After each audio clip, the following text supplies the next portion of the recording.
Hello, hello, 1 2 3, 1 2 3, test.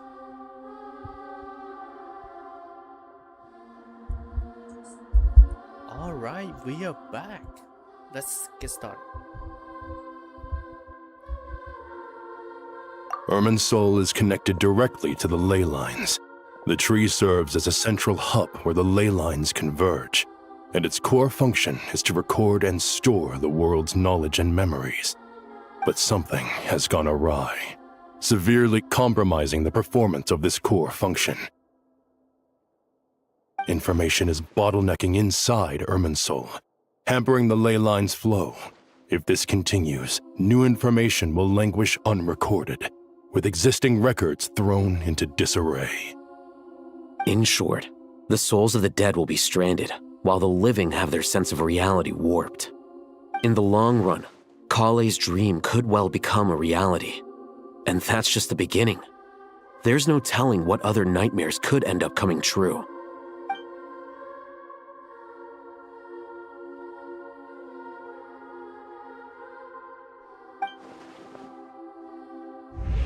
I have come this far, to use my death to open the gates of the ley lines to my people.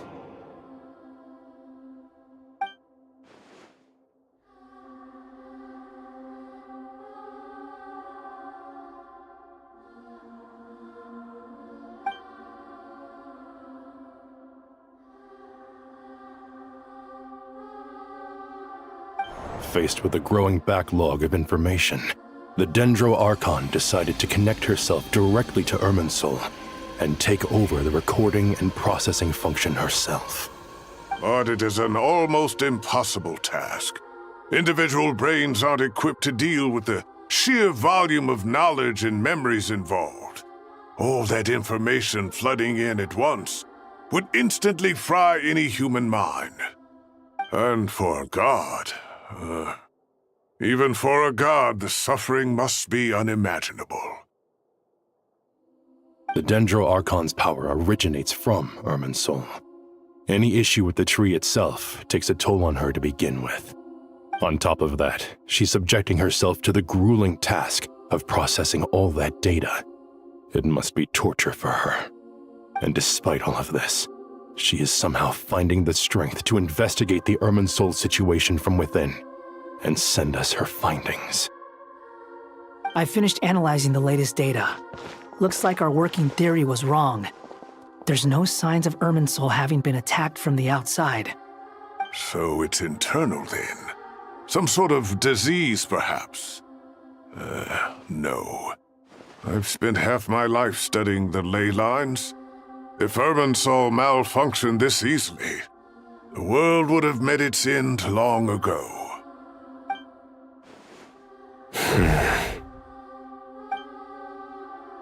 Sino? What is it?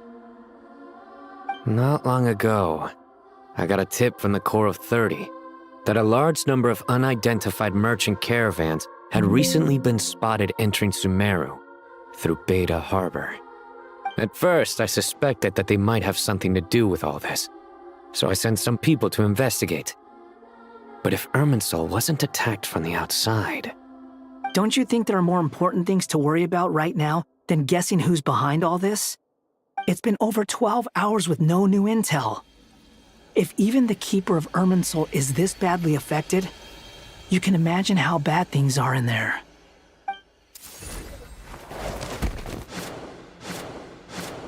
Dendro Archon!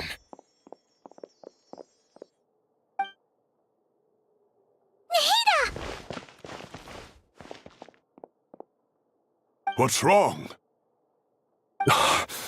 Her breathing is weak, and her elemental energy levels are dangerously low. Looks like it's time to move to the backup plan. What's the backup plan? Get out of the city and take the Dendro Archon with us. The entrance to Irminsul is directly beneath the sanctuary of Surasthana. That means this is ground zero if anything goes wrong. The Dendro Archon has a very strong connection to Irminsul. But theoretically, this connection should grow weaker with distance. Under normal circumstances, she could unleash her full power here. But with Irminsul out of control, Our first priority is to get her away from here. The situation is critical. There's no time to deliberate. Everyone in agreement? I'll deal with it. I'll also let the Matra and the Core of 30 know to start evacuating.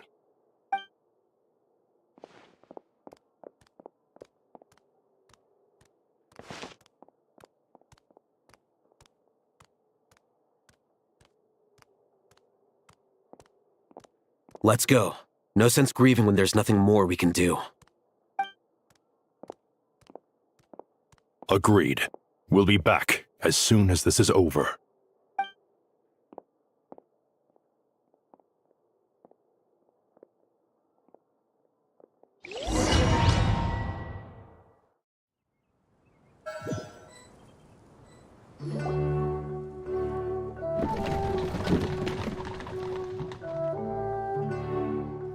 The last group of civilians has been safely evacuated. Dendro Archon's carriage will travel with them. Sino and Hat Guy will protect the convoy. With the Dendro Archon in a coma, we've lost our means of investigating the situation. And with Irminsul still deteriorating, we have no choice but to evacuate Zamero City. Feels as though we're being pushed along by an invisible hand. Stop moaning, Cyrus. We're the teachers here. We should be showing a little more confidence, don't you think? A wise judgment. Let's move out to Caravan Rebot.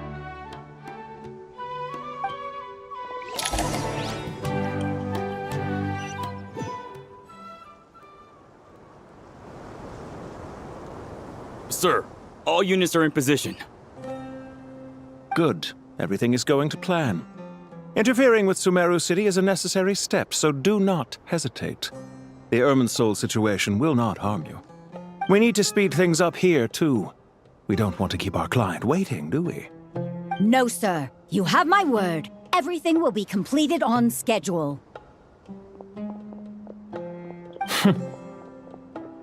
They say that fervent ambition attracts the favor of the gods, and with it, a vision. But we appear to be the exception. So, is our ambition not strong enough? Or does it threaten the very foundations of this world?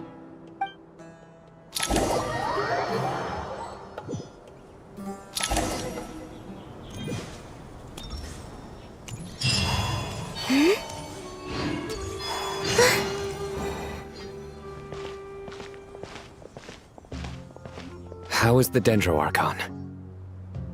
Her breathing is steady. I prepared some therapeutic incense for her, but it hasn't had much effect. Her vitals are still very weak. Based on the information you've provided, I have a working hypothesis. Her condition is partly due to Irminsul's influence, and partly due to a physiological imbalance caused by the rapid depletion of her power. Elemental energy usually flows through the body at a relatively constant rate. The body grows accustomed to this rhythm, so when it's thrown out of balance, physical symptoms will appear. Is this similar to the ley lines? Overloading and withering both directly affect their vitality, potentially causing irreversible damage. Correct. From a biological perspective, if you overexert yourself, you pay the price with your life. The Dendro Archon is not only drained of power, but her life force is at a critically low level. Is there any way to restore her health? I know the ley lines have strong self-healing abilities. As long as any blockages or pollutions are dealt with, they can quickly regain their vitality. But what about people? Well, gods. What's their capacity for self-healing? Before we think about that, there's a bigger predicament to resolve. Restoring the Dendro Archon's power requires us to heal Irminsul first. But that will be extremely difficult without the Dendro Archon's power. Paimon's already getting lost here.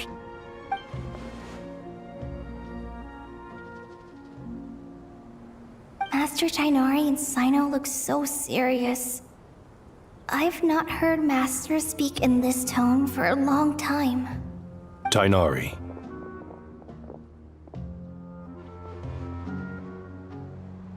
Master Nephis, sages.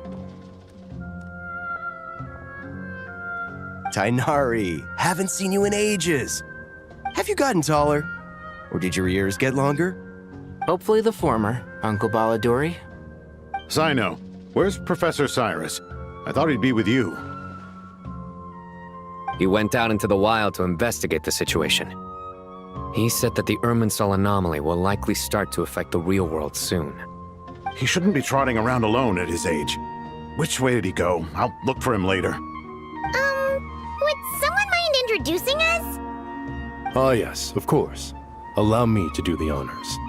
I'm sure we're all familiar with the Traveler and Paimon. They're the heroes who helped foil Azar's conspiracy and save Sumeru. These gentlemen and I are the 6 current sages of the Academia. Balduri and I are part of the Old Guard, while the other 4 took office after Azar and his clique fell from power.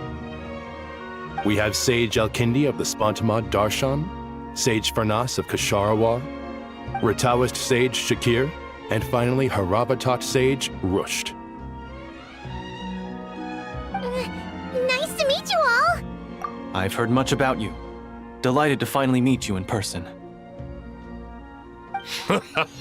You're younger than I imagined for someone with the power to stand up to fate itself. Thank you for lending your aid to Sumeru once more. Once we're on the other side of this, could we get a photo together? My daughter has a friend named Isak. He's always talking about you two. Of course! No true hero would deny a child their wish. Back to business. So with the Dendro Archon currently in a coma, the people have taken temporary refuge at Caravan Rebot, but they cannot stay here forever. We need to come up with a plan as soon as possible. Farnas, any thoughts? Well, firstly, having reviewed the data, I'm inclined to agree with your assessment. This doesn't look like an attack on Irminsul from the outside. Rather, it resembles a malfunctioning machine. Calculations going haywire and sparks flying. That being said, before we consider how to fix it, we need to understand precisely what has gone wrong. Furthermore, we somehow need to ascertain this without relying on the Dendro Archon's power. We have no direct access to Irminsul. However, we might be able to gather the information we need from the ley lines. Study the branches to learn about the trunk, in other words. Wait, is that what Cyrus is up to? No wonder he ran off to research in the wild. Curse is always one step ahead of me, isn't he? I heard that while in the sanctuary of Surasthana, the Dendro Archon had to serve as the central information hub herself. This is a clear sign the situation within Irminsul might be far worse than we can imagine. Irminsul is vital not just to the safety of Sumeru, but to all of Teyvat. We must be the ones to bear responsibility for this world. To be on the safe side, I think we need to consider some backup plans. Are you saying we should consider a scenario in which Irminsul is completely destroyed? I'm merely pointing out that the possibility exists. You have a valid point. But until worst comes to worst, I believe we should focus our efforts on resolving the Irminsul anomaly and helping it recover. Kale, I understand that you were the first to foresee this crisis. If it's all right, I'd like to talk with you about it in more detail. Of course! But even I don't know how I came to have that dream. If there are no signs of external damage, could it be a stress fracture? Metals tend to suffer from this issue with long-term use, and Irminsul has existed for centuries, after all. It's possible, but surely a stress fracture would be more likely to cause a complete shutdown rather than chaos. Sages, General Mahamatra, sorry to interrupt, but something has come up. What happened? Some citizens didn't believe that Sumeru City was really in any danger. They slipped away and hid during the relocation, intending to return home. How many people are we talking? About a dozen. Sakura found them while on patrol, but they appeared to be suffering from psychosis. For whatever reason, they were trying to kill each other. By the time we arrived, there were only 2 survivors. One was unconscious from their injuries. The other tried to attack us, but was subdued. Where did this happen? Near Yasna Monument. That's not far from Caravan Rebot. Master. I know. The Irminsul anomaly is beginning to have effects in the world. I didn't expect it to spread to Yasna Monument so soon. It almost feels like we're being chased relentlessly, with no time to catch our breath. Sir Cyrus said the same thing. He sent me back to report in, while he continues investigating. I'll go join him. Count me in too. Don't let my age fool you, I can still fend for myself. Very well. Meanwhile, the rest of us will continue discussing our next steps. Get back soon. Take care of yourselves. It's getting dangerous out there.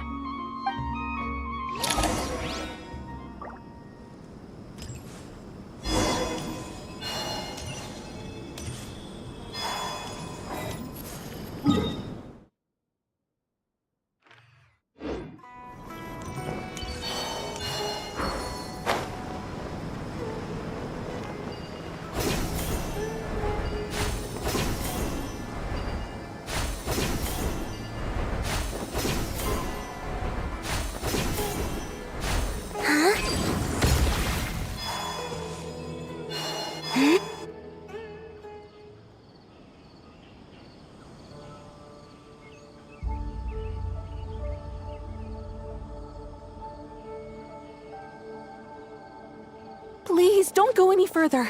As you get closer to Sumeru City, there's no knowing what dangers you might encounter. So this is our mentally disturbed man? I'm going to gut you all!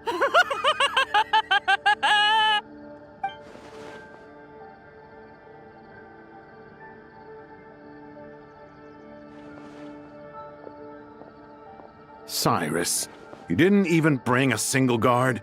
Do you think you're some sort of warrior? It's fine. Come here and look at this. Oh! It's... That's right. Flowers that bloom from openings in the ley lines, indicating some sort of anomaly. I don't believe I've ever seen a color like this before. Did you discover it nearby? Not just here. Way over there, too. They're everywhere. There's even more in that direction. How did you ascertain the situation further ahead? Didn't you just say that we can't go beyond this point? Yes. This area is relatively safe so far, but if you continue forward, delusions will start afflicting your mind. However, some vision-bearing mercenaries were able to maintain their sanity a little better. They're the ones who brought back news from further afield. Sino, do you remember the class I taught on dissecting ley line blossoms? I do, Professor. I received full marks in that course. Good. After all these years, it's time to put that knowledge into practice. There must be anomalous information hidden within these blossoms. Alkindi, I'll need your help as well. Been a while since we worked on a project together, hasn't it? Sure has. Well, what are we waiting for? Let's get to work. Anything we can do to help?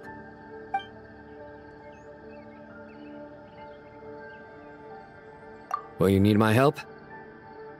All right, well, don't go too far. There's too many unknowns at this stage. Let's regroup at Caravan Rebot later. Don't worry if you don't show up. I'll come and find you.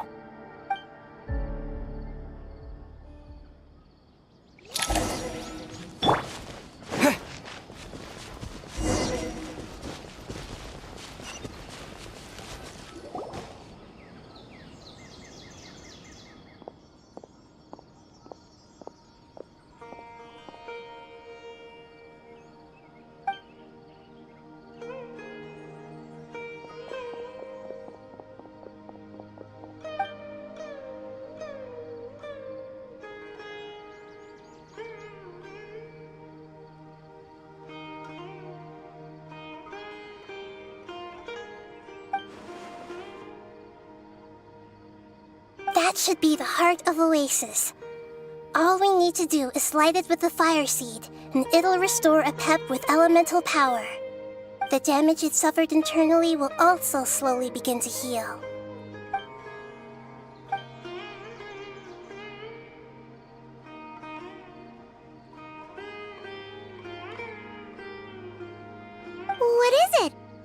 thought of something? Really? Then let's get back and tell the others!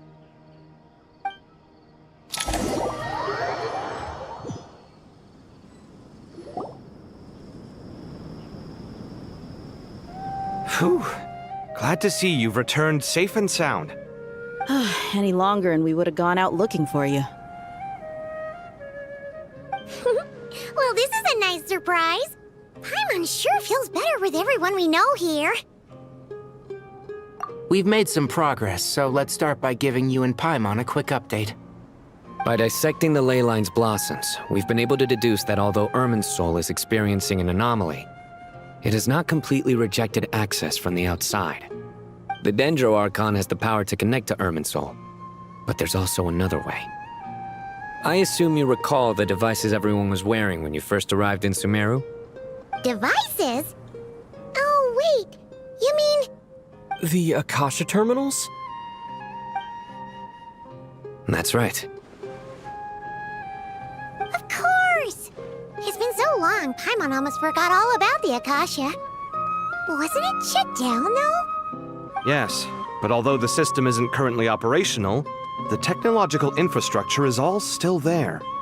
And it turns out that a certain someone gets so bored at work that he's actually read through every single one of the instruction manuals. No prizes for guessing who that was. If praising others is that embarrassing for you, you can simply spare yourself the ordeal. As much as it pains me to say anything nice about him, there's no denying his intelligence.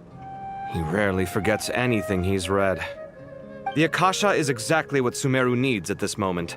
Between us, we should have all the knowledge and expertise we need to get it up and running again. But if I recall correctly, doesn't the Akasha need a gnosis to function? That's exactly right.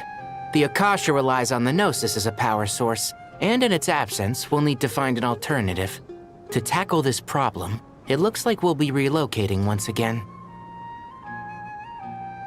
Namely, to the Temple of Silence. Ring any bells? It's the only major institution in Sumeru dedicated to preserving the knowledge of King Deshret's civilization. You might find the answers you're looking for hiding there. I agree. There's a good chance. Master Nephis and the other sages have discussed it. As the chaos from Irminsul continues to spread, Caravan Rebot won't be a safe haven for much longer. We have to move into the desert next.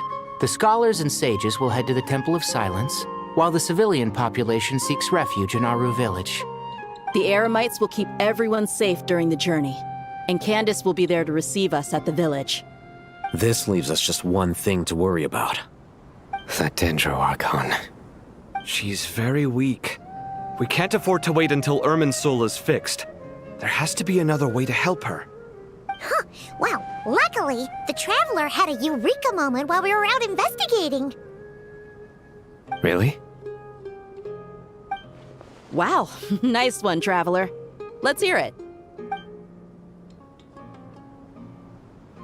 What say our Amorta experts?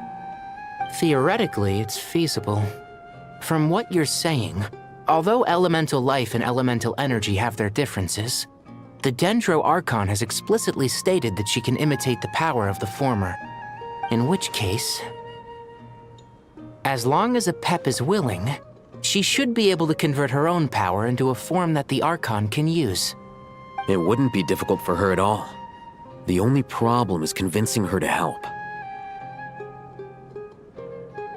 Yeah! Even though she wasn't exactly friendly the last time we met, she didn't refuse to talk with us. When she realizes the danger that Nihida is in, surely she won't turn a blind eye to it. Well, hopefully not. Either way, we're not exactly spoiled for choice here. Hey, it's better than having no options at all. I agree. Without Irminsul's aid, the legendary Dendro Dragon Apep may well be the only living thing in Sumeru who can help our Archon recover her power. There's no time to lose. I'll bring this proposal to Master right away. If he and the other sages agree, we'll split into 3 teams.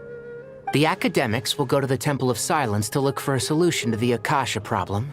The Eremites will escort the civilians safely to Aru Village, and the Traveler and Paimon will take the Dendro Archon to see a pep. There's still a long road ahead, and no knowing if we'll make it.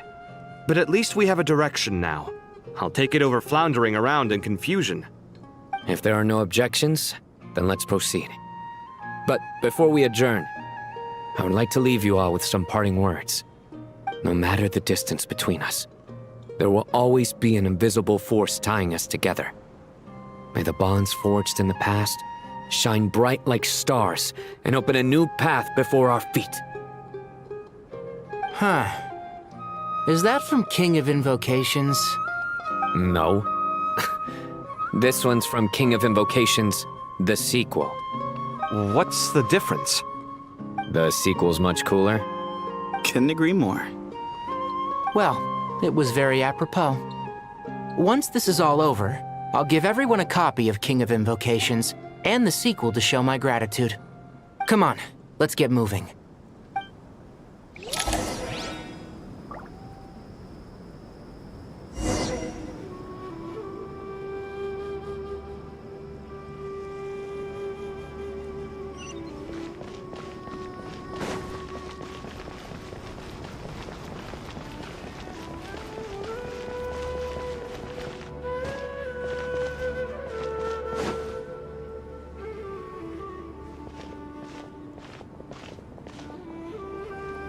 Tighnari has brought me up to speed. I approve of your plan of action, but we can't proceed with everything right away. The people need to rest. For many of them, this will be their first time in the desert, so we'll need to find additional personnel to help escort them. You two, please go on ahead with the Dendro Archon. Let's rendezvous at the Temple of Silence later. No problem. We got this. Words can't express my gratitude, so let me just say, I hope everything goes smoothly for all of us. Goodbye for now. Alright, let's get going. If Paimon remembers correctly, the last time we saw a pep was in... Traveler, Paimon. Could I borrow you guys for a moment? It'll only take a second. Krai, what's the matter? Well, the thing is... Master Tighnari once told me, after you raise a problem, you should think about how to resolve it. But ever since I had that dream, I feel like I haven't been of any help at all. I tried my best to keep up with the conversation, but there was so much new information, I couldn't take it all in. So, I just wanted to ask, do you have any tips for me there? Huh, Paimon knows exactly how you feel. But fear not, everything you need to know is right here in Paimon's notes. Sumeru chapter. It's got tons of info about all the things we've seen and heard on our adventures. Some parts are a little simplified, but hopefully it all makes sense. You see? Being the greatest guide in Tibet isn't just a fancy title. It takes a lot of hard work. Paimon doesn't always understand the things you're talking about with other people. Whenever that happens, she notes down the confusing parts and goes over them in her own time. This is perfect. Could I borrow it? Sure. Matter of fact, you can keep it if you want. Paimon has another copy. The spare copy was originally meant for the Traveler. Paimon used to worry that one day he might not need a guide anymore, so she wanted to have a gift for him, in case we ever parted ways. But it doesn't seem so necessary nowadays. We have so many more places to see together. One copy will be enough for both of us. Thank you so much. But still, these are your treasured memories. I think I'll make my own copy and then return the original to you. Anyway, that was all. I won't keep you any longer. Have a safe trip. See you again soon. See ya! Alright, time to bring the Hida to see a pep. Let's hope that old grouch is in a negotiating mood.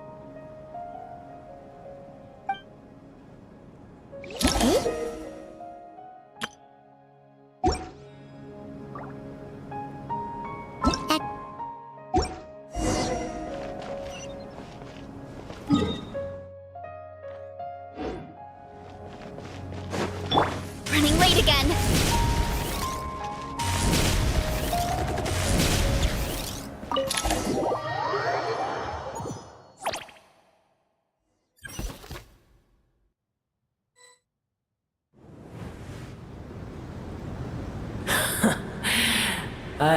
feeling your kind might come calling.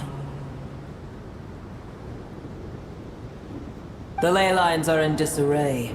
Something has gone wrong with Irminsul, yes. Even from a great distance away, I can sense that Sumeru is headed for destruction. You who plunged into oblivion. Oh, how the cycle of history comes to a poetic conclusion. This isn't a joke, Apep! Nahida's in grave danger! Can you please help her? Is she now? Then do explain. For what reason should I lend Buer my assistance? Apep, if you truly despise gods and humans so much, well, after the great humiliation of being helped by a god in the past, shouldn't you be jumping at this chance to balance the scales? Now that is a compelling reason. When El Ahmar plotted against me and I was tortured by forbidden knowledge, it was Buer who saved me from agony. And though I regard with shame the pity of my enemies, to receive aid without repaying it would likewise tarnish a dragon's dignity. Oh, tiny Buer, puny humans. Just this once I shall deign to show you the true power of dragonkind. Whoa! It's happening again! We're gonna get sucked in!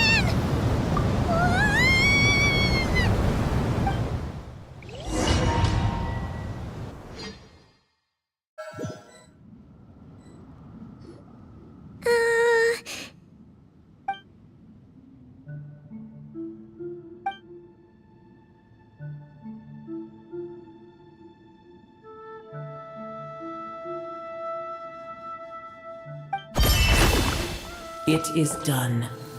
The heart of Oasis is supplying her with life force as we speak. It shall not be long before she recovers. But I should warn you. Buer's existence is closely intertwined with Irminsul.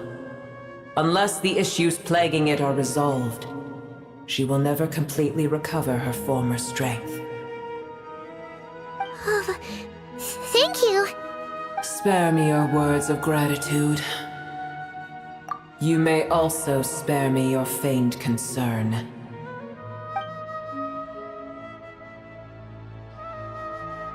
A dragon's sovereign's power is far greater than you can imagine. While I was indeed weakened when the heart of Oasis ran dry, providing tiny Buer with a morsel of my life force shall have little consequence for me. Oh, good to hear.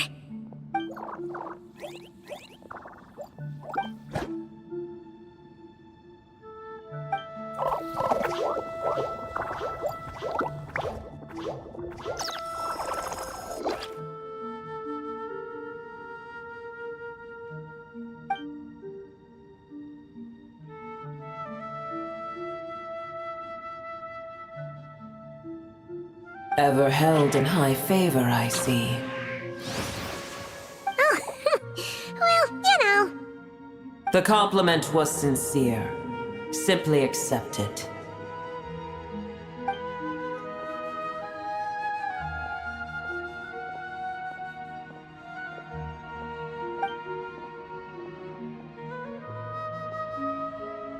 I did once. That tree was not planted by the heavenly principles. Irminsul existed before they ever arrived in Teyvat. What? There was a time when it belonged to Teyvat, to dragonkind. Its appearance and function then differed greatly from today. The ley lines flowed with an abundance of a familiar, primitive form of elemental energy. You may know it as the power of the Light Realm.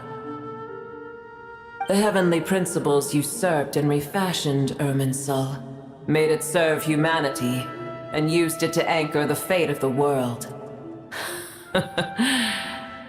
Yet in the end, humanity has failed to protect it. Heavenly principles, God of gods. It makes me sick. The enmity between your kind and mine can never be bridged. As things stand today, holding a grudge against you would serve no purpose. But there will come a day when we reclaim this world for ourselves. The opportunity will arise no matter how long we must wait. I can already sense that far away from here, the Hydro Dragon has wrested his authority from the hands of the usurpers. Though we have yet to meet, I know that we are both preparing for our revenge day and night. Uh-huh.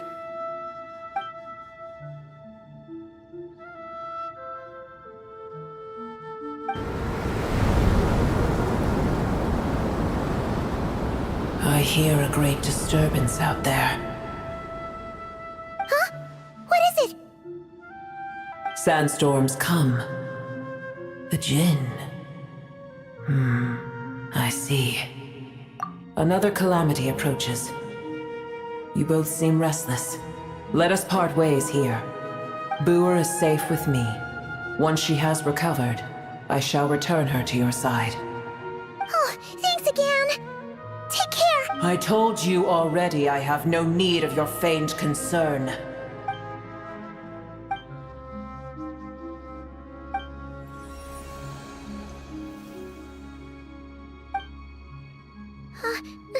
Nahida?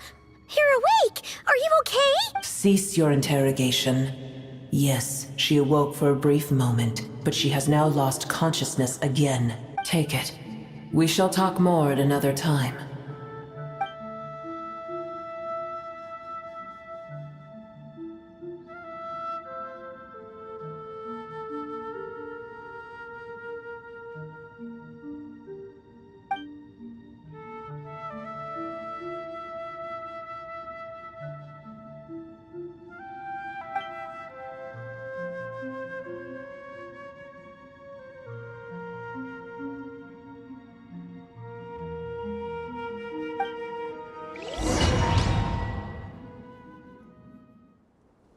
Where the heck are we?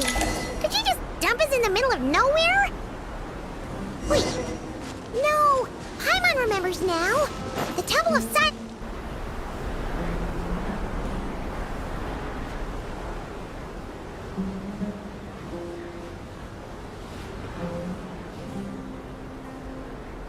There's no need for everyone to stay here. I'll protect the sages.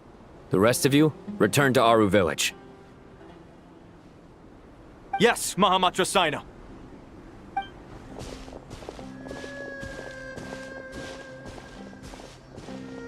Sino! What's going on? You're back. How is the Dendro Archon? What a relief. It's the Jinn. Countless Jinn have stirred up violent sandstorms across the desert, blocking our path to the Temple of Silence. Tainari and Kale have returned to Aru village to help. The Jinn are being highly aggressive, so both the village and the merchant caravans require protection. It's just one thing after another. Where did all of them come from anyway? In all my trips to the desert, I've never seen anything like this before. As I see it, the only possible candidate is Gurabad. Gurabad? Baladuri could explain in more detail if he were here. All I know is a rumor I've heard about from previous trips to the desert. Supposedly, a great number of dormant Jinn lie sealed beneath that city.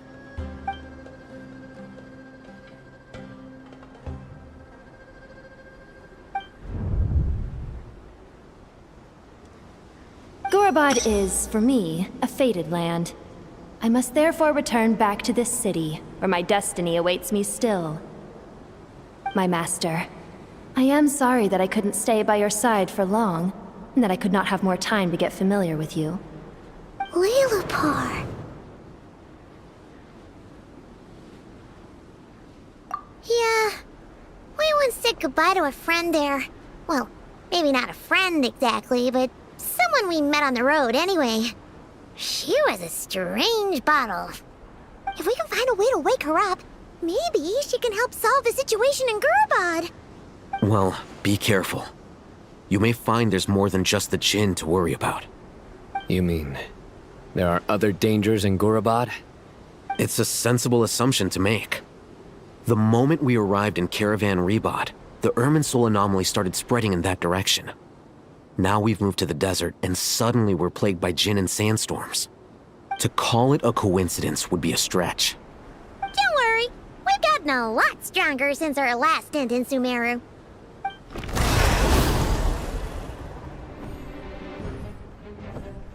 Ah! When did they show up?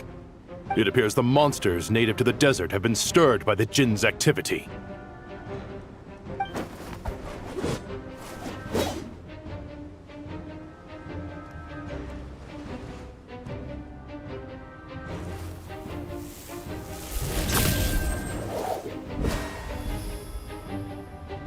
You should get going.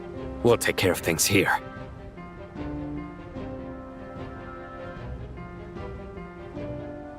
You too. Don't do anything too risky. You got it?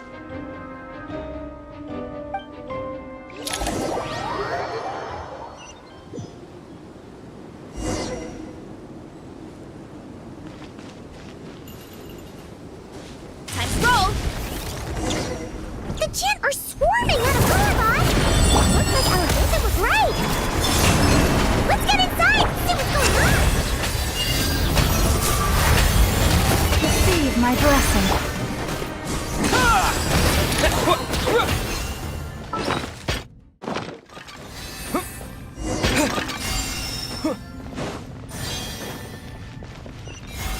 They just keep coming!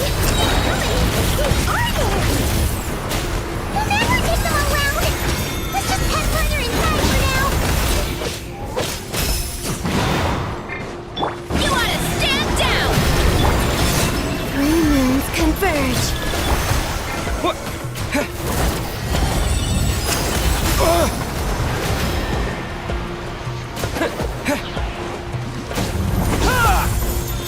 Branch into song. Look out below! Too strong! Ow! By everlasting flame! Blazing light! With one heart, we pray. Lush as the moon. Surge. Time to roll! Target spotted! All units at the ready. The Fatui? They must be using this place as a stronghold! Are they the ones behind all this?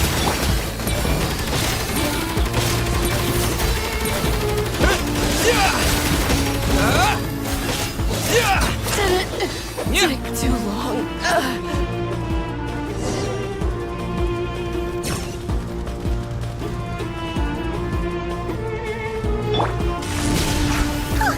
Fighting Jinn with one hand and Fatui with the other? This is pure chaos!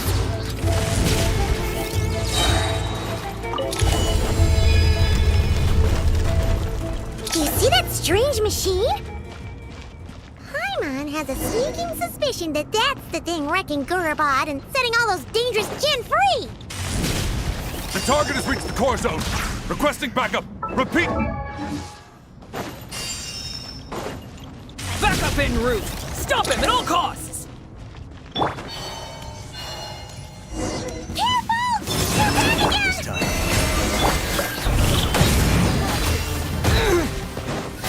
Scorch and burn! You're pretty sharp. Antenna! Grant me a success!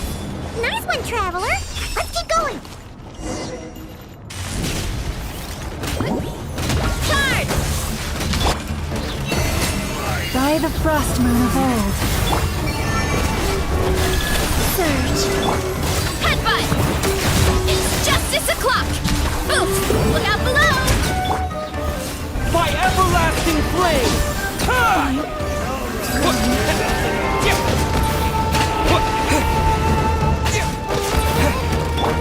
Lush as the moonlight, branches of sub.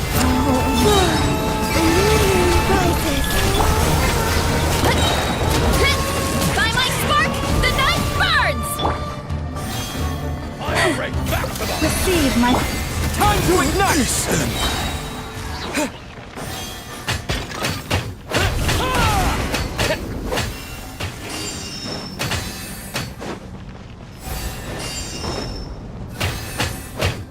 This Hunger Gen's gone kaput! Now we can finally... It seems my subordinates failed to stop you in your tracks. Apologies, sir. There is no need to apologize.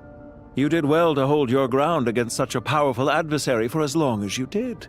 I must commend your courage and perseverance. So, you're in charge here, huh? First the problems with Irminsul, now this mess in Gurabad? Are you the ones responsible for all this? I'm afraid I cannot answer that. I assume you aren't naive enough to expect answers from an enemy. Oh, this guy is so snooty! However you want to spin it, you're clearly involved in this somehow. So you can either start talking, or we'll have to make you talk. Let's get him! Traveler, what's wrong?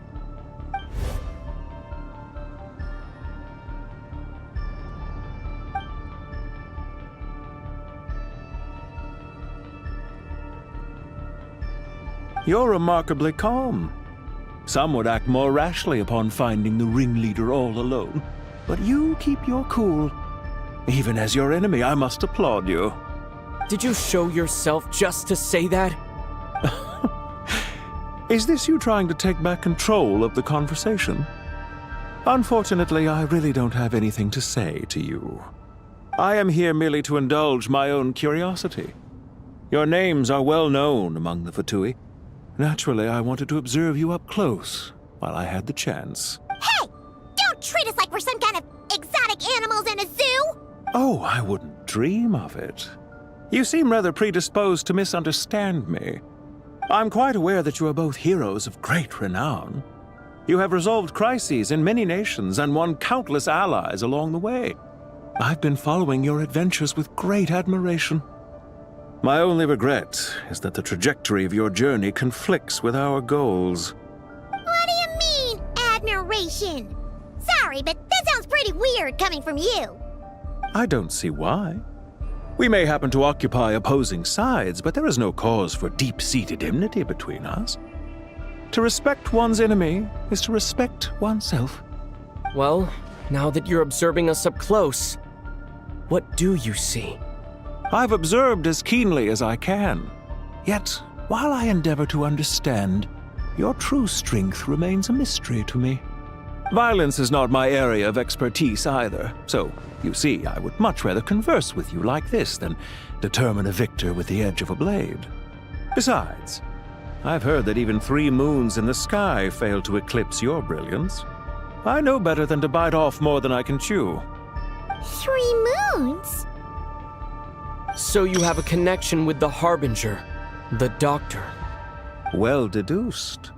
Our commander, Dottore, died in Krai, but there are things that do not end with his departure. We must... Look at me. I almost divulged more than I should have. What are you after? Revenge for Dottore? Or are you plotting something else? I've said quite enough, I believe. There's no point in continuing this conversation, except to say, I've noticed that you seem to know your way around here quite well. A repeat... I'll take that as a yes. Then I'm sure you'll have heard the story of this place. The mother of the Jinn, Lilupar, and the tragic tale of her vengeance that spanned 3 generations. It was right here that Lilupar once helped the wise to ascend to the throne. But from that moment on, every king who sat upon it was corrupted by power. These degenerate rulers lost control over their nation, and with it, the right to occupy that exalted seat. What are you trying to say? I once admired you for your adventures. That is the earnest truth. But it appears to me that your journey serves ultimately to uphold the rules of this world. Are these rules truly just? Does the heavenly principles rule with wisdom or folly? And how can we be sure that the Seven, who wield authority over the world, will not be corrupted? Do you seriously think you're gonna convince us of anything? Convince you? I'm sure my commander already tried that. Why would I waste my breath doing the same? If a few words from a stranger were enough to make someone completely change their stance, it would only prove that they never had a firm will to begin with. I am merely stating my position, so that we might understand each other better. One's enemy in the present may not necessarily be an enemy for life. As for what game I'm playing here, I'm simply buying some time. But now I must bid you farewell. It was a wise decision not to attack me immediately. Since you did not fall for my ambush, I will now have to ask those in hiding to reveal themselves. Leave this to us, sir. Very well. I trust you to do what is necessary. Stall him while I execute the next step of the plan. Sumeru City, Irminsul. Hey! Stop right there! Don't you dare leave without explaining yourself! All units, stop them! Protect the commander! Did you hear that? He mentioned Sumeru City and Irminsul! He definitely knows something! We can't let him get away! Get rid of these pesky soldiers! Quick! Rear guard to the front! Don't let them through!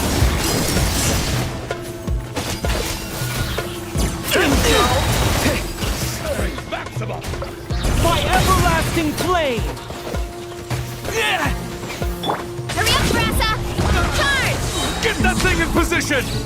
Hold on! Just a little longer! For the everlasting forest, receive my blessing.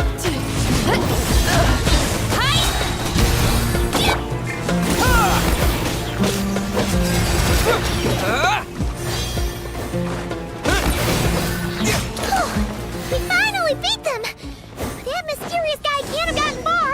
Let's catch up with him!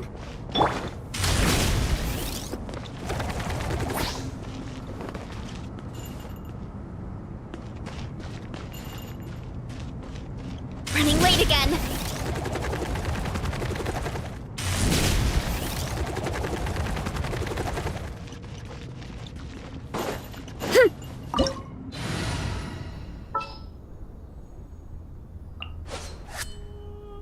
Sooner we're done, the better.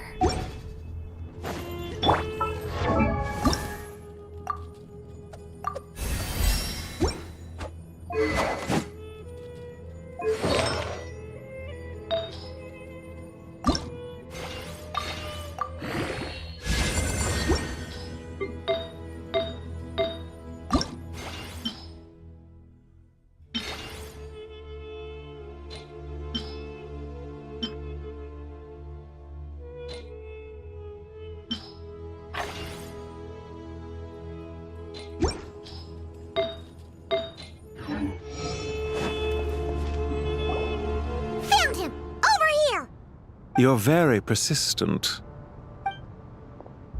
Hey, you! Stop running and explain yourself! What are you trying to...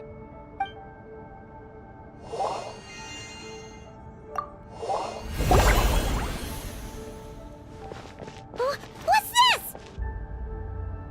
Relax. A small trap like this won't be enough to hold you.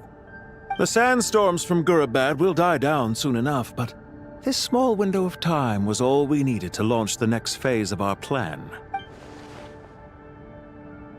Don't be discouraged. I knew that someone would come here eventually, so I planned ahead. Where to chat with you, which door to exit from, even which mechanism to wait by for you. I thought through every detail. You, meanwhile, know nothing of who I am. So far, you've only heard my voice, and for all you know, it may not even be real. But not to worry.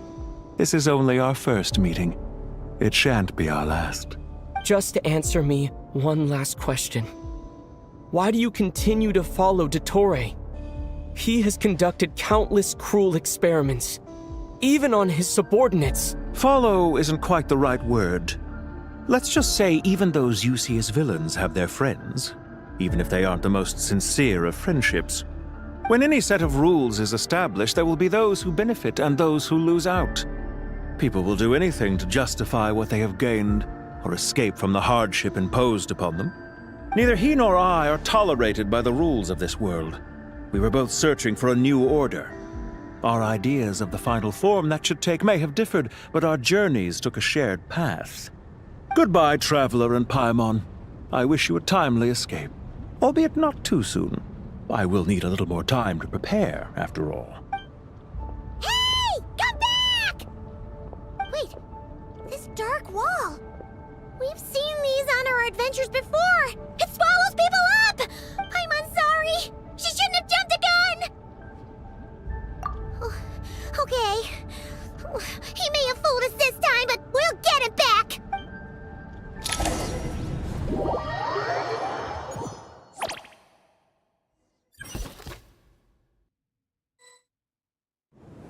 Sino and his team are guarding the north. We'll take this side. There's so many Jin. We can't let them get into Aru Village. Don't fret. I am well prepared for this situation. Huh. So you have a solution? Perhaps you're unaware that I have a trusty genie partner of my own, Plumpy. If I send her to negotiate with the others, this whole thing will be resolved before you can say Mora. Off you go, Plumpy.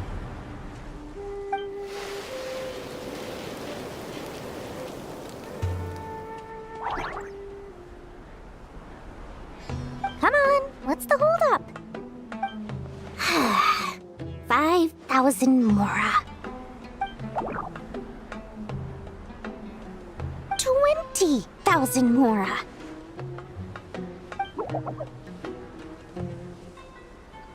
100,000 Mora. Final offer. Ah, so she's a hired partner.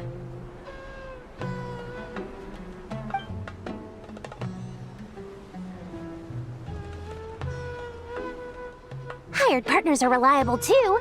Plumpy here is a highly skilled negotiator. You'll see. Just a few words from her and...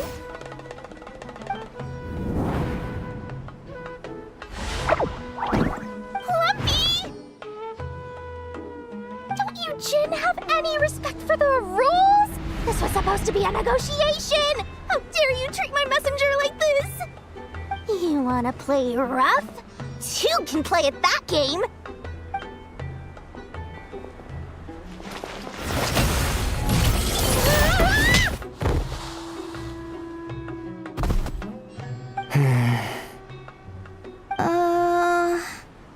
Looks like it's up to us now. Be careful, Kale. Yes, Master.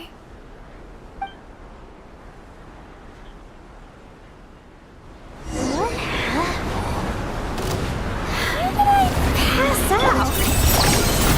Never mind! It's time for revenge!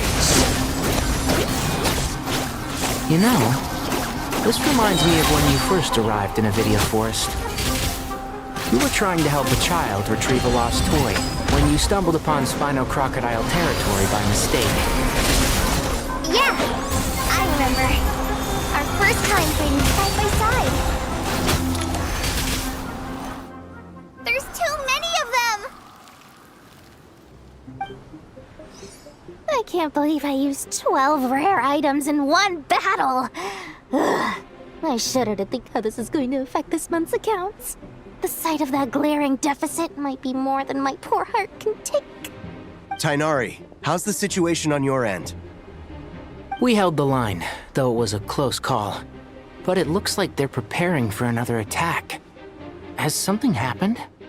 They've breached our defenses in the south. The Jin are pouring in. We're moving the villagers to the north as we speak. We're hemmed in. This is getting precarious. Our margin for error just got a lot smaller. That's why we wanted to confirm your status. We need to consider our next move carefully. Bad news! Another line of defense has been breached. Kale, go with them and assess the situation. Dory and I will hold the line here. But Master! Even with 3 of us, we barely managed to. This is not a discussion, Kale. Don't worry about us. She clearly still has plenty of tricks left up her sleeve. Wait, you can't pin all your hopes on me? Oh, great. I've almost run out of the things I brought with me, and the rest is back at the caravan. I should be able to hold out for a little longer, but still... Master! Need any help? Huh? What is it, Kale? If things continue like this, it won't be long before Aru village is overrun by Jinn, and the sandstorms are sure to follow in their wake. I do have a plan, but I can't guarantee it will work. I don't care. Whoever you are, please just help us. The only one who can help is you. I am merely here to guide you along the correct path. I am a spirit created at the beginning. I am a flickering illusion. I am the shimmering light that flows from the eyes of the Creator. What do you mean? It doesn't matter. You don't need to understand it. Just repeat after me, one line at a time. Watch out! Jinn incoming! I am a spirit created at the beginning. Here goes nothing! I am a spirit created at the beginning.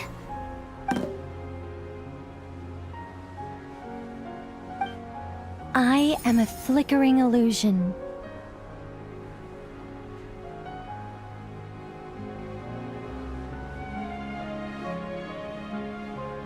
I am a flickering illusion.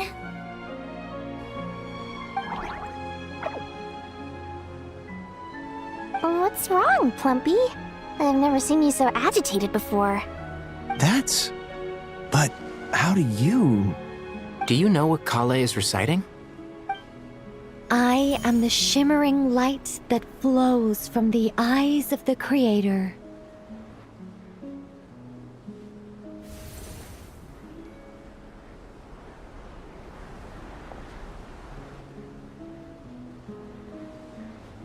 I am the shimmering light that flows from the eyes of the Creator!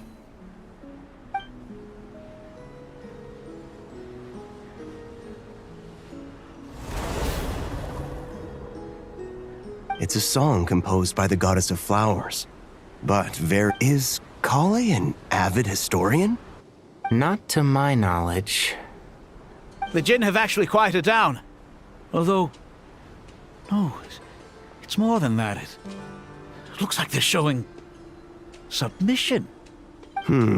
Clearly the songs left by the goddess of flowers have a soothing effect on them. At the very least, they're much calmer now. Really? Let me try. I am a spirit created at the beginning. Don't stay away! I'll stop! I'll stop! It seems like the song only works when Kale recites it. But why? Kale.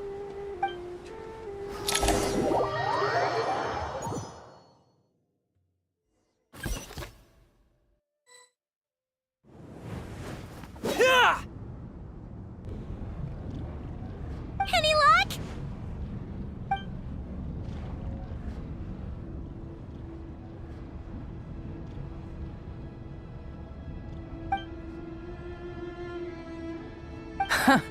When I heard that loud rumbling in the distance, I thought the shifting sands had bust open the gates to some ancient treasure vault. Turns out it was just you guys. Huh? Wait, that sounds like... It's been a long while. Did you miss me? Jet! Ban! Let's save the catching up for later. First, I gotta get you guys out of there. This should be the right mechanism. Ben, can you handle it? There we go. Come on, let's leave this place.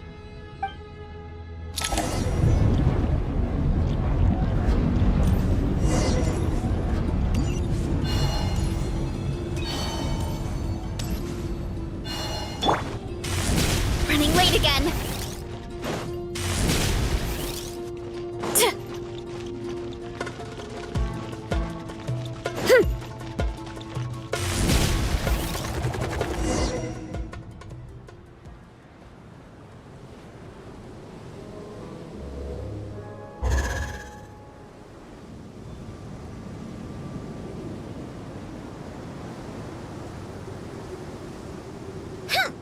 Fatui sure made themselves scarce.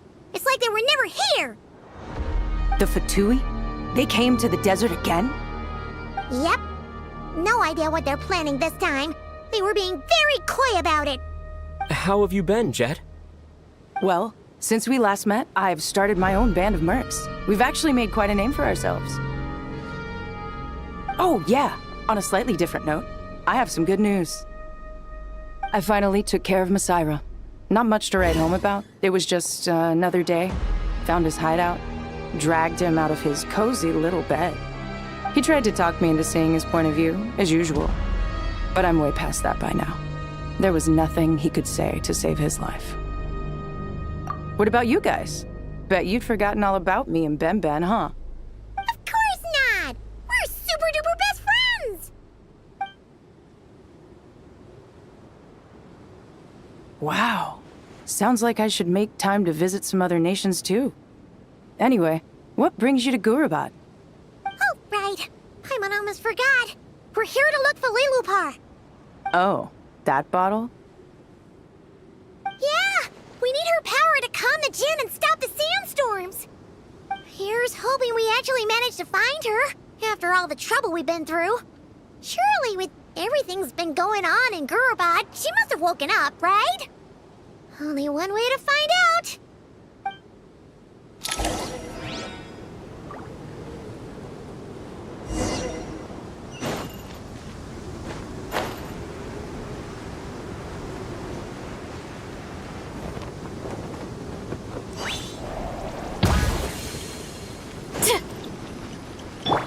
Judgment!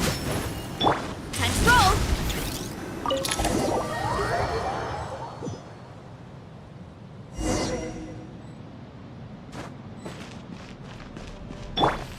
Let's see. She should be around here somewhere. Aha! Found her!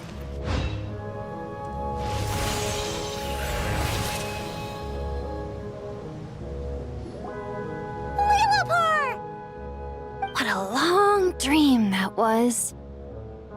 It's been a while, my master. Oh, and you're here too, little wildcat. The four of us back together again. And after we last parted ways, I merged with the land beneath Gurabad to suppress the dark calamities stirring in the depths. It rekindled the flame of vengeance within the Jinn, depriving Gurabad of any hope of peace. I fought against it for a long, long time. Until one day, I sensed a change in a foreign land to the west. Suddenly, the pitch-black abyss fell silent.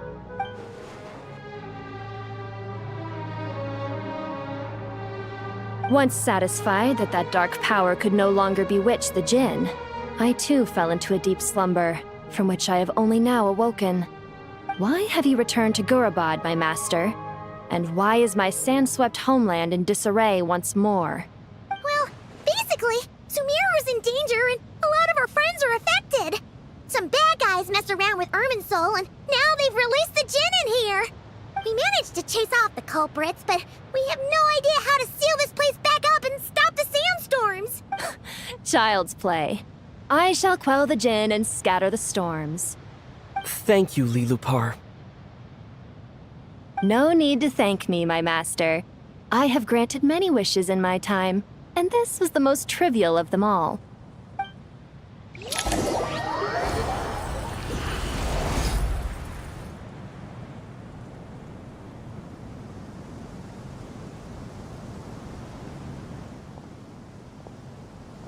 The sandstorm's gone.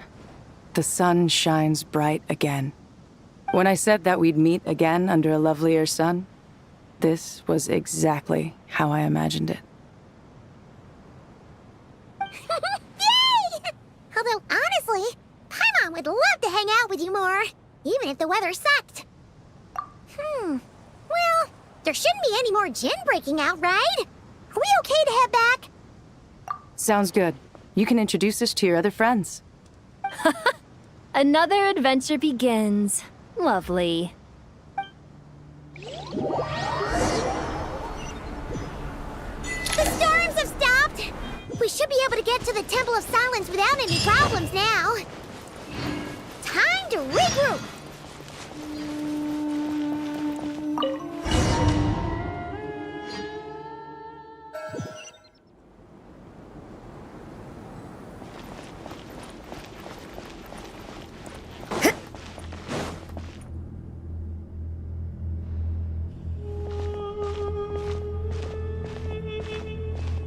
So, this is the Temple of Silence.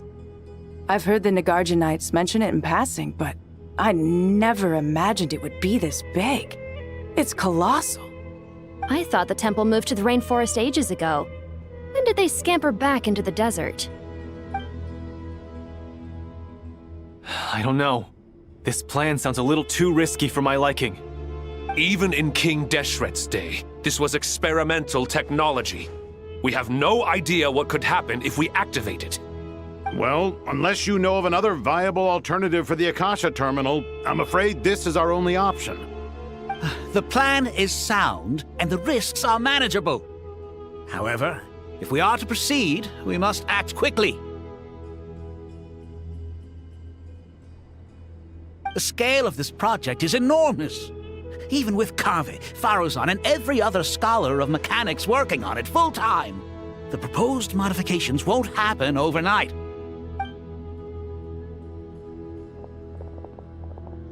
You're back. Everything all right? And who are they? Friends of yours? Pretty much everyone in the Temple of Silence is. This guy's Kaveh, and the one next to him is Alhaitham. Hello, I'm Jet, and this is Lilupar. Oh, a famous name from the history books. Pleased to meet you. A friend of a friend is a friend of mine, as they say. Who's they? Huh? Do people not say that? Not in the desert. Friends you can trust, but friends of friends? Gotta keep an eye on them. Still, I do trust the Traveler's judgment. I'm sure you're good people. The sandstorms have calmed down. I take it the Gurabad problem is resolved? What did you find?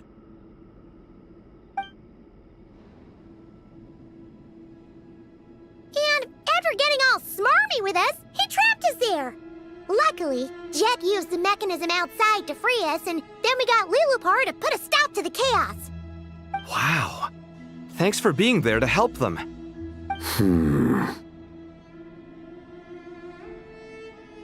So, this mystery man openly admitted that he was merely a Harbinger subordinate. Yeah? Is there something weird about that?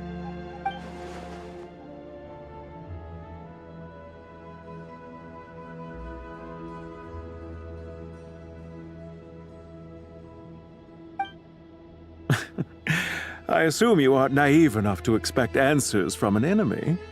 Well deduced. Our commander, Dottore, died in Krai.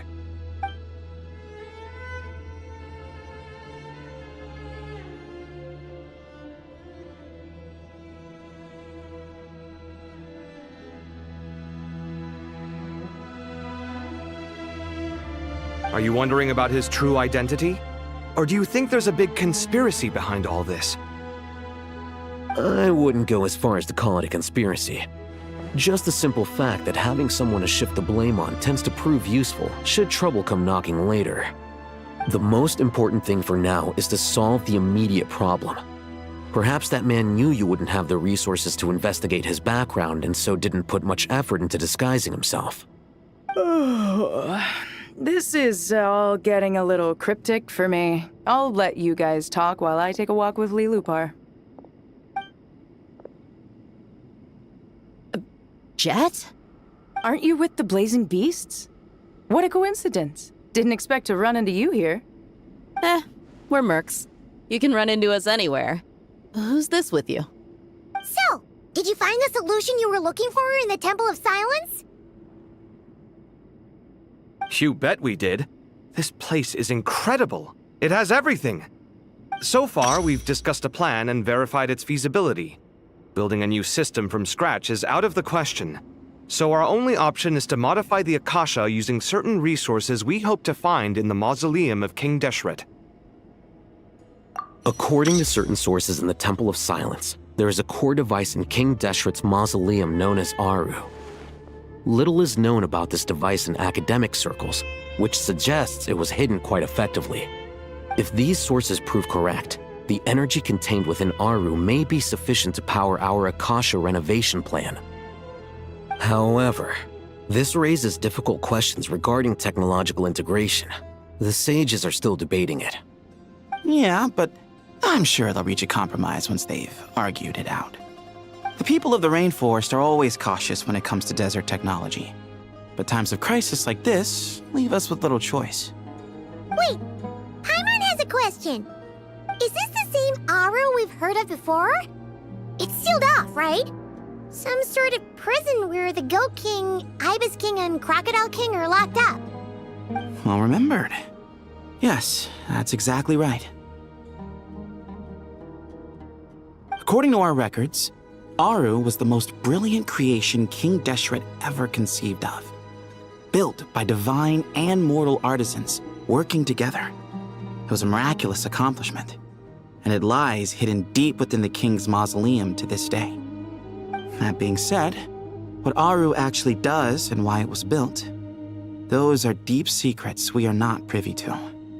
Until recently, I wouldn't have been optimistic that the place even exists. The only reason I'm inclined to believe it now is because we heard it from the Ibis King Thoth himself at his temple. The tale of how the 3 retainers of Al-Akhmar were imprisoned in Aru. Paimon totally gets that. When Paimon first heard about it, she thought it sounded pretty unbelievable too. Do you guys still remember that? The Ibis King told us they were trapped in Aru and that they had to answer 3 questions to get out. I think I remember. What causes our rise and fall? What obliterates love and hate? And what determines truth and falsehood? Those were the 3 questions, right? Yeah. Oh, if only Nefer were here. She's dealt with the Ibis King before, so she might know more. Oh, Nefer's a friend we met in Krai. Not Krai. Funny. She showed up here earlier. Huh? Yeah. Had another lady with her too. Both said they knew you. They contacted the sages, claiming they might be able to offer some assistance. Really? They came here to help out? Yes, really. It was just before you got back. One of them said she's made Krai her home. If she's the person you were talking about, then... Looks like betting on Aru was the right choice. See? They're right over there. Nicole! Nefer! Why, hello! We're here to help.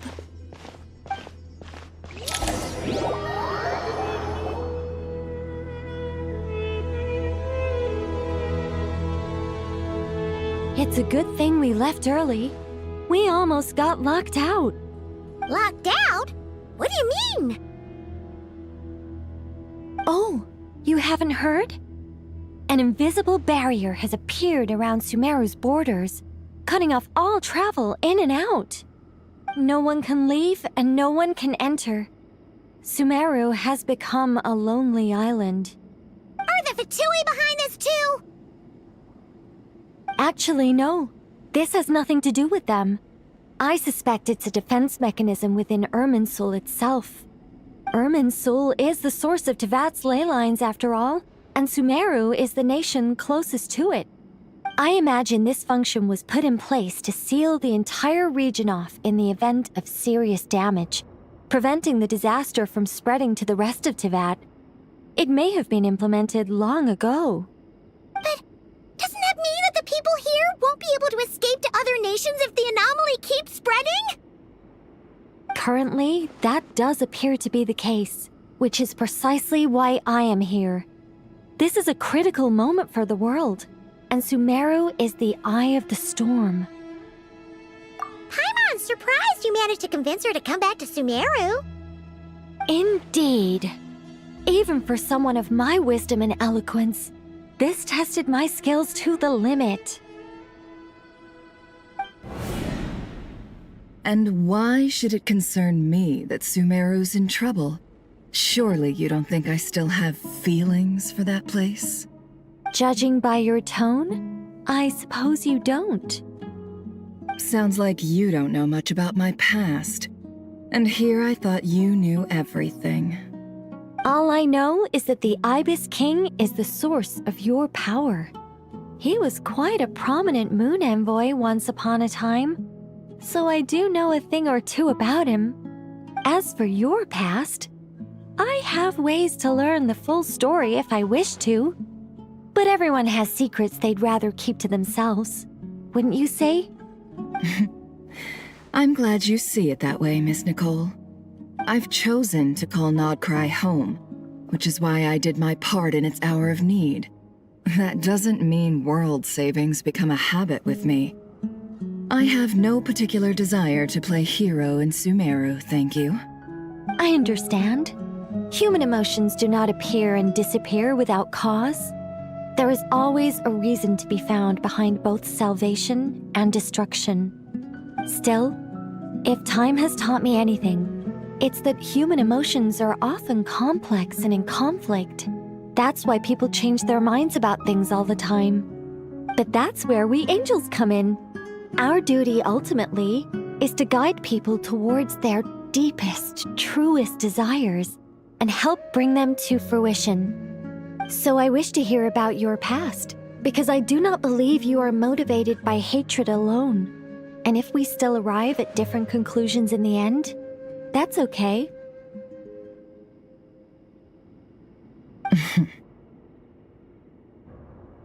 I refuse. Wait, what? But I set the atmosphere and everything. Isn't this supposed to be the moment when we finally open up to one another? Is it? Maybe I'm not so good at reading the atmosphere. You're right, Nicole. There's more to me than just hatred. Had it consumed me, I'd be left stuck in the past forever, never living in the present. But I don't think that your guidance can change my mind. The all-consuming sands, the bloodshed, both deserved and undeserved. Those old emotions cling to me like a shadow. Do you wish to shake them off? No. I hope to remember them forever. Those emotions and memories shaped me into the person I am today. They'll always be a part of me. In that case, would you like to hear my perspective, at least? Sure. It's not every day you get to hear an angel's opinion. A long, long time ago, when the angels still walked freely upon the earth, I found life tedious. Monotonous work, lukewarm relationships. Things weren't nearly as interesting as they are now. And yet, since the angel's demise, I have found myself missing those days on more than one occasion. Human emotions are often attached to a person, a place, or an object. When those things are gone, the memories quickly fade, and the emotions slip away along with them.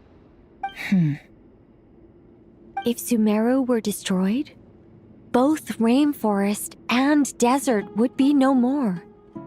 With the object of your hatred wiped from existence, it would not take long for the memories buried deep in your heart to slowly fade.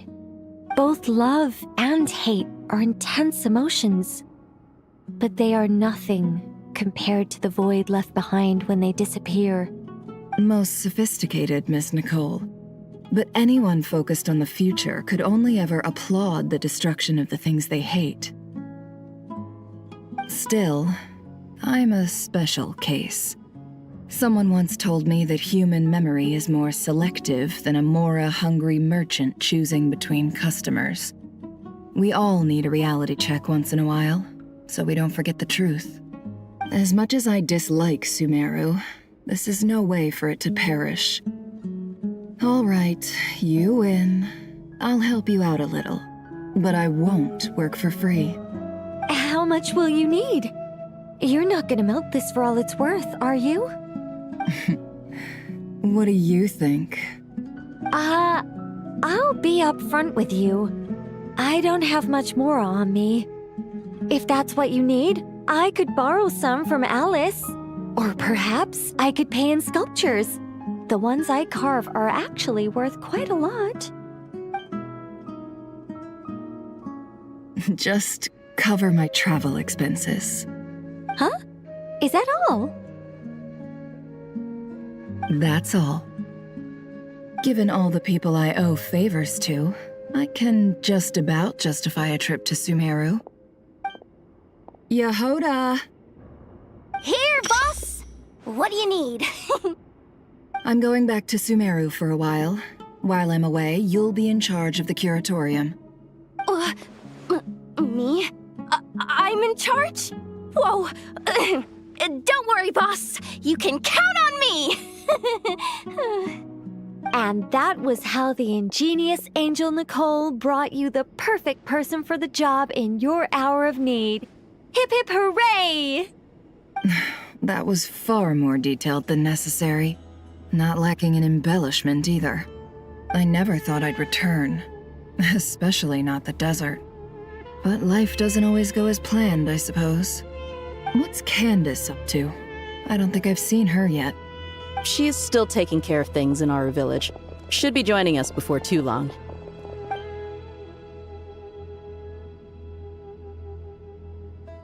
Oh, and sorry. Hope we're not interrupting anything. We have some good news, though. We're planning to go to the mausoleum of King Deshret to look for the legendary Aru, then use it to try and restore the Akasha system. According to records in the Temple of Silence, the mausoleum houses something called Aru's Chute, which can be used to establish connection with Aru. We still have some time before we leave, so there's no rush. By the way, who are these two new faces? Just call me Nefer. I'm based in Krai. Did I hear you mention Aru? Correct. Well, I happen to have a connection with one of the 3 retainers imprisoned inside, the Ibis King. I'm here to get things done, so if you don't mind, I think I should come with you. That sounds perfect. Miss Nefer, are you from the desert by any chance? Why do you ask? I don't know. There's a familiar air about you. Plus, you mentioned Candace. Sorry, I don't mean to pry. It was just a random thought.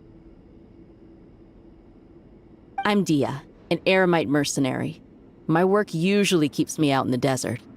I'm on good terms with Dory, and she's mentioned you all before. It's nice to finally put faces to the names. However, my associate here is probably less well acquainted with you. Why don't you all introduce yourselves? Actually, I'm a little better acquainted than you might think. Huh. Are my eyes playing tricks on me? It looked like you spoke without moving your mouth. Ventriloquism. I have heard tell of it before. What is it, Kale? It's you! You're the voice who's been speaking in my head, aren't you? You encouraged me to report my dreams to the Dendro Archon, and got me to recite that magic prayer. Mm-hmm. I have many titles, but let's go with the most pertinent one. I am Nicole Rain, an angel who has lived since ancient times. An angel? Sounds like a big deal, but, what exactly is an angel? Oh, Well, we're a rather long-living race of beings. Not gods, technically, but we can still tell you a lot of stories from ancient history. Yep, and she's also an amazing sculptor. You could say she's a real creative type. Well, ma'am, if both the Traveler and Paimon give you rave reviews, you must be pretty impressive. Oh, please don't call me ma'am.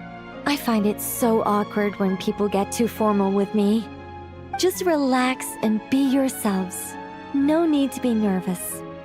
Miss Nicole, if it's okay, could I ask you a few questions? Yes, you may. I can see your heart is filled with confusion, and you are desperate for answers. I also know which questions you want to ask me. Why did you dream of Sumeru City in disarray? Why did those verses soothe the Jinn only when recited by you? I can guide you to the truth, but it involves a personal secret of yours. I'd prefer to speak with you alone, if possible.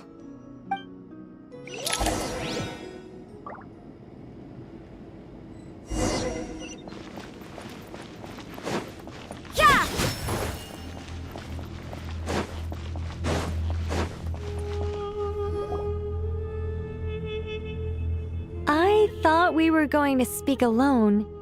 This is a lot more people than I was expecting. What's wrong with it? Even the doctors at Dar al-Shifa allow patients to be accompanied by family members. Well, if Krai doesn't mind her secret being revealed, I have no problem with it. Thanks for being so considerate, Miss Nicole. I don't know what secret you mean, but whatever it is, there's no need for me to hide it from my closest friends. Closest friends? It's so nice to hear that. All right. In that case, I'll get right to it. Krai, are you aware that there are god remains inside your body? I am. When I was young, I got sick with Elazar. Nothing could cure it. The Fatui convinced my mom and dad that they could help, and I was sent to an unfamiliar place. There were a lot of other kids just like me there. This creepy guy injected us with some strange medicine, which I heard contained god remains. I can still remember the pain like it was yesterday. But thanks to the friends who've stuck by me all this time, I've gradually been able to overcome those memories. Anyway, so you're saying that what happened to me has something to do with the god remains they injected me with? Yes. Those were the remains of Nabu Malikata, the goddess of flowers. What? Huh. Fascinating. You don't seem surprised like the rest of us. Why? The possibility crossed my mind when Krai recited the Goddess of Flowers song and calmed the Jinn. You made Paimon jump! What are you doing here, Lilupar? I was merely passing through when I heard the name of the Goddess of Flowers. Be assured that I share your surprise. You, with the hat. Are you certain? I sense no trace of the Lord of Flowers within her. Well, it is a very small fragment. Unless special methods are used to manifest its power, even her closest acquaintances would find it near impossible to detect. After the goddess passed away, her remains were scattered across the desert. King Deshret gathered all the pieces he could find and buried them in the eternal oasis. But some fragments remained unaccounted for. Eventually, the Fatui must have found a way to track some of them down. Presumably for use in some experiment. It's not an uncommon occurrence. You're more shaken than I thought. In one sense, you've been extraordinarily lucky.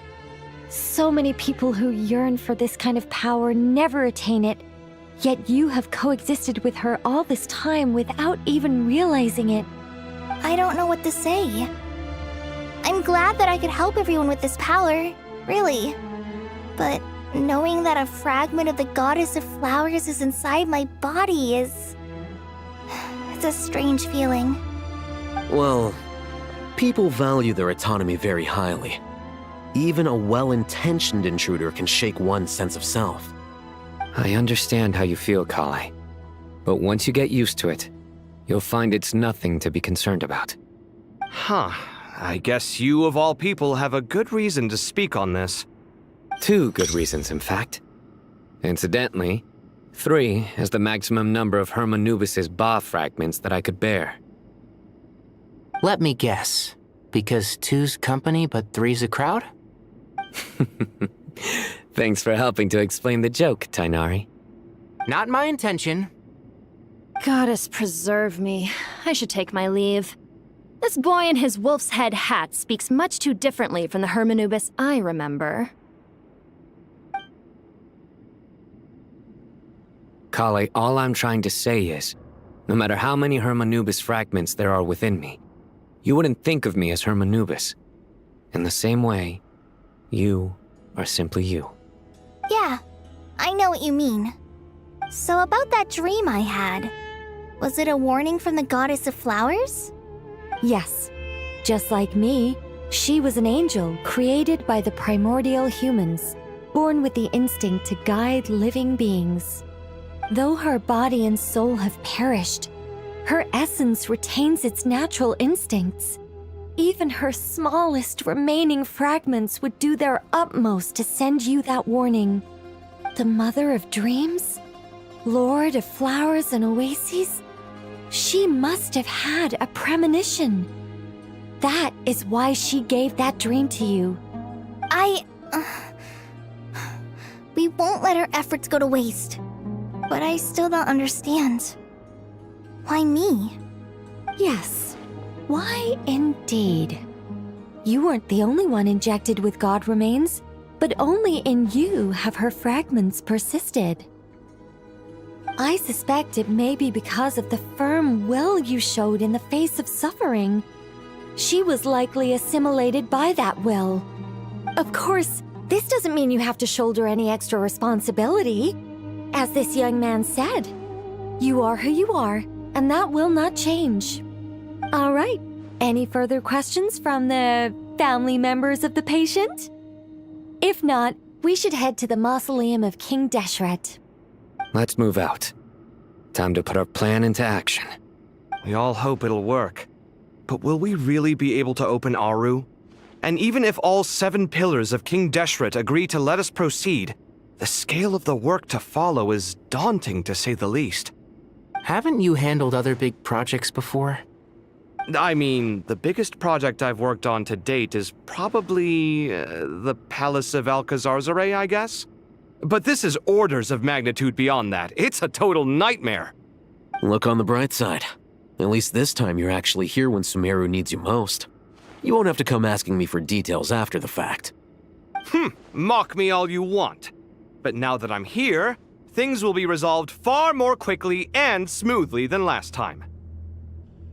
Kave's self-doubt disappeared in an instant.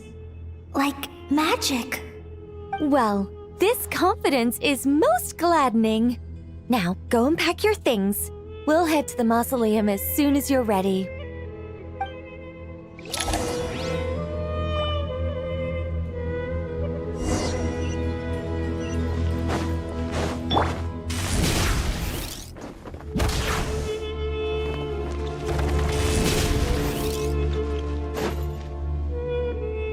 Oh, Miss Nicole. I heard you're a very talented sculptor. Is that true?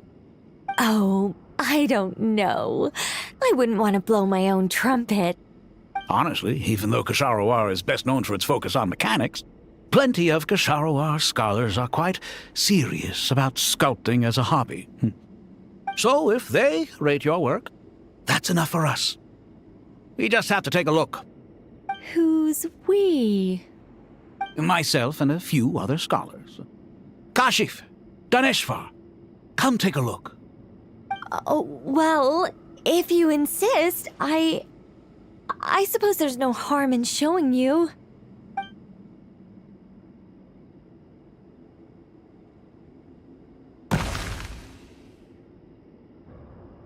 Whoa. Where did that come from? Look at the level of detail. It's so lifelike. The squirrel descends from the heavens like a champion, and the earth trembles beneath its feet. What do you think? Striking, isn't it? Kave? Kave, come here for a sec. Oh, and Madame Farazan, didn't you used to study in our darshan? Come take a look. All right, but hang on a moment. I have to finish reviewing this proposal first. You called? What is it, youngster? This squirrel statue. Isn't it cute? Oh, a squirrel. I wouldn't say cute per se. The realism is what stands out to me. Were you trying to carve a statue of a hero, young lady? Oh, a hero? I suppose so. Actually, I didn't really have a specific theme in mind. I just started working on it, and this is how it turned out. I see. Well, do you tend to read novels about heroes in your spare time? As a matter of fact, I do quite enjoy those. Everyone loves a good tale of daring do, right? Then perhaps this statue represents the heroic tale you long to see deep down inside. Also on the subject of heroism, I feel that if the subject posed with a finger raised towards the heavens, it would lend a greater gravitas to the overall image. I'm sure some would call it cliché or old-fashioned, but not me. I think it would be a perfect fit. It has a certain classical beauty about it. Kave! Sorry, Madame Faruzan, I'm a little busy right now. Don't wait up for me. What a pity. That young man has excellent aesthetic tastes. I was hoping to ask him for his opinion. What a genius idea! Why didn't I think of that? Classical beauty is a great direction to explore. That's it. Once I get back, I'm going to sculpt a heroic squirrel pointing its finger towards the sky. Precisely. A declaration of victory. You understand my vision. Then place the two statues face to face. Yes! That's exactly what I was thinking. It'll be a masterpiece. Miss... I'm sorry. I didn't catch your name. Just call me Nicole. Madame Faruzan? Was it? What? No. That wouldn't be right. Why ever not? Madam is a state of mind cultivated from within. Anyone may call me Madam if they so desire. My dear Miss Nicole, once we make it through these trying times, should we have the pleasure of meeting again, I shall look forward to seeing your new work. In this day of age, it's rare to find people with an appreciation for classical aesthetics. Meeting you was truly a pleasant surprise. Honestly, I feel the same way. It's been a long time since I met anyone interested in this style of statue. Clearly, they don't call you Madam for nothing. Also, I have to say, you're a very good judge of character. Because when I think about it, I really am someone who likes stories about heroes. That must be why I've quietly kept watch over generation after generation of them. Sorry, keeping watch over heroes? What exactly do you do for a living? Oh, never mind that. Let's not tell Madame Faruzan about Miss Nicole's true identity for now. Good idea. Let's limit the conversation to aesthetics.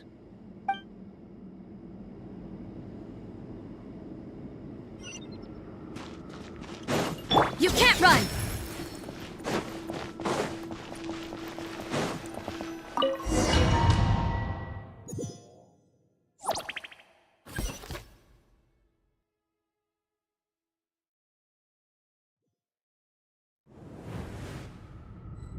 I hope everyone's ready. We'll be arriving at our destination very shortly. Hurry up, Grassa!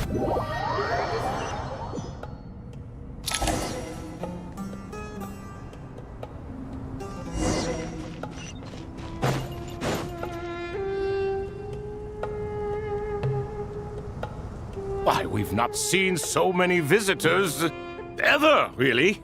What is this place now, a tourist attraction? Closer inspection reveals many familiar faces. To what do we dusty old fellows owe the honor? Surely you're not just here to chat. You surmised correctly. We are here to carry out a rather enormous project. Ho, enormous, you say? How large, then? Larger than the gaping void in our lives? Why, you've even put a smile on Goatee and Croco's faces. All this activity is making for quite the special day. I know that laugh. Lilipar? What on earth are you doing here? Oh, this is hilarious. Turns out good things really do come to those who wait. As long as you stay alive long enough. When did you three get locked up in here? And still you act all high and mighty, putting on a show for the younglings. Truly hysterical. Why, you? Yes, I know. No need to shout. You're right, Lilipar. Goatee, Croco, and I all have the same problem. But didn't King Deshret seal you away? How did you break free, and how did you get in here? Who knows? Perhaps you can ask my master one day, should you ever get the chance. Behold, the executioners of old. Some have turned into fragments residing in human bodies, and others are imprisoned eternally, leaving not a single shard behind. It's almost tragic, watching lowly prisoners like you act all self-important. Curiosity gnaws at you, doesn't it? Your interest in the outside world threatens to burst you at the seams. I'm starting to take a liking to this magic bottle lady. Time is of the essence. Let's get down to business. We come to you, O three ancient lords, to request your assistance on behalf of the Academia. If we can help you regain your freedom, then please consider lending us your aid. As for precisely what we need your help with, it's a long story. So, to demonstrate our sincerity, we are prepared to first resolve the problems that plague the three of you. All right, stop arguing, Croco. And Goatee, don't you start. What's the harm in letting her speak?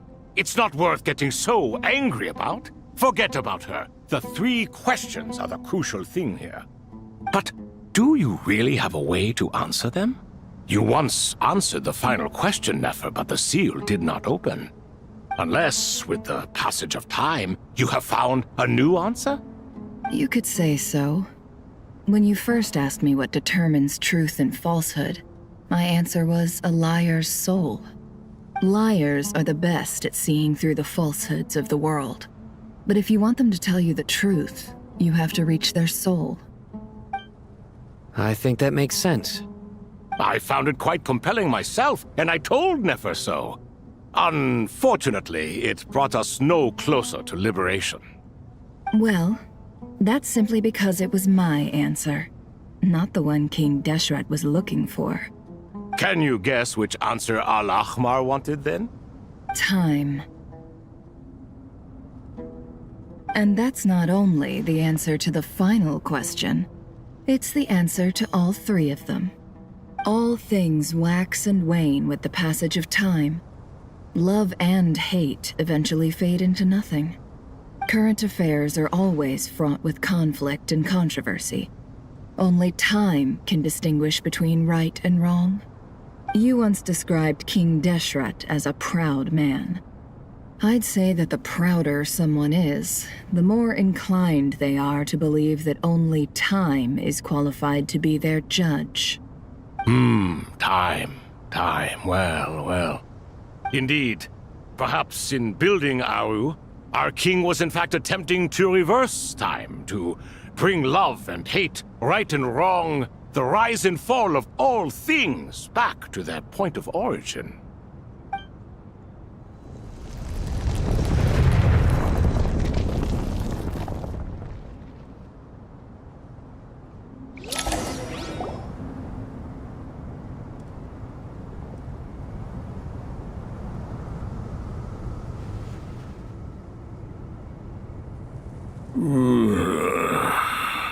This is the most eventful day I have experienced in a long time. You have my sincere gratitude. Are those 3 of the 7 pillars? Turns out the statues were quite faithful to the source. You three seem to be in good spirits. Prison can help a person grow and learn to cherish what they have. Nevertheless, after everything you've done for me, I sincerely hope you never have to experience it for yourself. Hello, Nefer.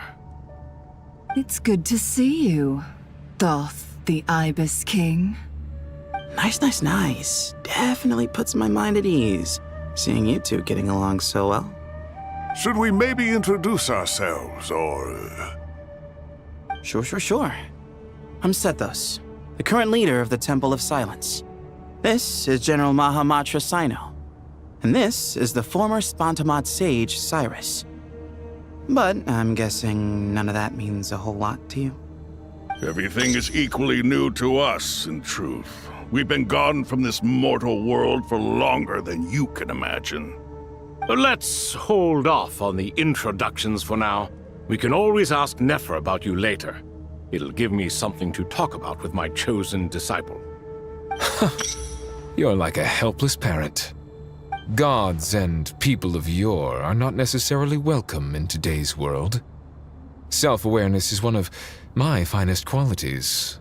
I thought I ought to share its fruits with you two. Is that so? Well, I think we'll take it in stride, just as we did with the 3 questions. Let's not forget, it was my persistence that won you both your freedom. Fair point. I have to applaud your persistence. And I must praise you for your wisdom. Now, state your wishes, young ones.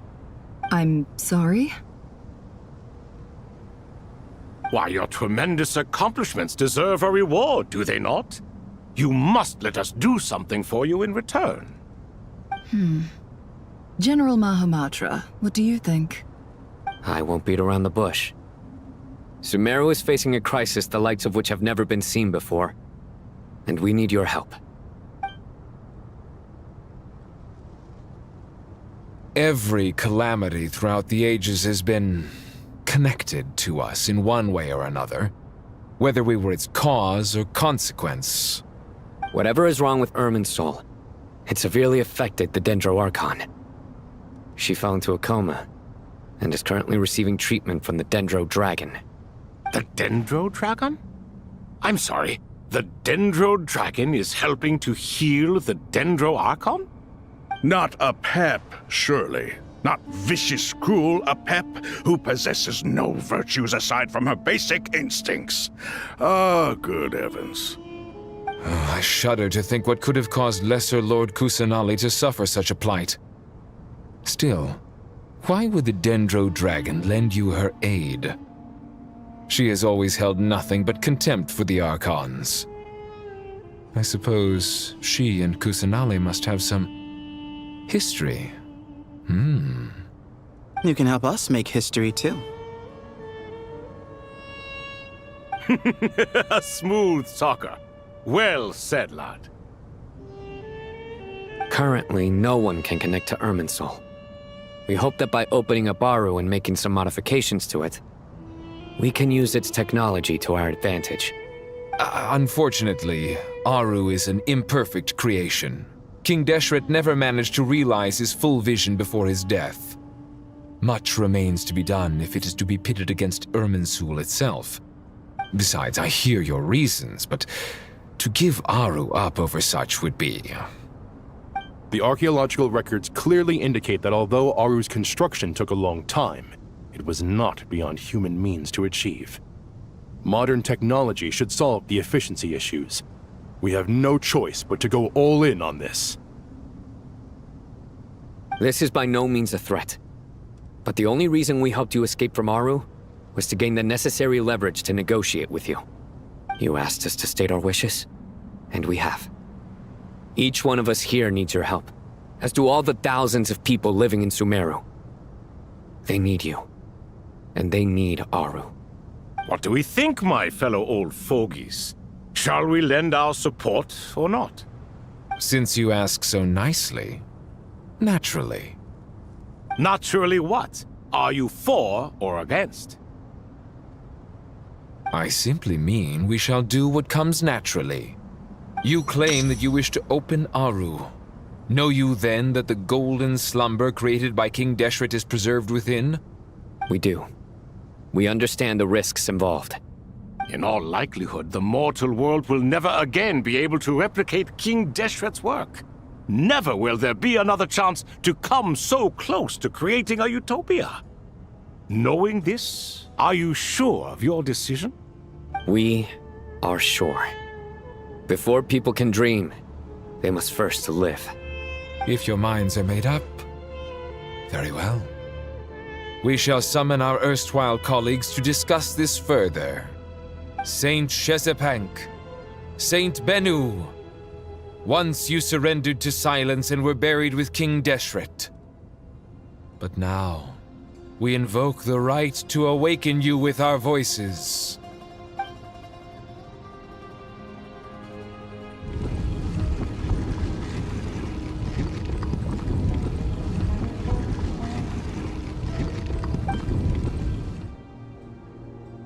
Saint Bennu, responding to your call. 3 kings detected. Initiating autonomous will.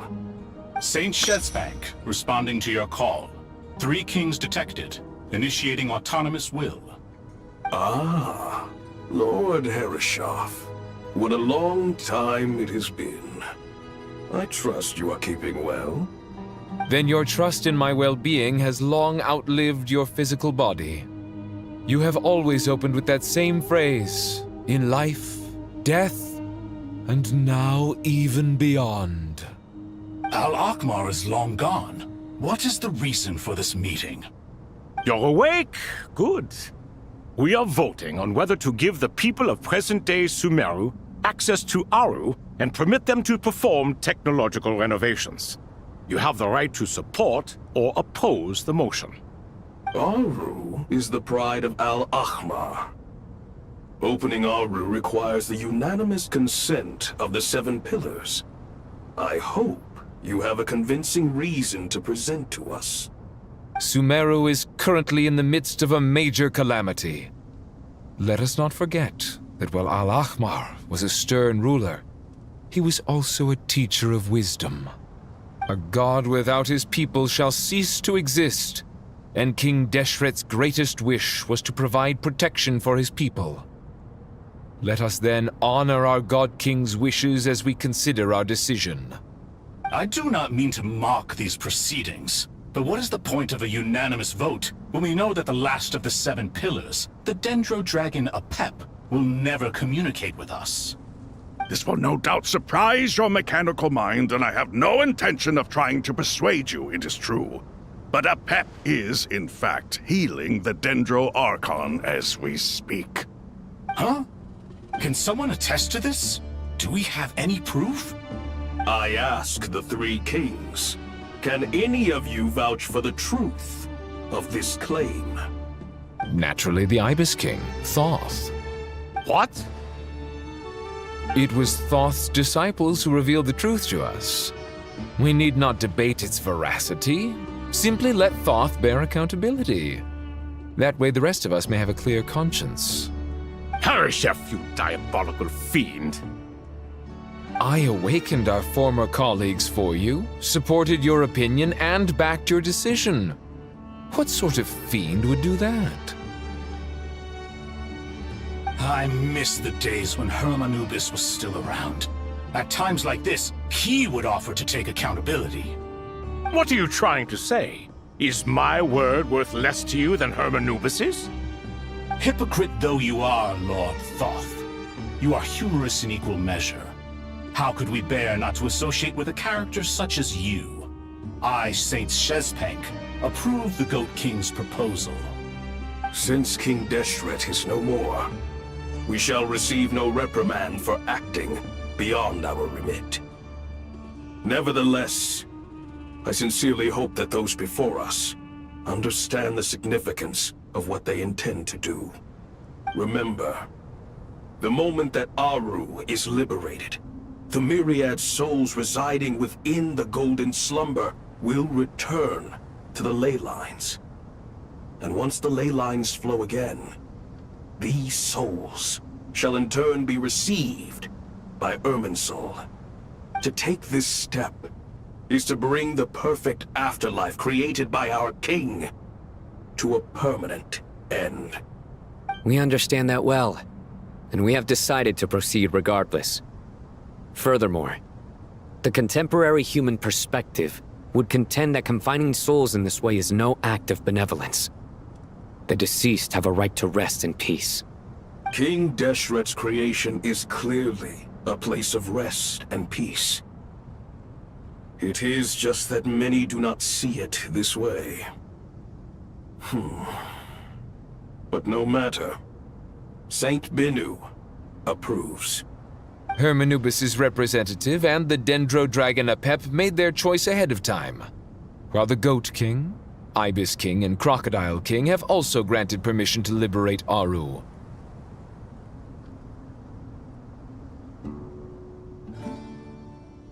By the grace of His Majesty, guided by his wisdom and will, let the gates of Aru be reopened.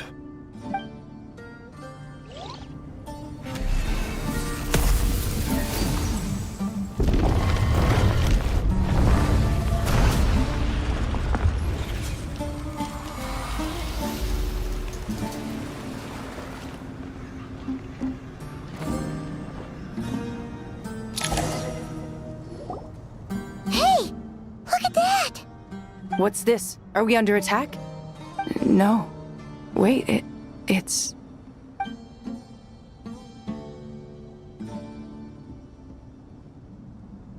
Here you are. Through the sands of time. I see you. Father. Father, is it really you? It's Jet's father, Jibriel! That's right! He entered the golden slumber, didn't he? I smell blood and sand on you. You've grown. Strong as a wild beast, and without shedding a tear. You have to leave, don't you? Please, just answer me this. What should I do for you? This meeting is a blessing from the gods. My soul, once imprisoned along with that of Semayu, is finally free. I am truly grateful for the chance to see you again. That the dead should meet the living is itself a miracle. One brief, precious moment is enough. Enough to set my heart at ease. Do not weep for me, Jet. I know you will accomplish many great things in your life. You will go further and climb higher than I ever did. All I ask is that you take good care of yourself.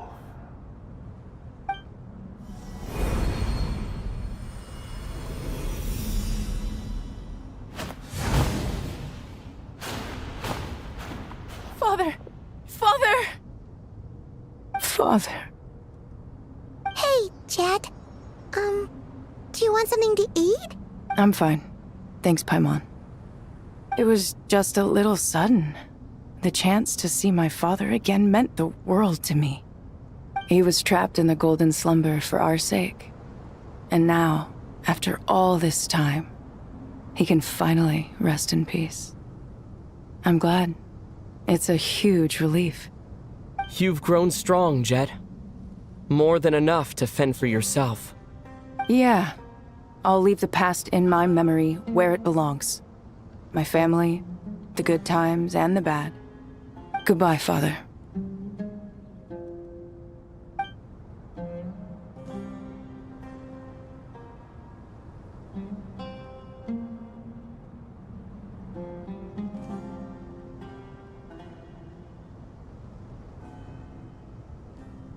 Ah, me, what a touching reunion that was. It seems we did a good deed today. We three retainers, once imprisoned for our iniquity, are surely the least qualified to judge whether this deed is good or bad. Either way, Aru is open. Now you have your opportunity, and with it, whatever trouble may ensue. Although Aru was created by a god, human craftsmanship was nevertheless required to build the gate that connects it to this world. Perhaps the relationship between gods and humanity follows a similar principle. As for your proposed renovations, we cannot determine which functions to keep or discard. Proceed as you see fit, but please entrust the task to your most accomplished scholars, or Bennu will be most displeased. It matters not. The Ibis King shall be accountable if any problems arise. Ibis, you chose to take on disciples, and so it follows that you must accept the risks of associating with humans. If I'd known you'd be like this, I would have locked all of you away in Aru, never to leave again for all eternity. All of us? What does this have to do with me? Vilify me no further. Scholars, since you have liberated Aru, allow me to present you with a gift. Using Aru's power, we shall install a defense mechanism at our king's mausoleum.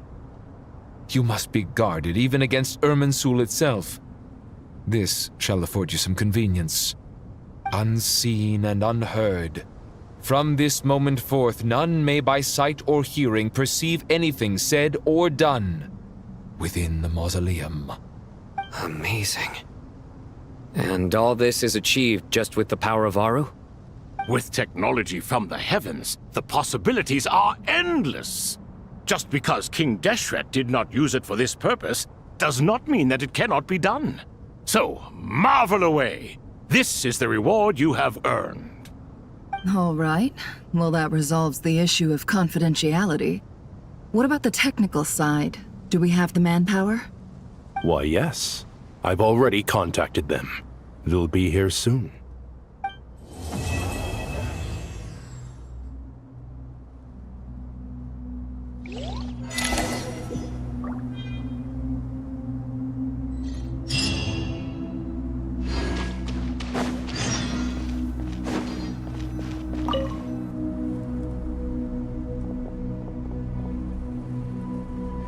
You must be the ones tasked by the Academia with renovating Aru? That's right. Good afternoon. I'm Kave, and these two are Termezi and Naisaburi. Hey, I'll hate them! Come and introduce yourself! We've met before. This is Thoth, the Ibis King, and everyone knows these two. Afternoon, gentlemen. I've only ever seen these two in murals! Ah, the paintings in the temple. They show us chatting, playing cards, playing chess. Precisely the activities we most enjoy, funnily enough. No, only you enjoy playing chess. We were just humoring you. I wouldn't go that far. Back to the matter at hand. A preliminary assessment by the Academia indicates that this project requires expertise in various disciplines, including the deciphering of ancient texts, mechanical engineering, the restoration of ancient ruins, and elemental theory. The most capable minds in their respective fields are here before you. If there are no objections, we'd like to begin our work. The artisans who built Aru for Al-Ahmar gave their very lives to create this splendid work. Follow their example by giving your utmost devotion to this project. I didn't know that. We'll do our best, of course, but we certainly won't be sacrificing our lives. Such brazen words. Humans these days are a far cry from their ancestors. What little respect you show for King Deshret. No, that's not what he meant. Please don't mind him. He shares your sentiments, just not your, penchant for hyperbole. Assuming that's what you were going for? I just think it's important to manage expectations. Forgive my lack of courtesy, but we simply can't sacrifice our lives to the gods on completion of the project like people in the legends of old. Here's a first draft of the project proposal for your perusal. Please let us know if you have any requests. Normally, I'd have made it look a lot more visually appealing, but we were really pressed for time on this occasion. I hope you'll forgive me if it's a little rough around the edges. Naturally. If my fellow ministers deem this meager display of respect sufficient, I suppose I can consider agreeing to their proposal. Why are you so preoccupied with the ostentatious displays of respect to Al-Ahmar? We should be trying to make things easy for them. You never know. We might have to rely on these young people to look after us in our old age. Exactly. This is Aru's mainframe. Be reminded to use it with great caution. We certainly will. Thank you for your assistance. You may attempt to lay out punishment should you so desire, though I'm afraid it would be futile. You and I both know that certain components of Aru can only be operated by humans. King Deshret always believed in humanity. Still, the reason that Aru's modules are designed that way is not so much because he trusted them, but more because he was wary of you. Is that true? No wonder human artisans helped to build Aru then. He actually required human assistance to create his greatest work. Naturally. Have you noticed that the Goat King keeps giving superficial responses? It's like he's just going through the motions and leaving the real debate to his colleagues. He understands the art of perfunctory speech. That's what earned him his position as the Minister of Ministers. It seems the rumors about King Deshret being a poor judge of character are baseless after all. Excuse me for being blunt, but it sounds suspiciously like you're putting yourself on a pedestal and mocking me. You're mistaken. And while there's nothing strictly wrong with making every conversation about yourself, it's not exactly a positive tendency either. You? Whatever. I knew it'd be like this working with you. All right, let me past. I need to look at this console. It's your job to activate it after all. Let's begin. Everyone, please proceed with the external checks and preparations as per the procedures outlined in the engineering plan.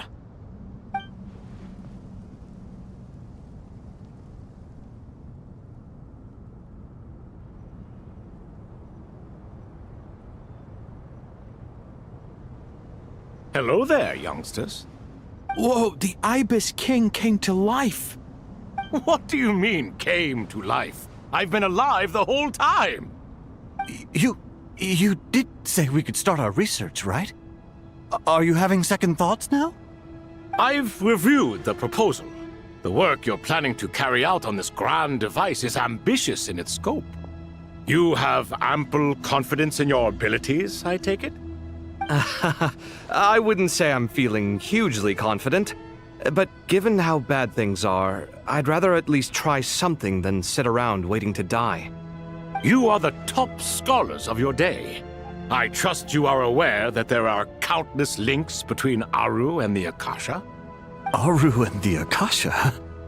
But I thought the Akasha was the Academia's greatest technological accomplishment, created years ago by the Dendro Archon to help her people access knowledge. And you too? Do you not know either? You've read the instruction manual, right? You tell them. An instruction manual? The Akasha has an instruction manual? The Dendro Archon is a kind and thoughtful god indeed. It used to sit on a shelf in the corner at the House of Dana. Not the most popular read. If the manual is to be believed, Aru was in fact the original inspiration for the Akasha system. What? But there are so few records about Aru anywhere. And practically none of these scientific expeditions into the desert had anything to do with it. Ah, but this is something you could not possibly have known. You may have heard many stories about the desert, but what is the most important aspect of history? Consider this a quiz. Anyone from Vahumana present? I'm from Vahumana. It's, well, veracity. Precisely. And a large part of veracity is the chronological order in which events occur. I may as well tell you. In the beginning, Nabu Malikata, the goddess of flowers, descended upon Sumeru. The glory of the heaven was within her. She brought life, oases, and knowledge to this land. Then she created the Jinn, enlightened them, and ordered them to serve her. Two other gods also walked upon this land where wisdom flowed in abundance. and the three met beneath the great green trees. It was the first and greatest alliance. We should speak with reverence of this covenant between the three, which transcended both time and life. For they promised that in Sumeru, wisdom would be shared with all. All the great changes in Sumeru's history began with the goddess of flowers. For King Deshret's sake, she pried into the secrets of Celestia, and for this was burned to ashes by the flames of wrath. So grieved was King Deshret by her passing that he lost all interest in state affairs and devoted himself instead to the knowledge that she had brought back. It was after learning of the technology from that floating island in the sky that he first conceived of Aru. And so, the Akasha was inspired by Aru, while the basis for Aru itself came from Celestia's technology.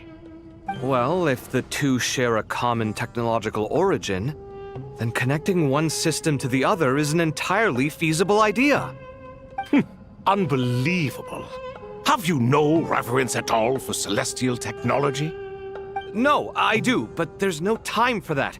The schedule is too tight. Blame it on the deadline. Perhaps you could try coming up with our cutoff dates. You know what it's like having to turn around 5 different drafts in one day? I wouldn't wish it on my worst enemy. Yeah, also, Sir Ibis, King, you don't plan on getting directly involved at all, do you? Yes, well, you strike us more as having come to give a popular science lecture. Or, wait, does this count as more of a first-hand witness statement? Neither. Anyway, this sounds like far too much work for me. Still, if Aru is so powerful, why didn't King Deshret use it for more ambitious ends? Because it was never fully completed. King Deshret had grand plans, but he perished before they could come to fruition.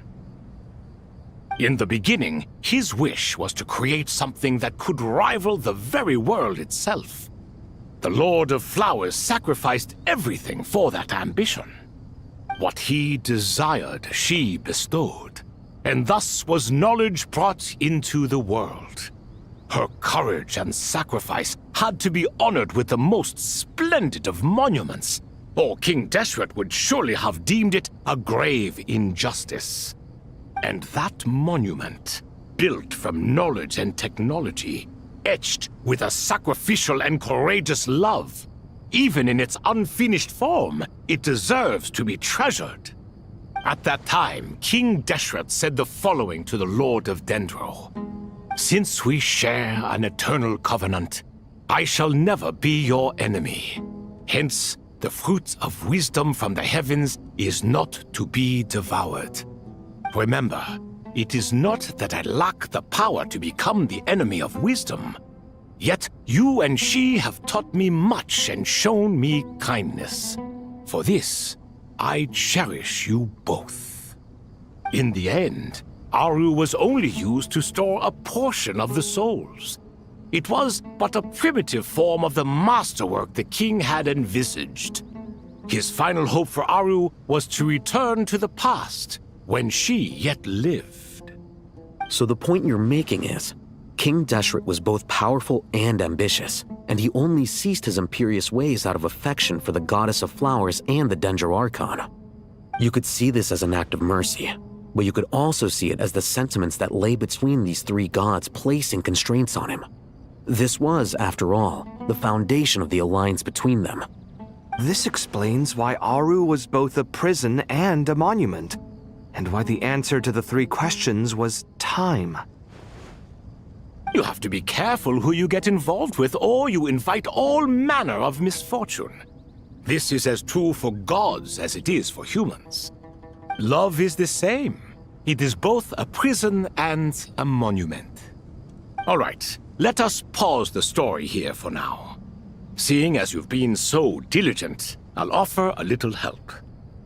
Who's in charge again? Is it you two? Ah, yes, me and him. Now then, close your eyes. Wisdom hides in the space between the tangible and the intangible. It is to convey the incommunicable through the simplest of mediums. By the power of King Deshret, I shall grant you a glimpse into the unseen secrets that lie at the threshold of existence.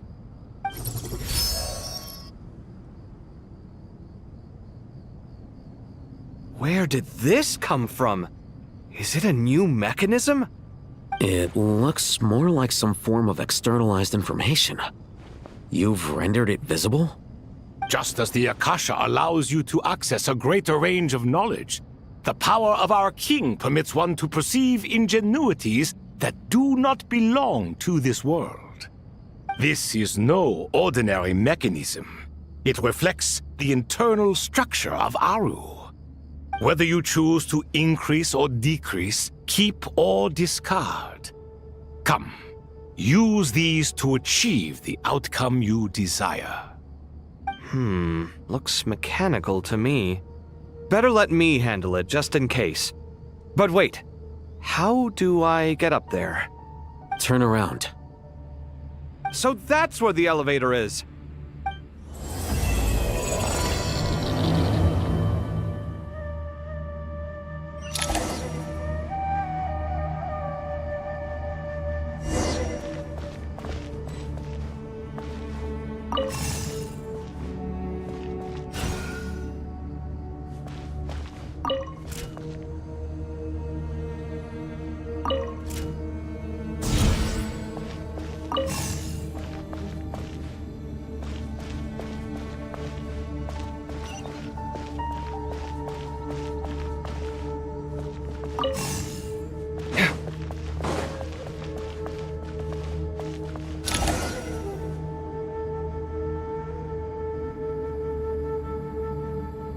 Obelisks were used to record important information in the ancient desert civilization. Hey, Alhaitham, there's some writing here I'll need you to decipher. I've sent it to your screen. Do you see it? Got it. It's a little blurry, but I should manage. Take a look and tell me what it says. Oh, and I'll send any other similar text directly to you from now on. Let's start with this one. It's a variant of an older script. Herein lie verses written for the Yellow Sands. Looks like cultural information from the age of King Deshret. If so, I suggest you delete it. Words thrown together merely for fun. I had no idea Aru kept a record of this. Well, as long as you're certain that this is strictly private information, that's fine. It is unimportant. All right, well, I guess I'll start now.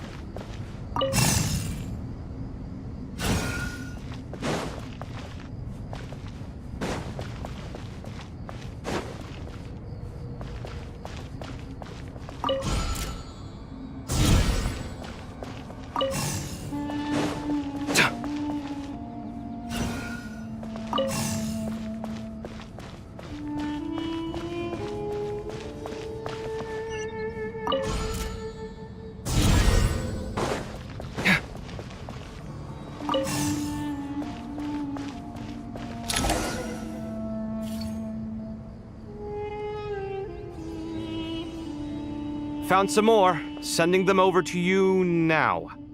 These are all reports about the Gurubad conflict. Can we delete them? I'd say so. Most of this information has already been archived anyway. What if there are details in there that Vahumana missed?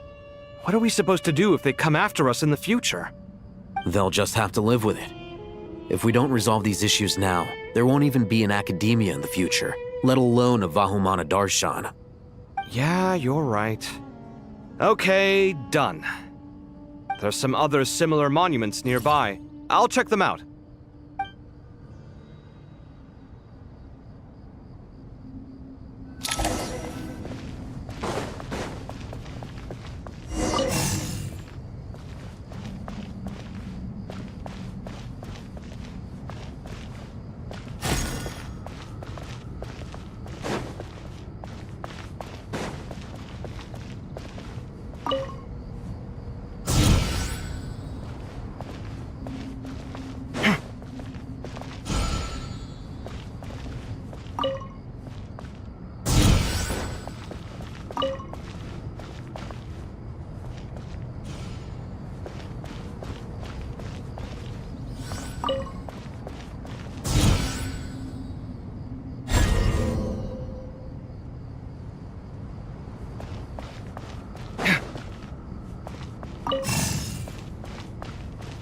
Scanning.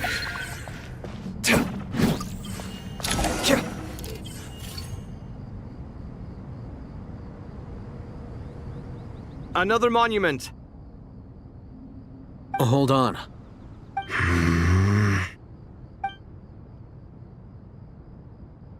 You're still reading it?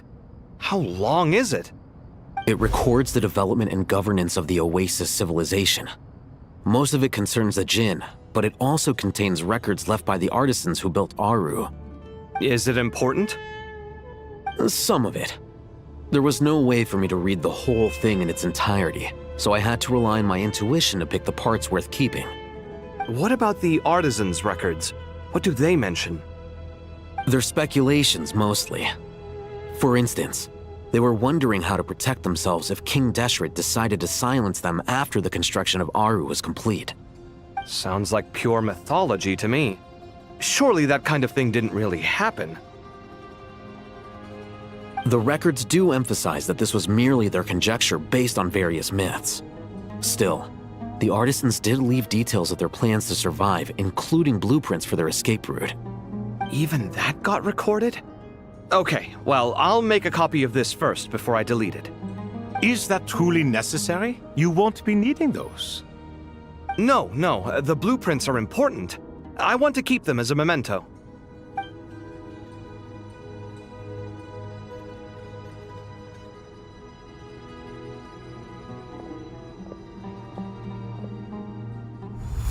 I think that should just about do it. It meets the requirements of the contingency plans, so we should be good. I gotta say, it's the strangest feeling, this cross between reality and the intangible. It's like drifting between life and death, or in and out of a dream, using my own hands to manipulate illusions that are forever out of reach. Chasing dreams in the most literal sense. Definitely a novel experience. What happens if my spirit just floats away? That won't happen. Anyway, I wouldn't celebrate just yet if I were you. There's likely to be a phase 2 of this project. All right. I'd better keep my wits about me then.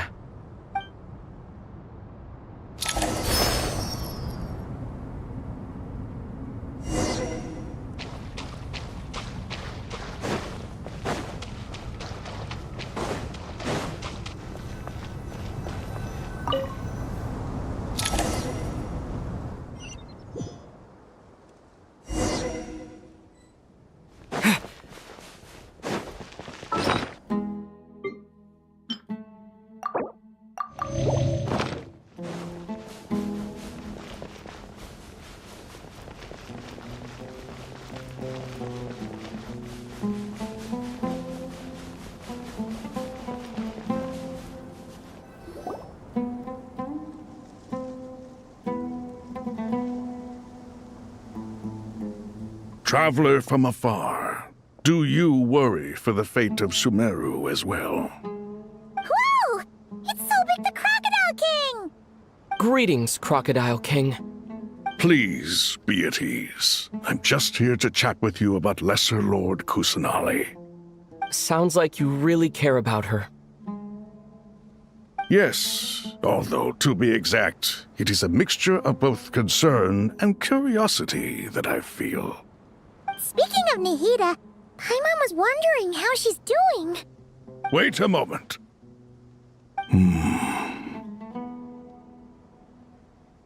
What is it? I tried calling out to a pep, but there was no response. This can only mean that she is focusing all her energy on taking care of Lesser Lord Kusanali. All the gods who served King Deshret seemed super surprised to hear that a pep agreed to help Nihida. Guessing she made a bad impression on you or something. Are you aware of the history between her and our king? Then you are learned indeed. I'm glad to know that Sumeru has the support of someone like you. At the end of his life, King Deshret tricked the Dendro Dragon into swallowing him whole, leaving her to bear the torment of his sins. The Dendro Dragon despised King Deshret, yet he outwitted her. Rather than bringing disaster to the land, he chose to deceive her and thereby ensure his annihilation. An act that surely displays his love for humanity. The Dendro Dragon stands for the glory of a bygone era. She hated Al-Ahmar and what he represented. All the gods, all the power they wielded. And so, her willingness to help the Dendro Archon through this crisis comes as a great surprise indeed. It makes one wonder whether, perhaps, the Dendro Archon assisted her in the past. Yep, Nahida did her a huge favor.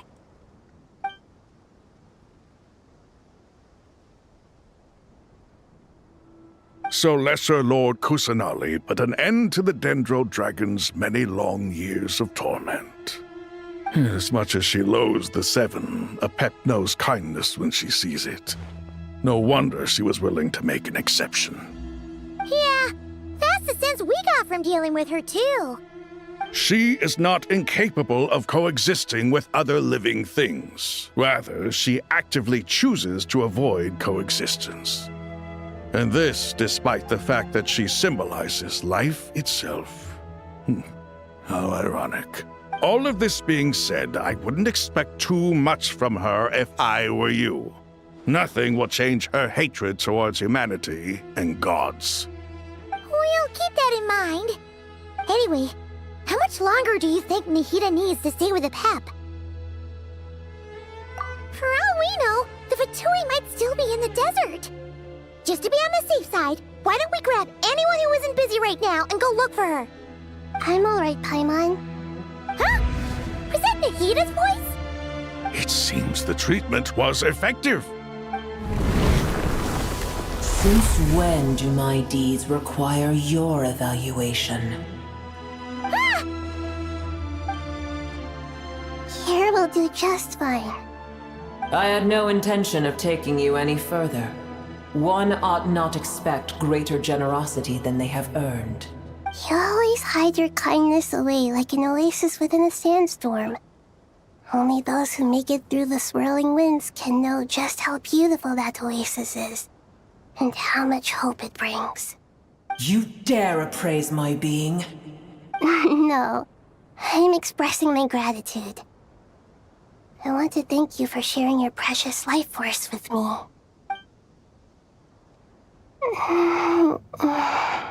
Awake already? You are more resilient than I thought. Pep. I feel much better. Thank you. Gods and their gratitude mean little to me. I would rather you give me your assurance that the situation with Irminsul and Sumeru's ley lines will be competently managed. If I suffer any ill effects from the ley lines, you, as the god of this land, will be held responsible. And you would not enjoy being held to account by me. I understand what you require, but I would assume this task even if you did not demand it. Sumeru is my responsibility. I must resume my duties as soon as possible. A farcical notion. God of Sumeru, I hope you realize how unextraordinary your strength is. And yet, maybe it is precisely what defines me. A god of wisdom is not meant to rule by force. Then hold steady. We go forth. Well, I'll be. Is that a pep? Do my eyes deceive me? Of all places, the Dendro Dragon has decided to visit the mausoleum of King Deshret? I see that after all this time, Al-Ahmar's menagerie of ministers remain as vile as ever. It's a pleasure, Dendro Dragon. Had you arrived but a little sooner, you... What a nauseating thought. You are not the first insects I have had the displeasure of dealing with today. A swarm of them tugged on my tail on my way over. Goodness knows what hovels they crawled from.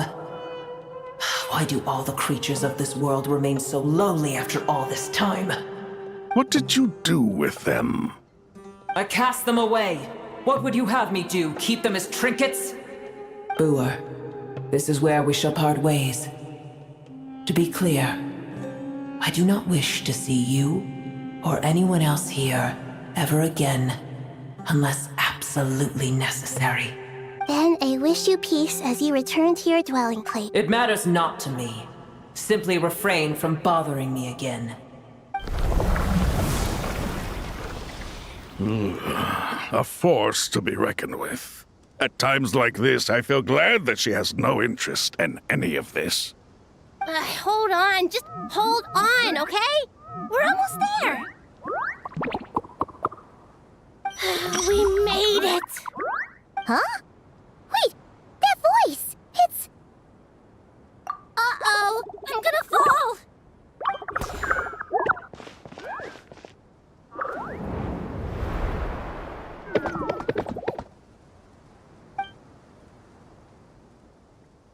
Well, that's a relief. A pair of safe hands indeed. The Dendro Archon's familiars. They are the last thing I expected to see here. Huh? Wait, what are the R&R doing here? Don't you guys hate the desert? Obviously I was worried about the Dendro Archon. I've been supporting them with my Pari powers the whole way here. Oh, you seem pretty nervous. Is it because there are too many people around? Not just people. It's all these non-human beings, too. It's hard on them. I can't believe you made such a long and dangerous journey just for my sake. I appreciate your support so much. Thank you all. I'll have to ask everyone to wait while I help our new arrival settle in. Once I'm done, I'll gather everyone to discuss our next steps. Traveler, Paimon, shall we find a place for our friends to stay? Awesome! Let's go! Well, first I have some questions.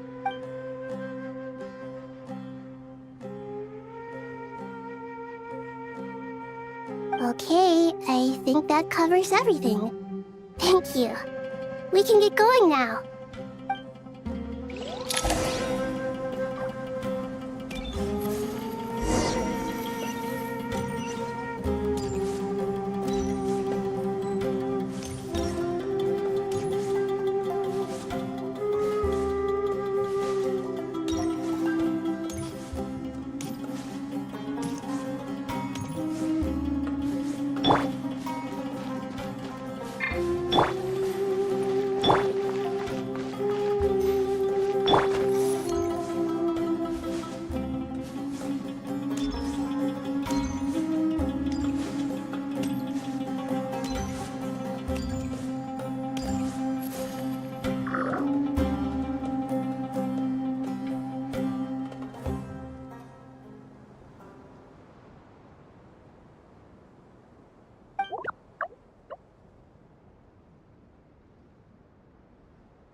Hello, everyone.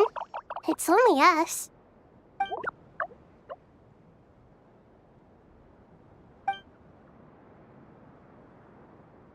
It must be very tough for you coming all the way out here, especially since you don't like the Voluka. Is everyone back in Vanarana doing well?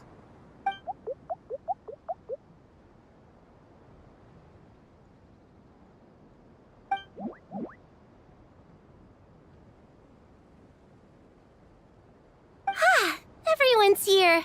Good. Are you okay? You look like you were about to pass out back there. Then you're forgetting who I am. Don't underestimate me.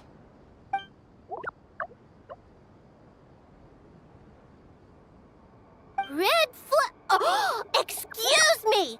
Are you comparing me to Paimon?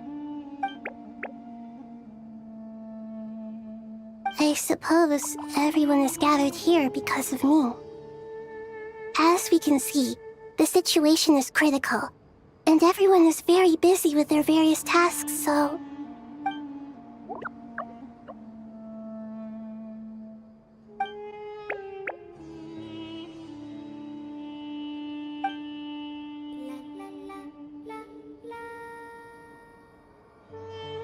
I can't thank you enough.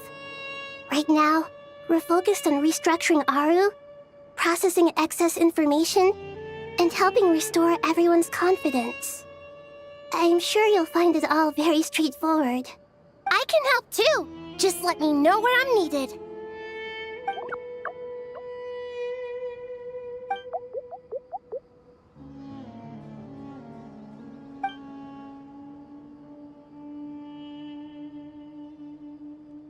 Up to no good?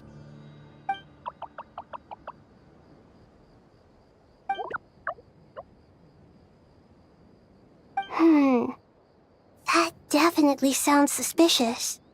Traveler, Paimon, I have other work to attend to here that needs to take priority. Could I trouble you to investigate the situation Arabalika spoke of? No problem. Leave it to us! Thank you. I'm counting on you.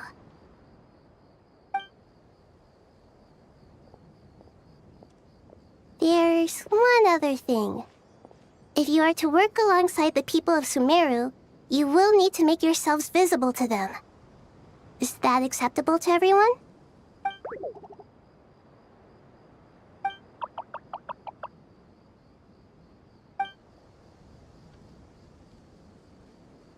There's nothing to fear. No one here will hurt you. But if you do feel afraid, don't worry. Just call my name and I'll be there. Very well. Now, I shall bestow a small blessing upon you all. Whenever people see you and interact with you, from the moment their gaze meets yours, they will experience the most beautiful of dreams.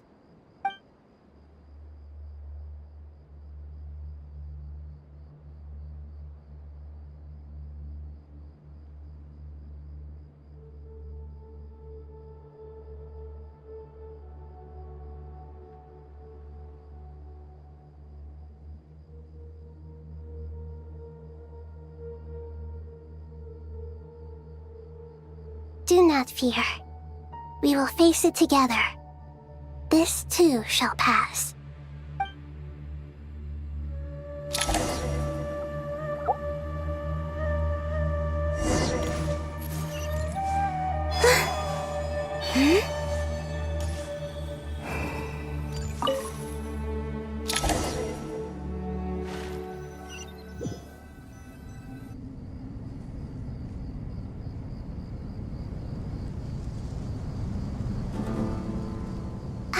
Everyone's here. Wonderful. Dendro Archon, you're back. Are you recovering all right? You mustn't push yourself too hard. I'm doing very well. Thank you for your concern.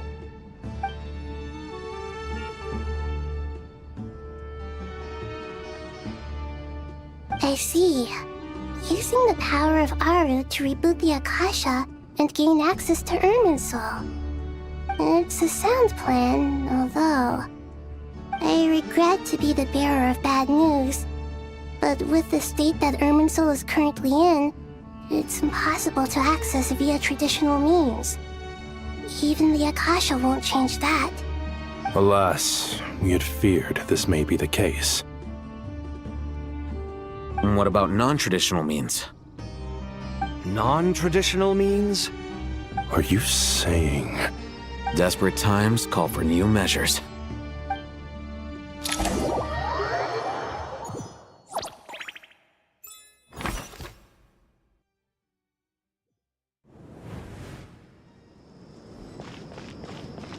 Behold!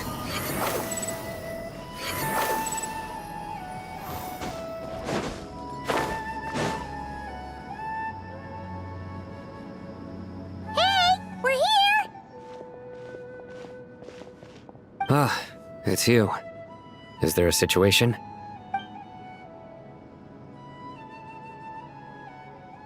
The Aranara have good intuition when it comes to people. In other words, there may well be a traitor among us. Given everything that's going on, I'd be more surprised if there wasn't.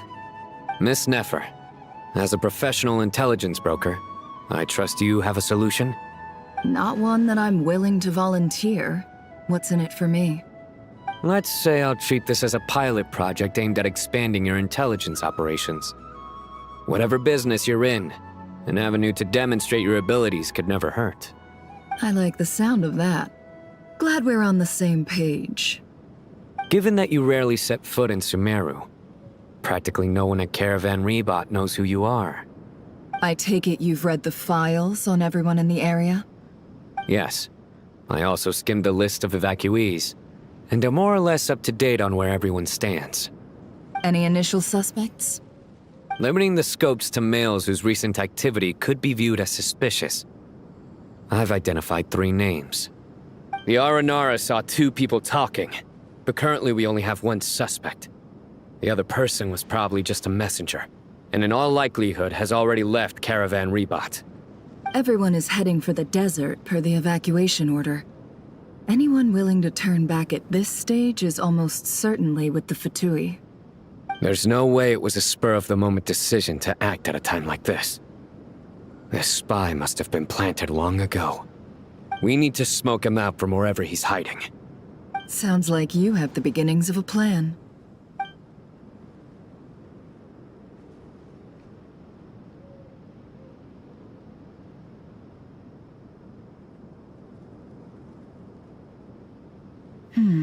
I see. Your suspicions are well-founded. I'd be watching him too if I were you. So far, we still lack solid evidence that he's been bribed. He hasn't made any recent purchases that would indicate he came into some cash. Then let's get closer to him to confirm before we make our move. I can handle it.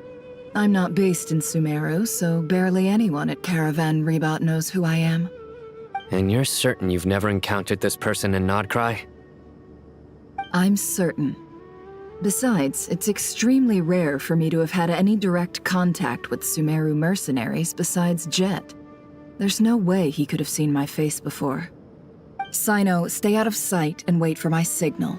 If he raises any red flags, I'll bring him toward the main road. Understood. I'll take it from there. Excellent. Well, it's a pleasure working with you.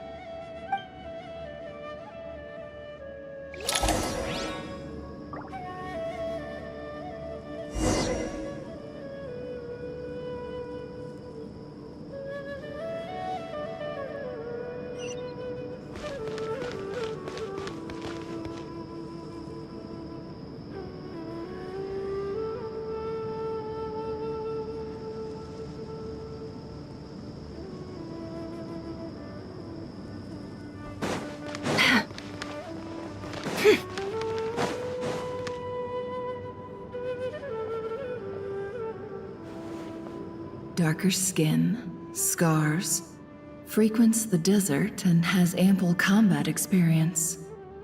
Nothing unusual about how he dresses or acts. What's that he's looking at? A coin. Interesting. Could that be how his contact paid him? Conveniently discreet for someone trying to hide any unexplained income. And yet it could be highly valuable. Sorry to bother you. Has everyone here already left? I don't suppose you happen to see a lady wearing a hat? Ma'am, what are you doing in Caravan Rebot all by yourself? The main group evacuated some time ago. Didn't you pass them on the road? My friend and I lost some of our cargo along the way. I didn't want to miss out on potential business, so I told her to go on ahead and meet the client while I retraced our steps. I didn't think it would be so late by the time I found it. And then there was a terrible sandstorm. I guess I must have taken a wrong turn, because I didn't see any large groups on my way here. Forgive me for asking, but just to be on the safe side, could you describe this friend of yours? Sure. She has blonde hair, and she was wearing a hat and a white dress. You'd definitely know if you'd seen her. Yes, I think that does ring a bell. Ah, my apologies. During this exceptional time, the Corps of 30 are under orders to be extra cautious when dealing with unknown people, whoever they might be. I understand. Well, sir, is there anything else you need to know? If not, I'd better try and catch up with them. Hey, wait! They left a good while ago now. You'll never catch up with them on your own. Why don't I give you a ride? I'm here to collect the last few people anyway. We have plenty of carts, so one more won't be a problem. That would be amazing. Traveling with a group will be much safer. I'll have to pay you for your trouble. Hey, let's not worry about the money for now. Wait here a moment. Once I'm done packing up, I'll take you to join the rest of the group. All right, thanks. Let me know if you need a hand carrying anything. No need for that. I'm strong enough for both of us. Okay. Well, I wish there was some way I could repay you. Guess it's my lucky day, running into someone who knows what they're doing here. You might have just saved my life, you know? You're not wrong there. I mean, what kind of cargo is so important that it's worth risking your life to get back? I hope for your sake that it's priceless. Actually, I suppose I can tell you, since you've been such a big help. But be sure to keep it to yourself, or we could both be in big trouble. Oh, really? Sounds mysterious. We're in the antiques business. You understand? Some of our goods aren't acquired through the most legitimate means. We have to be very discreet when we're selling them. That's why I had to go looking for the missing cargo alone. Ah, no wonder. Well, ma'am, in that case, it turns out that maybe there is something you could do for me. I'm all ears. But to be clear, our commission isn't cheap. Think carefully before you ask. We don't want to ruin our relationship before we even hit the road. I'm sure that won't be a problem. My issue is, I have something that's a little difficult to sell on as well. Take a look at this.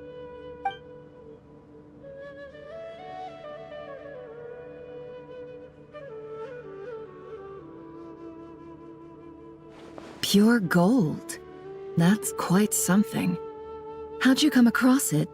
Dig it out of some ancient tomb? If you look hard enough, there are many treasures to be found in the mausoleum of King Deshret. It has no distinct Snezhnayan markings. That'll be why he's going with that story. And he clearly doesn't want to arouse suspicion, so he's on the lookout for an opportunity to make a quiet trade. Surely you have an existing business partner. Won't they take it off your hands? I hope I won't be attracting the wrath of my competitors by helping you sell this. The shop I used to work with is having cash flow issues at the moment after losing some money. I'm under enough pressure as it is without having to deal with them. On the off chance anything went wrong, I'd never get my money back. I understand. Gold is the last thing that traders with cash flow problems want to see. Well, in that case, I think we can work something out. As it happens, I'm just about done packing. Shall we make a move? Sure. Let's walk and talk. This evacuation was a huge operation. They needed a few people to stay behind and tie up loose ends. And I ended up being one of them. You're lucky you ran into us in time. I certainly am. I don't know how this happened. One thing...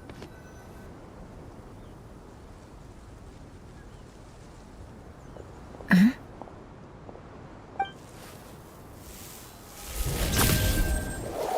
Hands where I can see them. General Mahamatra! No, wait! What are you doing?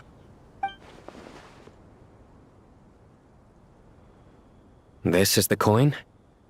Good. Sadly, you won't have the chance to spend it.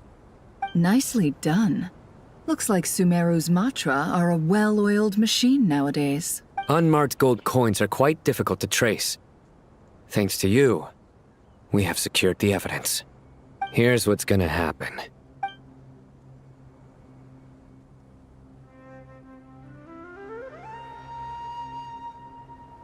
Southeast from here, leeward side of the hill.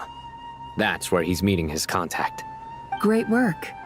Candace tells me your interrogation skills are highly effective. Hers are quickly catching up.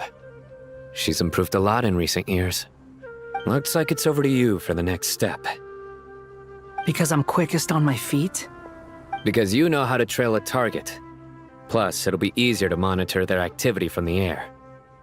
Fine. I'll be quick. One more thing. The Traveler just brought a message from the Dendro Archon. Once you're done with this, we're to meet up at the mausoleum of King Deshret. Got it. Will do. Are you sure you'll be okay on your own? Gee, I don't know. Maybe you should come with me. Okay. Then Paimon's coming with you. Really? You do know this is a stealth operation, right? Meaning, you have to be quiet? Paimon, are you sure about this? Well, Paimon at least wants to give it a shot. Like everyone says, if you never try, you'll never know. Besides, being the best guide in Teyvat has to count for something. This should be a piece of cake. Fine. Join me if you want. But be warned, if anything goes wrong, I'll have to gag you and shove you into a bush. No need! Paimon will be super careful. Promise! Good. Then what are we waiting for? Let's go. Ah! Coming! Coming!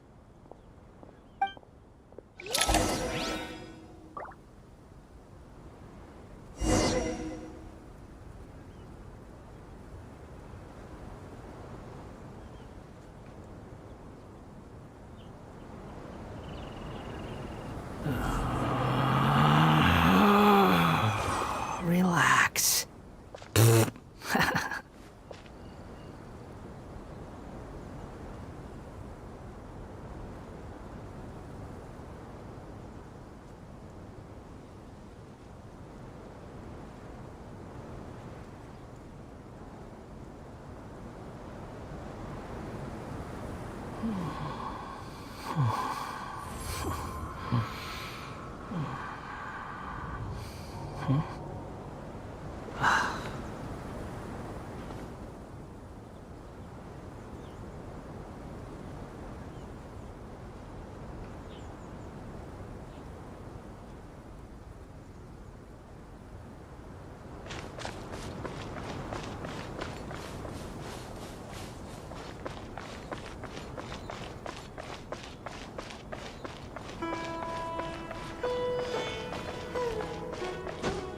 The wind rises. Search for it. Too slow. Quit following me.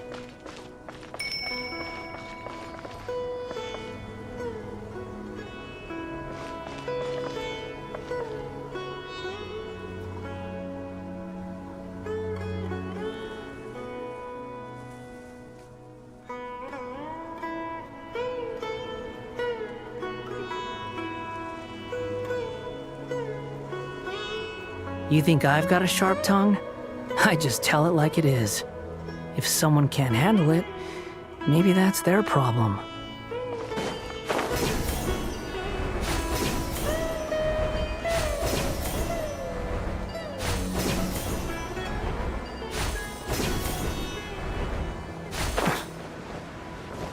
Squall and Fury!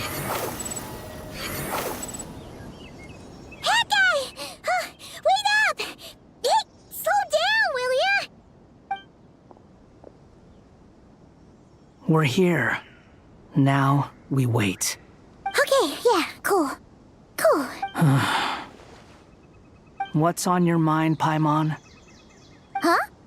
Oh, nothing?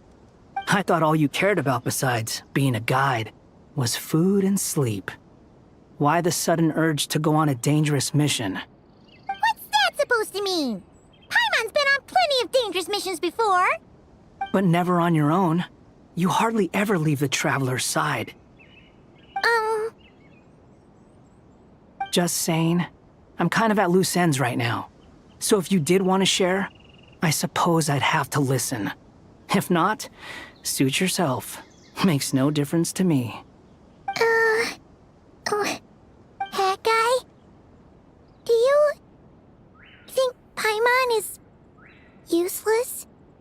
What? Where's that coming from? When we were in Not Krai, Paimon suddenly realized something. Even though Paimon's with a traveler every single day, whenever we face real danger, she can't do anything to help. Paimon doesn't get like this very often. She just got really scared when the traveler got kidnapped that time. What if he never came back? What would Paimon do then? And the more Paimon thought about it, the more useless she felt. But Paimon doesn't want to be a burden. Paimon wants to be a friend who's actually useful. Does that make any sense? You know, that feeling of just being completely useless and... Oh. Paimon probably sounds so ridiculous right now. You asked the right person. Boy, do I know that feeling. Oh, that guy. I'm not gonna try and encourage you. What I will say is this. When you start doubting yourself, you have two choices. Give up or change. You have to make the decision to move forward. Otherwise, no amount of consultation from other people is gonna help you. So ask yourself, what do you want? To get stronger? To learn more? Whatever it is, go do it. You won't have any regrets if you can at least say that you tried. Oh, all right. Something's not right. Shouldn't they be here by now? Paimon, is it just me? Or is it a little too quiet around here? Should Paimon take a look? We'll give it another hour. If nothing happens, we head back. Okay.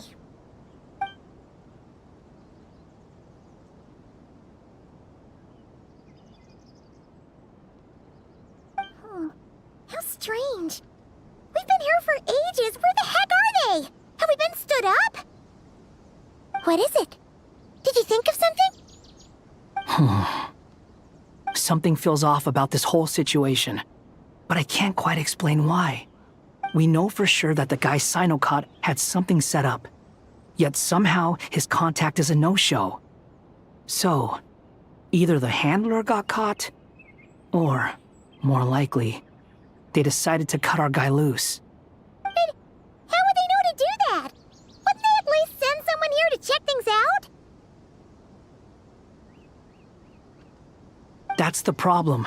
They couldn't possibly know what's happening here. Unless... This feels all too familiar. Come on, let's head back.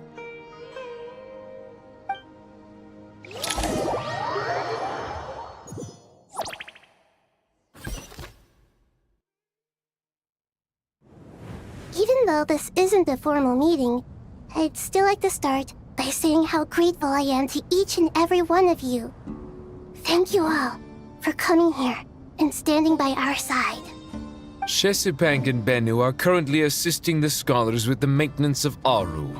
Please forgive their absence. As for Hermanubis, may he rest in peace. We remember him with great fondness. There have been times when I imagined what it might be like to meet you all. Now that it's really happening, I feel quite emotional. Time has taken many things away, but that which remains is all the more resilient. I must say, there is one thing that rather surprises me.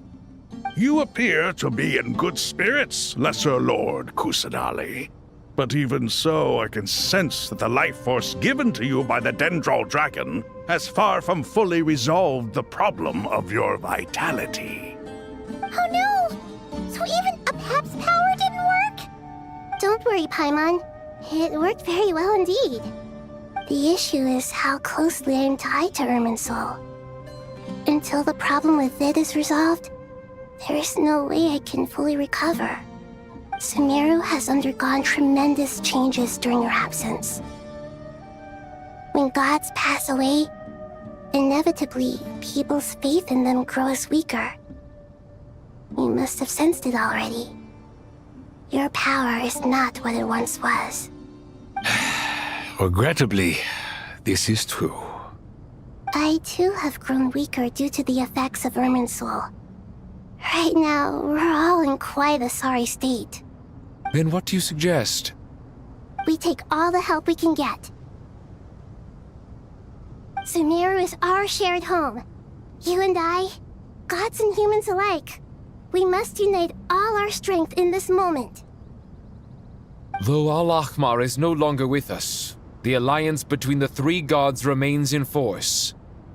Regardless, as subjects of our king, we have a responsibility to support Sumeru through this catastrophe. Not to mention that it was the people of Sumeru who released us from this prison of Aru. Times have changed, and the people of today possess greater wisdom than those of the past. You really know how to give a rousing speech, Goti. Now then, let us learn more about your plan. The brightest minds of the Sumeru Academia are busy opening and renovating Aru. They claim it has something to do with Irminsul? Correct. Irminsul has existed in Teyvat since the very beginning. But during the Age of the Dragons, it did not possess the significance it holds today. After the heavenly principles arrived, the power of the Light Realm was divided into elemental energy, and Irminsul was refashioned as a device that records and preserves all information. Since then, everything in this world has been inextricably linked to it. As the Dendro Archon, I have a duty to protect Irminsul.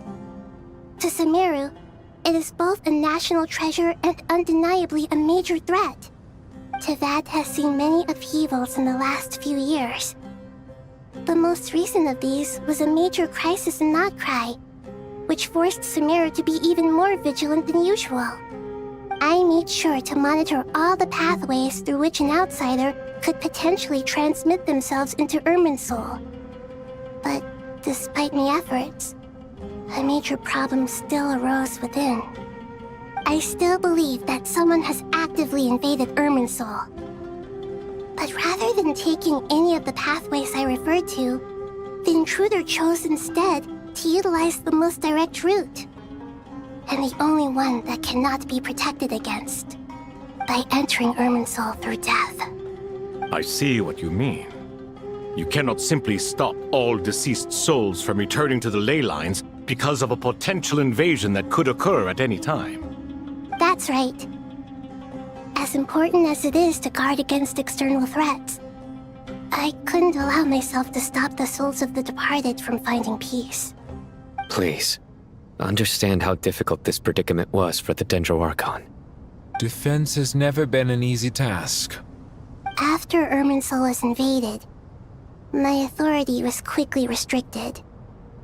Soon after that, the tree began denying access to any connections. I'm sure you feel responsible, but you are not to blame. No one can predict every possible disaster. There will always be trials and tribulations for the world to endure. But the people of Sumeru should not have to endure this. We must find a way to break through the lockdown and connect to Irminsul. And this is why you need Aru. Yes. The only thing in Sumeru capable of rivaling Irminsul in terms of overall function and performance is Al-Ahmar's legacy, Aru. All I managed to do before falling into a coma was make some minor adjustments to Irminsul. Using Aru is a last resort, and a move that comes with enormous risks. The Scholar's initial plan was to borrow Aru's power to reboot the Akasha, then use the Akasha to connect to Irminsul and investigate. Unfortunately, Irminsul has suffered far greater damage than they first thought, rendering that plan futile. To rise to the challenge, we had to resort to more extreme and far costlier means. This has led to a number of new contingency plans. To reclaim Irminsul, our brightest scholars have made further modifications to Aru with multiple goals in mind. I thank you all for giving them your blessing in this endeavor. Human wisdom has clearly improved over the millennia. You have not only our support, but that of the Jinn, the Aranara, and the Pari. Together, we will do everything in our power to save Irminsul. By the way, when you spoke earlier of an intruder, it almost sounded as if you knew who you were dealing with and what they were capable of. Well, since you ask.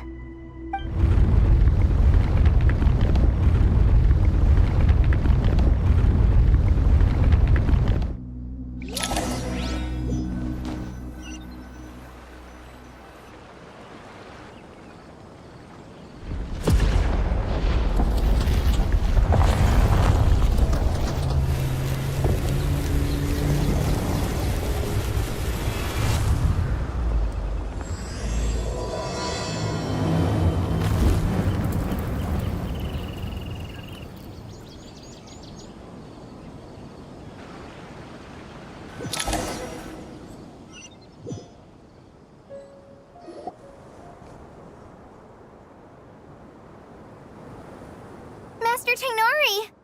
What is that? Is this Irminsul? How did this happen? What's going on inside?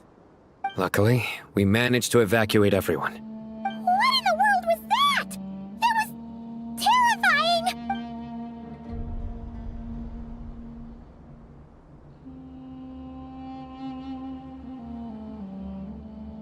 Oh my. I understand now, Dendro Archon. You make yourself quite clear indeed. Not once over the millennia has Irminsul been so terribly afflicted as this. Please continue, Dendro Archon. Irminsul's root system is what comprises the ley lines. In the past, it has always been hidden away, going unseen by the general populace. But now, an evil intruder is making it reveal itself. It has become a tree of unbridled greed. A clear sign that a deranged experiment has advanced to a new stage. Blasphemy. From where I stand, an experiment in the name of blasphemy sounds rather improper. But if we are to honor Dottores' will, this is what we must do. The birth of this tree proves to me beyond doubt that this incident is connected to him. But to explain the situation in full, there is someone I need to tell you about.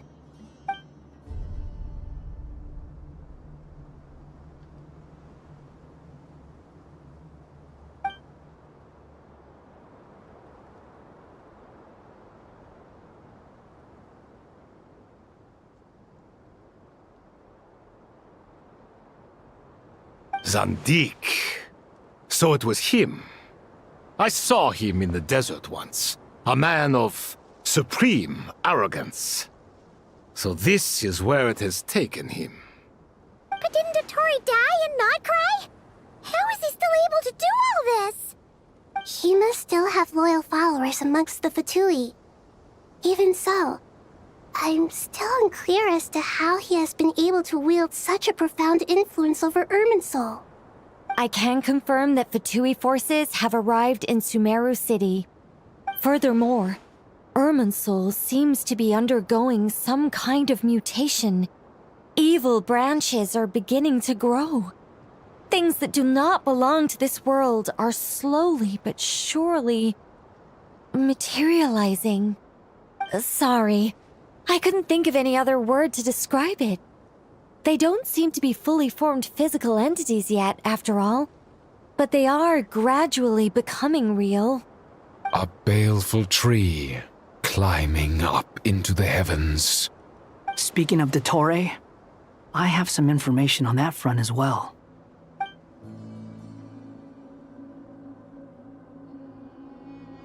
I didn't think it was wise to state this out in the open. But my theory is, the mole wasn't cut off after he was caught. They wrote him off from the beginning. You mean, the Fatui never intended to follow through with him? Then why plant a mole at all? It's hardly a conventional strategy, and the rationale behind it is pretty twisted.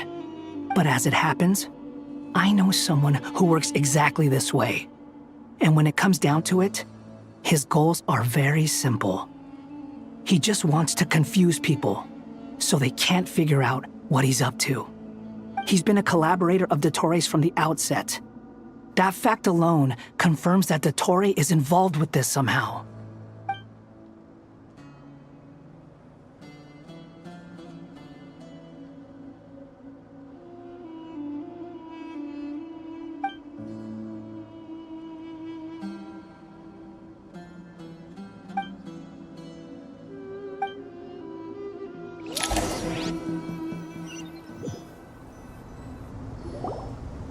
There is still much to be done. Everyone, please remember our core strategy. As per the discussions, the following groups must act immediately. Mr. Alhaitham and Mr. Kave, the next phase of the Aru renovation project must begin right away. Godspeed to you both. We'll give it everything we've got. The plan looks feasible, but the implementation will require certain resources. General Mahamatra Sino and his team will help to procure the materials required for modifying the terminal. No problem. I've already spoken with Sethos and Hat Guy, and they've agreed to assist me. This kind of thing is best left to the fleet-footed, right, Hat Guy? If it's efficiency you're after, we're the right people for the job. Following up on the elemental energy amplifier we discussed, Ms. Dory, I assume you're the one most familiar with the status of this project. Aside from the Dendro Archon, of course. Yep, that's right. Leave it to Lord Sangama Bay. Got it.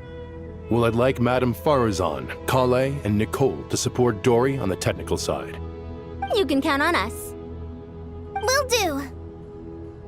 Rest assured, I'll take good care of Kale.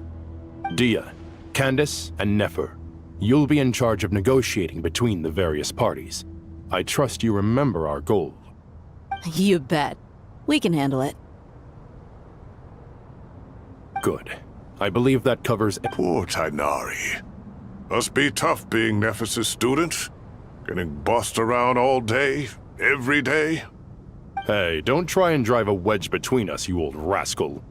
All it says to me is that Master Nephis has faith in everyone's abilities. While I'm nominally here as backup, I doubt there will be many situations where my help is needed. Exactly. Finally, Traveler, you and I will head to the border between Sumeru and Natlan. Once that task is complete, I'll be asking some of you to accompany me to the Eternal Oasis. The Eternal Oasis? I thought that was just a legend.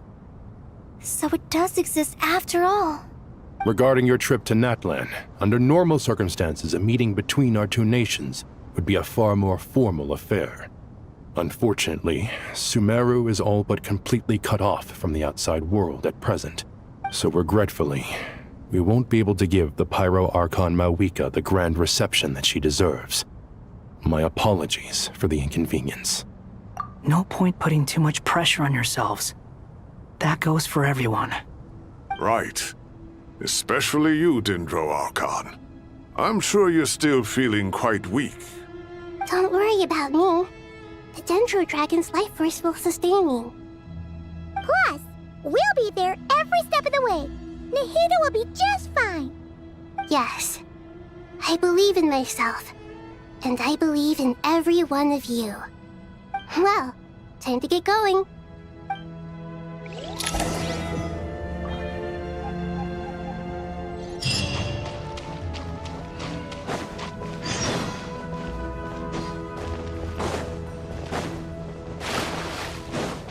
Honed in flame!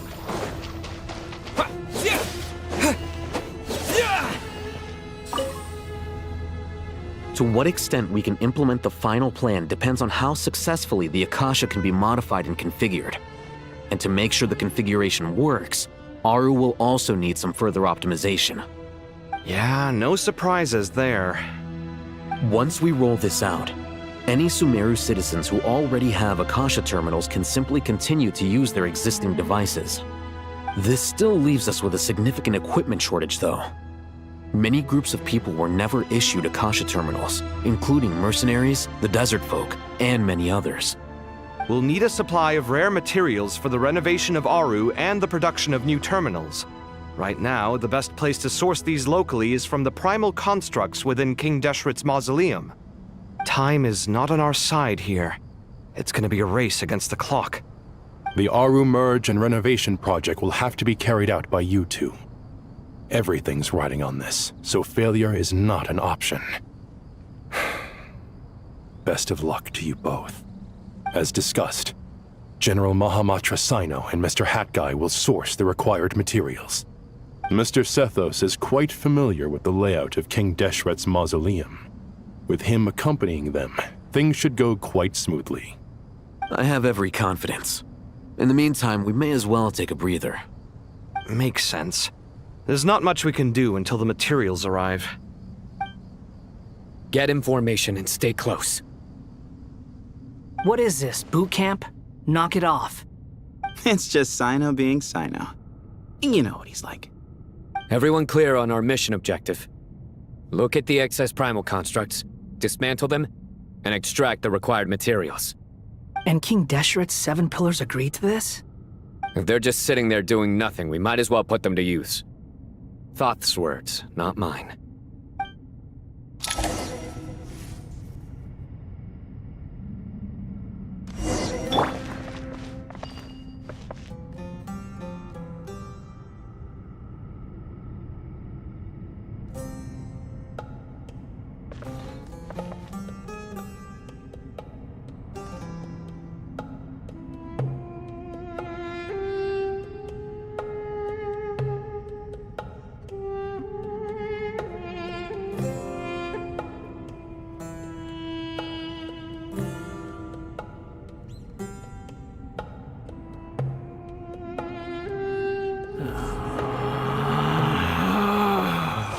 Relax.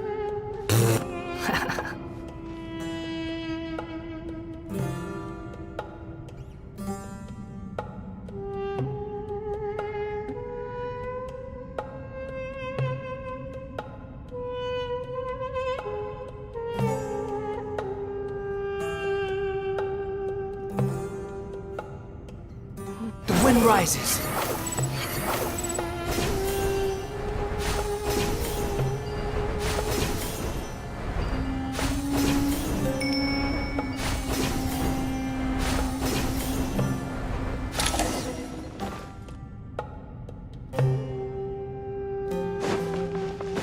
Behold! Ha! Ja! Ka! Wretched vermin! Judgment is upon you!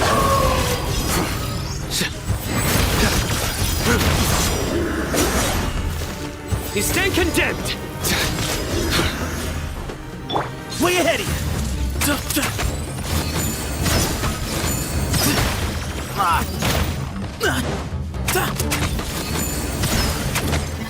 Give me some space!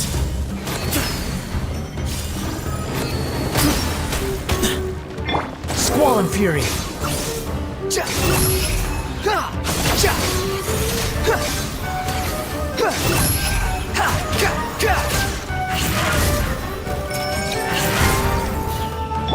Excuse me?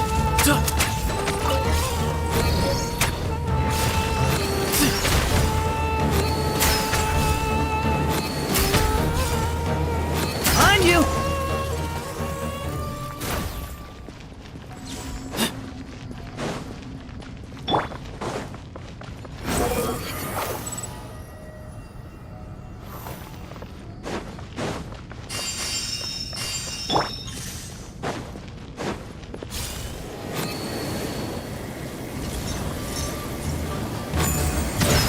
Give me some space. Behold!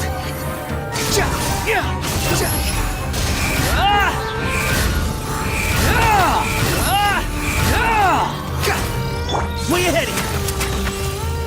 On you! Surrender! Cry louder! Squall and fury!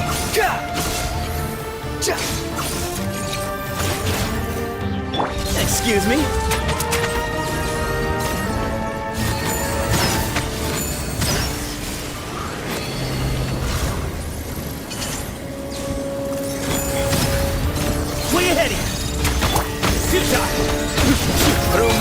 Justice is served! Their penance is due! Behold!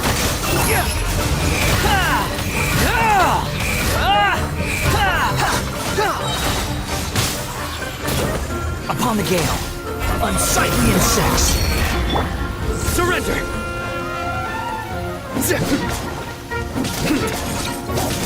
Excuse me?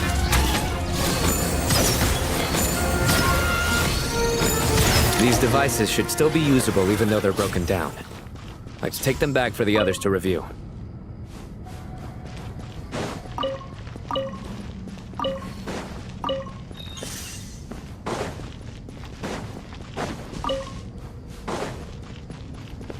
Give me some space. The wind rises. Too slow.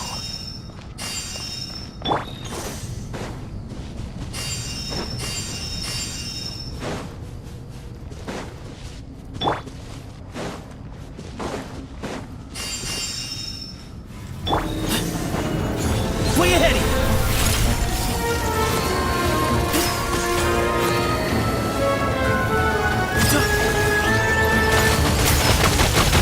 Excuse me? Behold!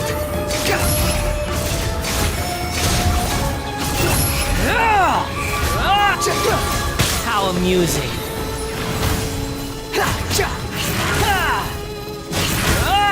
Give me some space.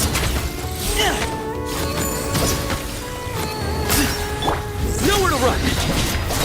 Judgment is upon you.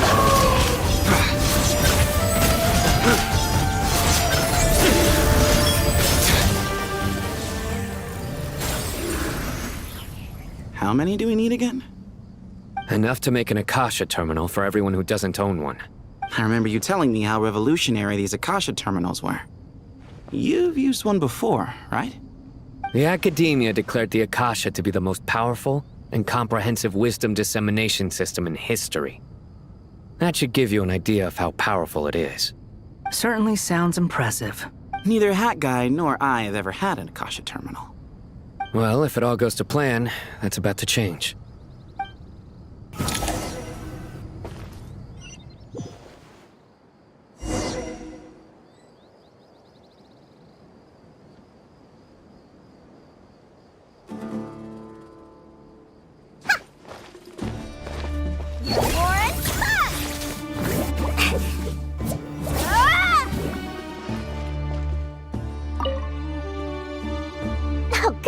Thank you so much for handling the delivery. What a long way it was. You've really outdone yourselves. I'm well aware what a bumpy, dangerous journey it must have been. Now, I would have loved to oversee the process myself, but of course, those of us who know the plan can't leave the mausoleum. Oh, trust me, I'm patting myself on the back for my assembly work here. Simply flawless work. But will you really be needing all of this?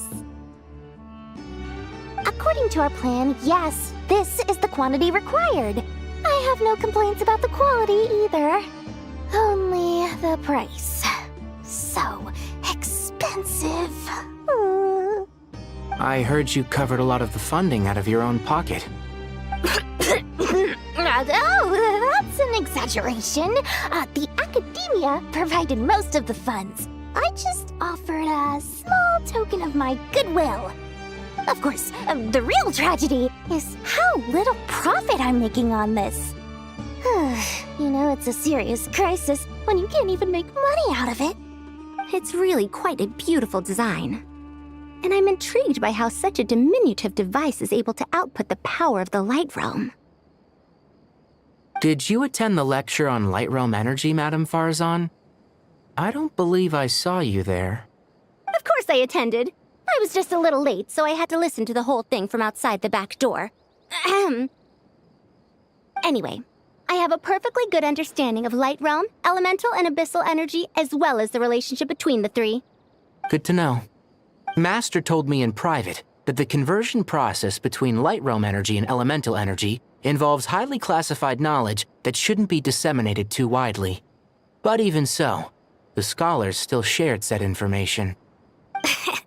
Well, you can't enforce a rule that everyone breaks. Is that the idea? At first, the Dendro Archon was reluctant to explain it in great depth for safety reasons. Later, she came to terms with it and simply informed my master that we would all have to face the question of survival together. To protect someone from such dangers means keeping them in the dark. But for someone to know and embody the wisdom within, they must understand its very essence. It's an information hazard. We're exposed to danger just by knowing the facts. And just like bait, it lures us in by offering us the solution to our problems. But if you're not careful, you'll end up pursuing it down a dark path. A tricky problem. But today, this big problem has been broken down into many smaller, more trivial ones. What do you mean? Ah, I get it. For instance, you and I share secret knowledge, while she and I take on the risks of life, death, and fate. Something like that? Hey, what? That is not what I call a trivial problem. Well, as they often say in Vahumana, an event that is monumental to the individual is negligible in the grand scheme of history. Generally, the fate of the individual is an insignificant affair. Being from Amorta, where the subject of our research tends to be a lot more personal, I have to disagree. It's hard to dismiss the individual as insignificant. In other words, the big problem of survival has been broken down into many small, interconnected factors, and each one of us represents one of those factors. When the same secret is shared with a group of people, the same fate binds them together. Most people would find this unimaginable, but to us scholars, this is the path that has always beckoned to us. Sharing knowledge is a good way to fight against fate. I will always believe in that. All right, I think that's everything. Thanks a lot. But don't go anywhere just yet. I'll still be needing you to calibrate the equipment.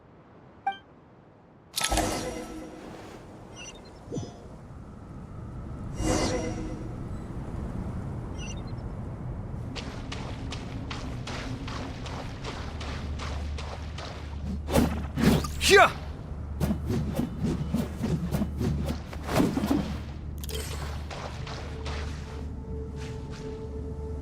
Come at me!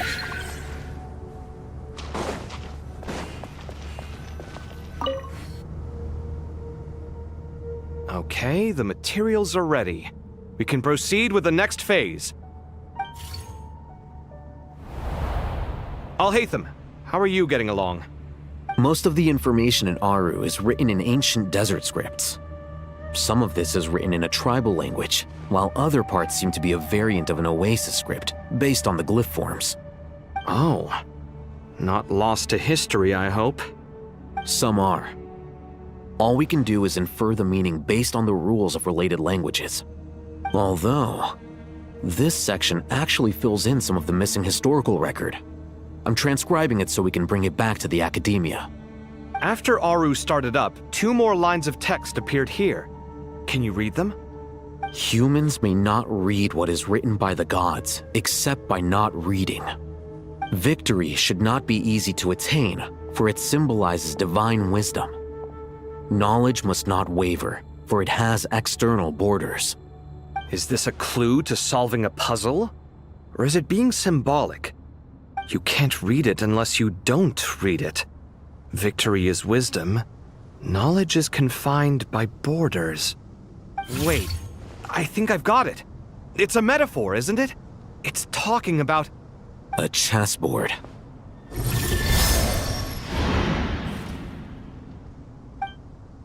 You were right. The youth of today are skilled at solving riddles. Have the secrets buried in the desert not been unearthed over the years all the same? Since Aru is a place reachable through wisdom, this day was bound to come sooner or later. Oh, I've always been against overly cryptic sentences. Don't you get tired of reading and writing all that? Ah, it's you 3. Just in time. We've been delving deep into Aru, and now this board has appeared. I've heard this was how you'd while away your free hours. You must be quite the experts by now in that case. It is true. King Deshret's chess games are some of the most well-loved of all his wonderful creations. If you have ever been to Safhe Shatranj, you may well be familiar with the chess pieces you see here. Is this chessboard supposed to be another visualization of the interior of Aru, then? Naturally. Visitors, everything is ready. Only by completing the challenge on the board in accordance with the rules will you be permitted to overwrite Aru. 1 second. It's not dangerous, is it? Dangerous? Why, yes, of course. I should be the one to go, then. Wait for me here. Sounds like the self-confidence of our present company has rubbed off on you. Don't be ridiculous. I'm your upperclassman, and that means I have to look out for you. I appreciate the sentiment, but a game of chess typically requires 2 players. Besides, I'm sure they won't let things get out of hand. Keeping things relatively safe is in your best interest too, isn't it? Fair enough.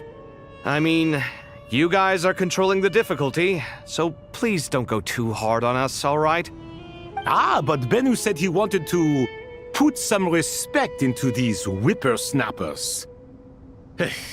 All right, all right. Thank you.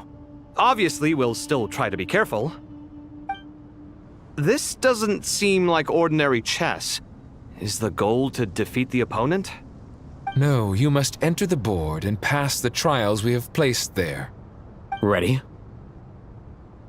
Let's do it.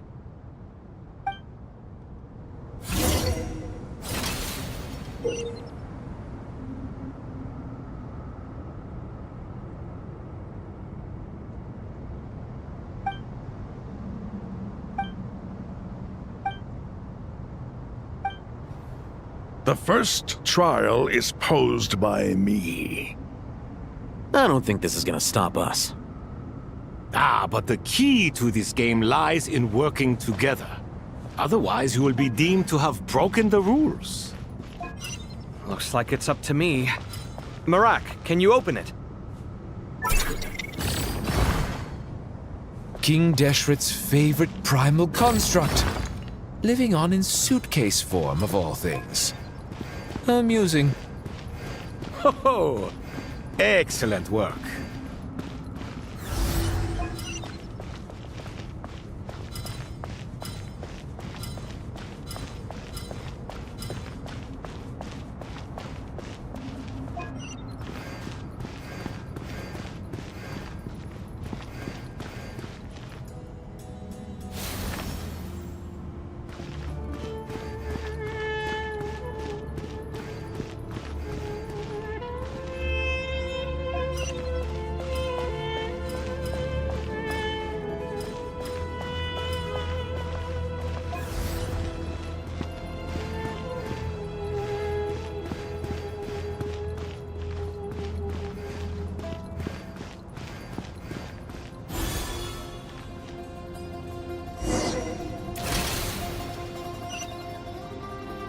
Now is the time for my trial. Now, don't be nervous. I'll make it nice and easy for you. Really? Thanks in advance. We appreciate it.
Ibis King, Don't you think this all rather inappropriate? You may as well be handing them victory on a silver platter. Do not expect me to follow your lead. Ha! Suit yourself.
Ibis King, don't you think this all rather inappropriate?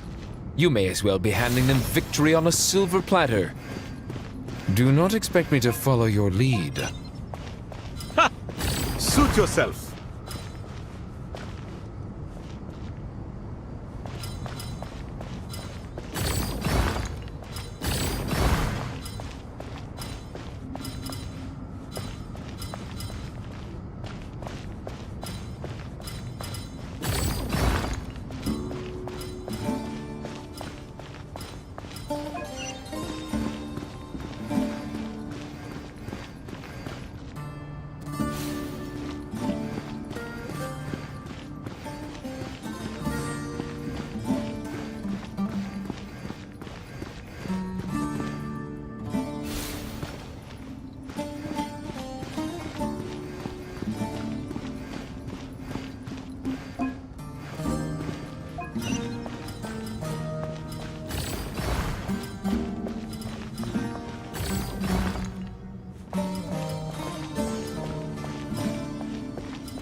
Done.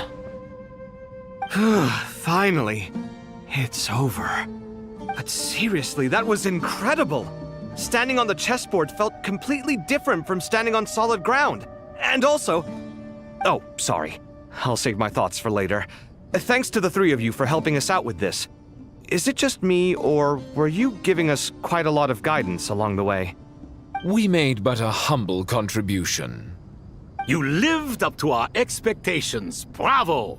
Our aid was not given for naught. In addition to the existing functions, I'd like to ask you for another favor. Since Aru's interference shield can cover the entirety of the mausoleum, it should be possible to extend its range even further. Perhaps you can find a way. So, building upon the existing functions to... Ah! I'm with you! Imagine for a moment. What would the ideal outcome look like if this function were compatible with the devices?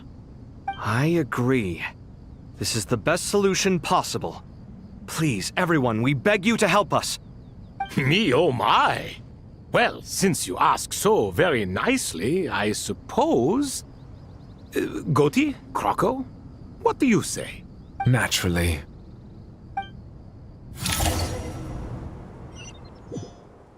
Time to go!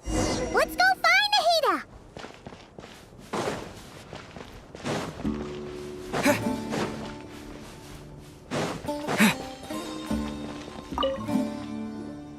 There you are. Miss Nicole truly is an angel. She shows great wisdom in guiding others, and she has already sent word to Natlan on our behalf. She said that while the other members of the Hexen Circle are busy with important work, she is quite free, and she's more than willing to accompany the people of Sumeru for the entire journey. Oh, there's Nicole, all right. Always super patient and loves to help everyone out. She's the best. She is. So kind and enthusiastic. Well, time for us to get going. Let's head out.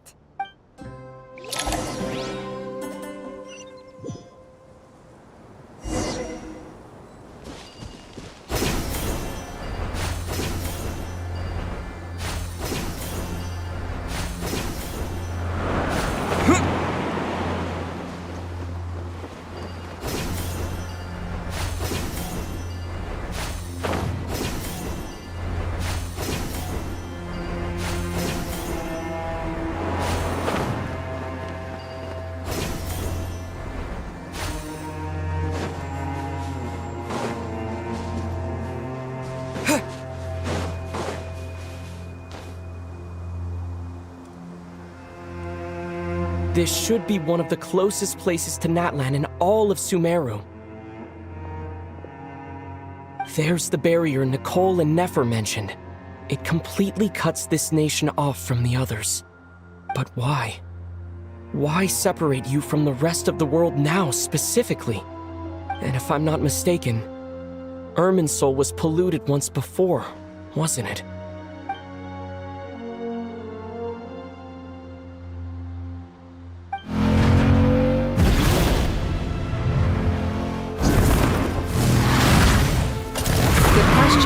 I'm wondering the same thing myself. That voice. Mawika! You got here pretty quickly. Hello, traveler. It's been a while. Hello there.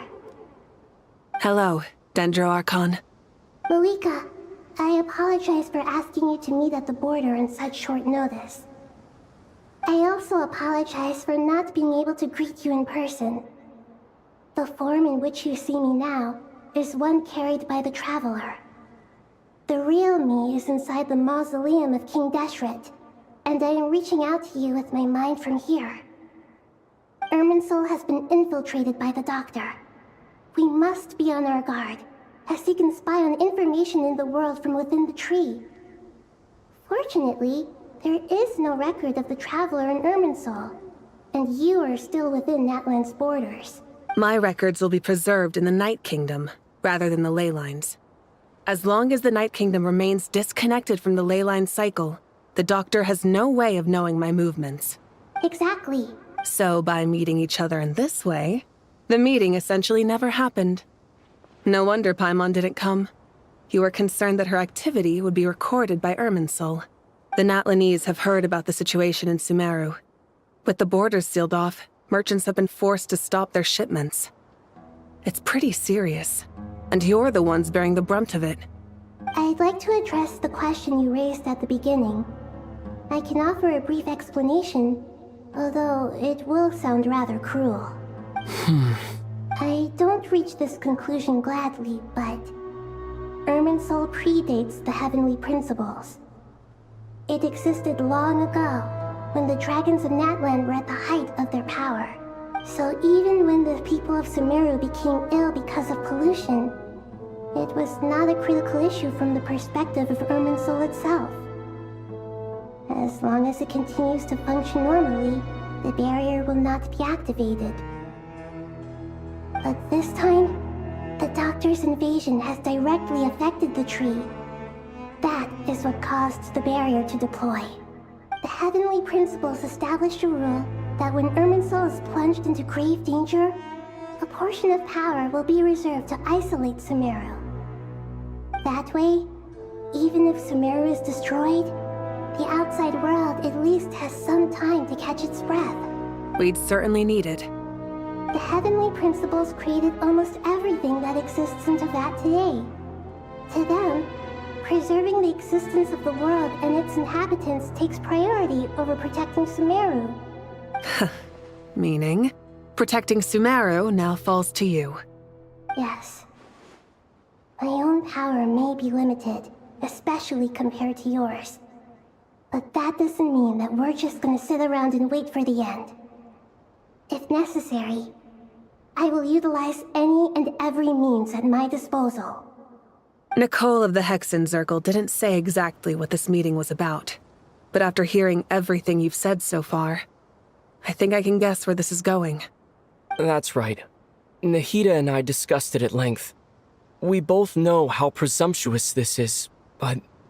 You need the pyronosis, don't you? Yes, you guessed correctly. Originally, I only intended to borrow it, but the situation is far graver than I foresaw. So instead, what I ask of you is to please give the pyronosis to Sumeru. Why do you sound so nervous? There's no need to be shy. Surely a gnosis is pretty important to a god. I guess, but it's not as if losing it would suddenly render us powerless. But I'm sure you don't need me to tell you that.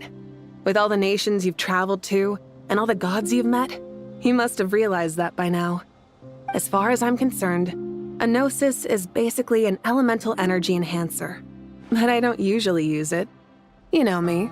I like to think I'm pretty strong without it. Yeah, not about to dispute that. So you see, you don't need to sweat it. Here, take the pyronosis. Huh? Just like that? Uh-huh, just like that. To tell the truth, I've always toyed with the idea of giving it to someone who needs it more than I do. I know you accompanied Nahida here to try and increase the chance of success. It's a good thing you did, because your involvement is one of the main reasons you've managed to persuade me. Are you sure about this? Handing over your gnosis just because of me? I won't try to quantify it, but trust me, handing over the gnosis to Tumaini is far from the craziest idea I could think of. Besides, even if you hadn't come here personally, I think I still would have agreed to Nahida's request. Irminsul doesn't just affect Sumeru. It impacts all of Teyvat. I know all too well how difficult it can be to protect the things you care about. So logically, morally, or however you want to cut it, helping you is the right thing to do. You don't need to tell me the specifics of your plan. Where the gnosis is involved, the tighter the secrecy, the higher your chances of success. Malika, my heartfelt thanks go to you and the people of Natlan. Don't mention it. But now for the hard part. How do I actually give it to you? The Irminsul barrier is right in the way. I have an idea.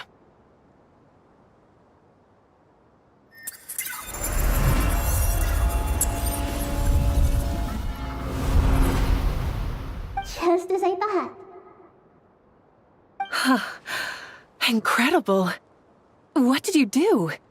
Just made a lucky guess. This seems to happen quite a lot. Things that apply to everyone else don't seem to apply to me.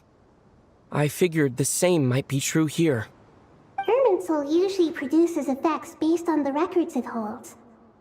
Since the Traveler is a Descender, Irminsul contains no records of him, and thus has no way to impede him. Is that right? You really are full of surprises. Catch. Whoa! Thank you, Mawika. Thank you for trusting us with something so important. All right. No need to get so formal. It's not like we're strangers. Besides, there's still one problem. You might be able to pass through the barrier, but I don't know about the Gnosis. Any other surprises for us, Traveler? Let me try something. I have the Pyrognosis in my hand. It feels strangely ordinary. Not particularly heavy, and yet this tiny thing symbolizes the mighty authority of a god. I need to think hard about my memories of Pyro. My memories of journeying through Natlan. All those important experiences I've had. The Gnosis disappeared. Traveler, are you alright? I'm fine. The Pyrognosis disappeared into my body. Just like phlogiston. Maybe it resonates with you because you've mastered the power of phlogiston. You might not be recorded in the ley lines, but you're still Artumini. Whew.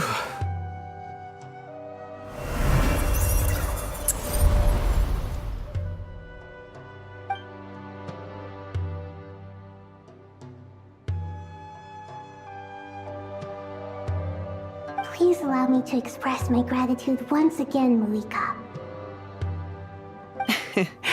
Pleasure.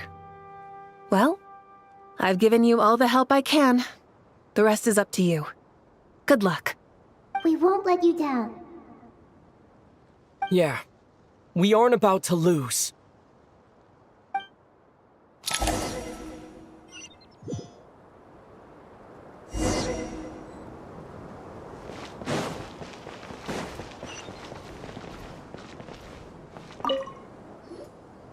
Traveler, Paimon, how are you feeling? Paimon's a teensy bit nervous, but only a teeny tiny bit. Seems like she's gotten way braver over the last few years, huh? Of course. After all the adventures you've had with the Traveler, I'm sure you've gained a lot of experience and grown as a person. I'm doing all right. What about you, Nahida? How are you holding up? With the negative effects of Irminsul, I'm a bit like a piece of fruit that's been burrowed into by hungry insects and left to rot. I'd be lying if I said it was nothing. But please don't worry. We all know what we're getting into, and we've prepared as well as we can. I believe in everyone. I believe in you. And I believe in myself. Stoking the fire inside oneself is certainly one way to live, but knowing when to rely on one's companions is also a form of great wisdom. I've been quietly learning little things from everyone, like plucking tufts of fur from a sumpter beast. Me too. With the constant traveling, I'm always learning and growing. That's the journey of life. I think there's someone else here who would share that sentiment. Don't worry about what I think. I was just passing by and happened to overhear your conversation. What are you talking about, Hat Guy? This is the top floor. No one passes by the top floor. Says who? You can fly just like I can. I would have thought it makes sense to you of all people. I don't know why, but I feel a little more relaxed now. It shows that you feel comfortable laying down your burdens in our presence. It means that Sumeru is a place you can trust, where you know we have your back. And we feel exactly the same way around you. That's what it means to be friends.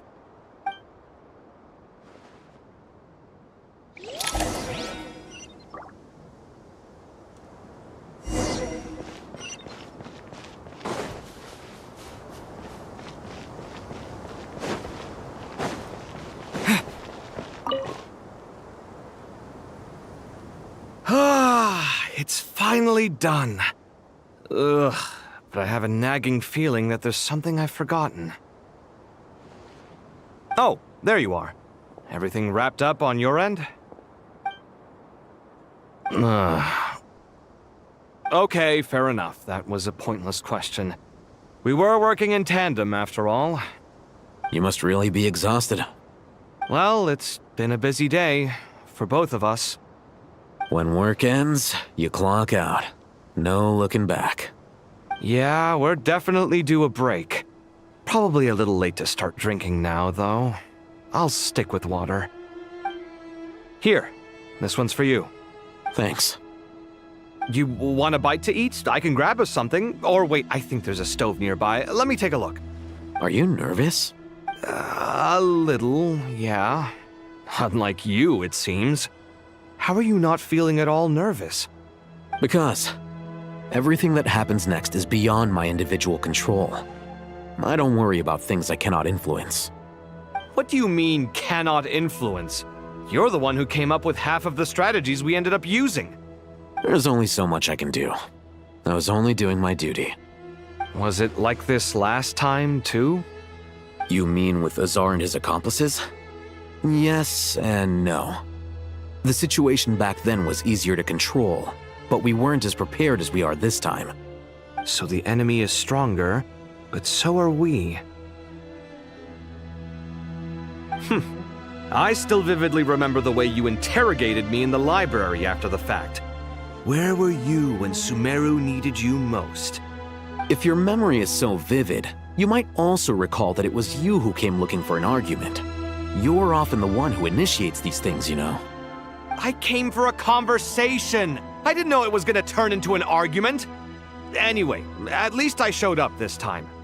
So, what do you think? What do I think? I think we're certainly better off for it. It's good having me around to help out, huh? Absolutely. As a citizen of Sumeru, you displayed a remarkable sense of responsibility in the face of disaster. Certainly feels that way. I just shudder to think how the world would have ended up if we hadn't gotten control of the situation. So, do you think this is what impending disaster looks like? The sky is so clear, and there isn't a whiff of decay or destruction in the air. It's hard to imagine that the fall of humanity could happen on an ordinary day like this. Awful things happen all the time. Sometimes people can stop them, and sometimes they can't. What you and I have done is increase our chances of stopping this one. Lofty ideals may provide no defense at all against nihilism, but perhaps little decisions can. Oh, nothing. It's nothing. I hope everything works out tomorrow. It will. As long as we stick to the plan, our chances of success are good. It's really strange. You're my junior, yet you always seem to act more like an upperclassman than I do. I think it's mostly a matter of temperament. Ugh. Walked right into that one, didn't I?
We'll make our move after sunrise tomorrow.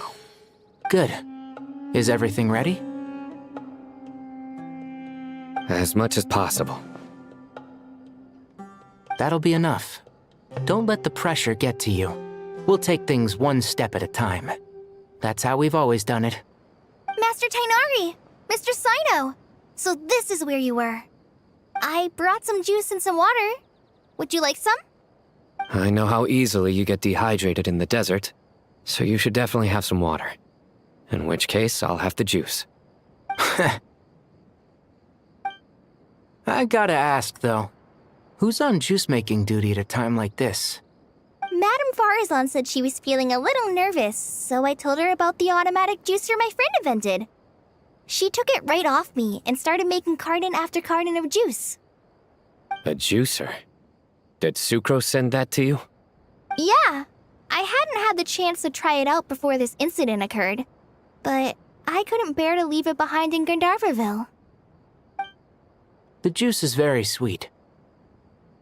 I think so too. Kale, how are you feeling? Physically, I'm okay, but it just still feels strange to me. Why would a great power like this come to someone like me? I know the feeling well. That same question ran through my mind every day as a kid. At least now, you have someone who can relate to you. All the more reason that you should apply for Spontamod. Tainari fiercely opposes the idea, though. Those two things are completely unrelated. What are we all chatting about, Would anyone like any juice? Oh, you have some already. I had some earlier, ma'am. Maybe give the extra to someone else? Very well, very well. I shall be off then. There's this enormous power, and then there's little old you. You feel like there's no connection between the two. And that sense of dissonance is difficult to get used to. Yeah. But after all this time, I can't believe this stuff still gets to me sometimes. Makes me feel a little childish. Kale, just because we normally keep the conversation light doesn't mean we can't discuss deeper issues. I don't think it's childish at all. You were the victim of a terrible crime. It's normal to struggle with the fallout from it. You have absolutely nothing to be ashamed of. My professor once told me that no incident can be considered truly resolved until the victim says it's over. Your rage and your pain are completely justified. Thanks. Miss Nicole said that the same god remains which were once used to inflict so much pain upon me have now become a weapon with which I can protect everyone. It's like my own personal kind of evolution. Every innocent person who's been hurt needs time to realize that it wasn't their fault. I was the same. But it's all about to be over. Tomorrow, it ends for good. I don't know if you've noticed, but you rarely stumble over your words anymore, and your outlook has become much more positive. It's a big change from how you used to be. And since this isn't over, you can settle the matter on your own terms. It's time you seized back control. I believe in you. Yeah. Sumero is my home. And it's so important to me. I have to protect it. No. I will protect it.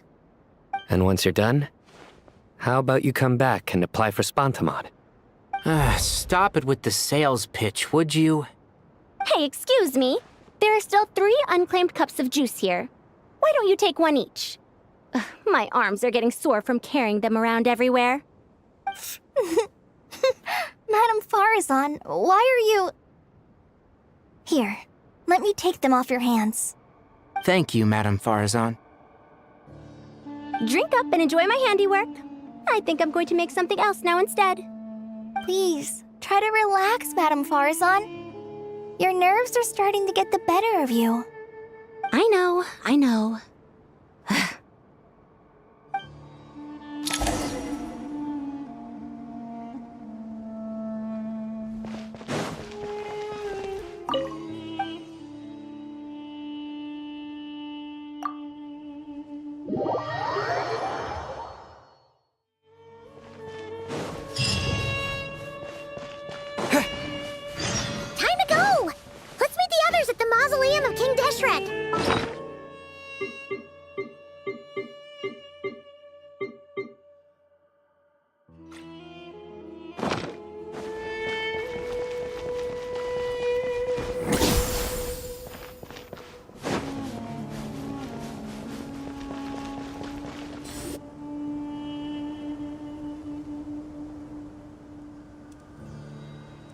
I have not felt this way in a long time.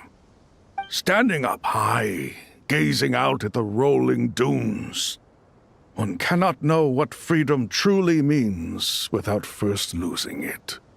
The golden slumber truly lives up to its name as a dreamland. Though desert sands exist there too, no mirage, no matter how glorious, can compare to true beauty. Dendro Archon, what is on your mind? I was wondering whose counsel I should seek on the questions in my heart. What kind of questions?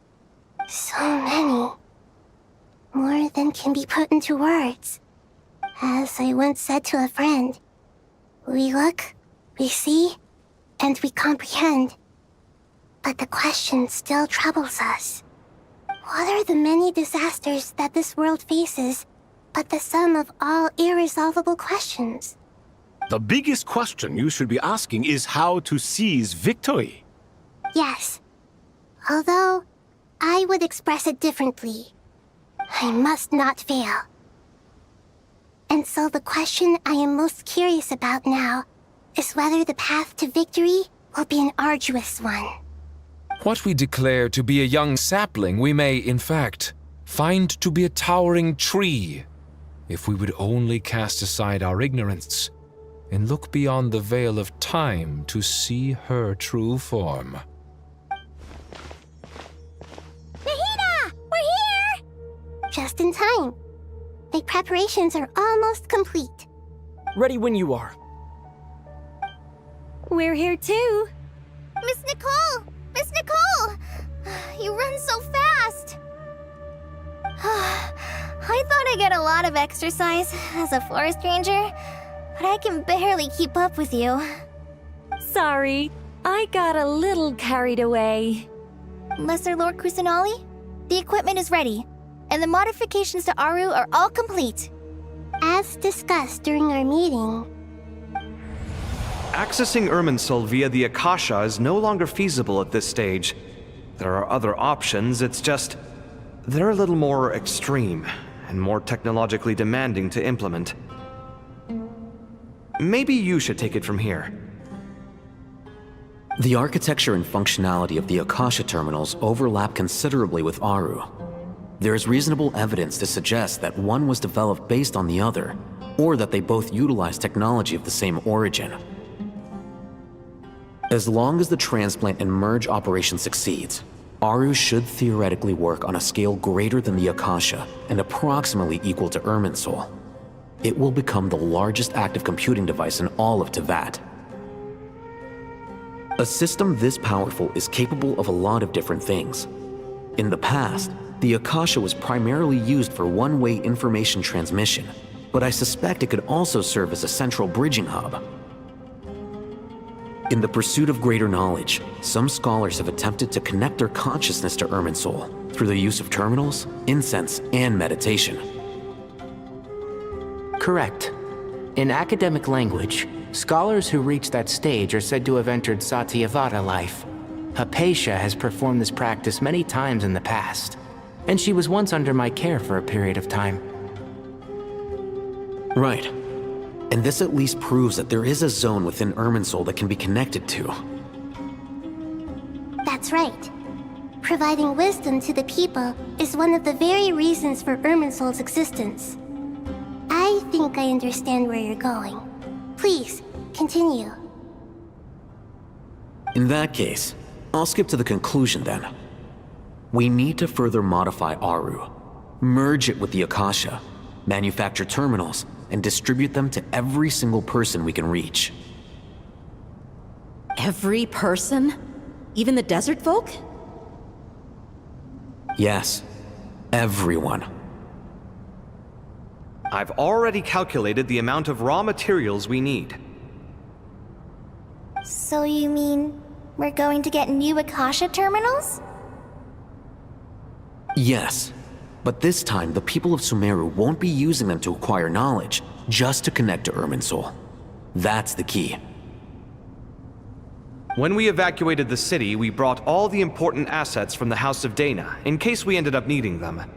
Fortunately, this included the Akasha system's main terminal. We've checked all the relevant records, and one thing is certain. Nothing like this has ever been done on this scale before, so... Everyone in Sumeru is part of the plan. Whoever controls the people controls the situation. Since this function of Irminsul was introduced, it has only ever been made available to scholars, who don't constitute a particularly large group of people. But by expanding the scale to include all the people of Sumeru, all the individual connections will stack up to create a significant load on the system. Under normal circumstances, Irminsul would be able to cope with the additional load. But with it already being under strain from other activities, its remaining capacity is limited. Thus, it might be possible to shut it down completely by overloading it.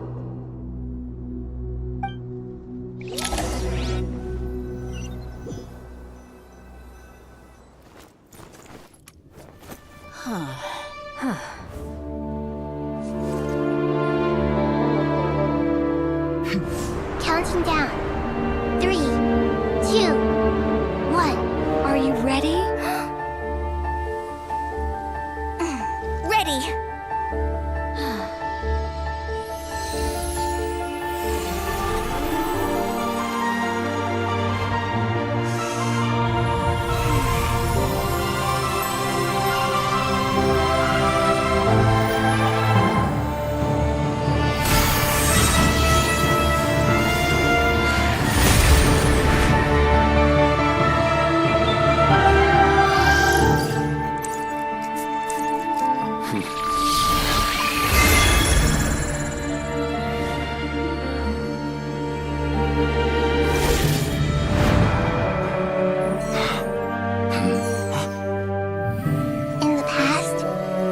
People sought knowledge, they turned to the Tree of Wisdom.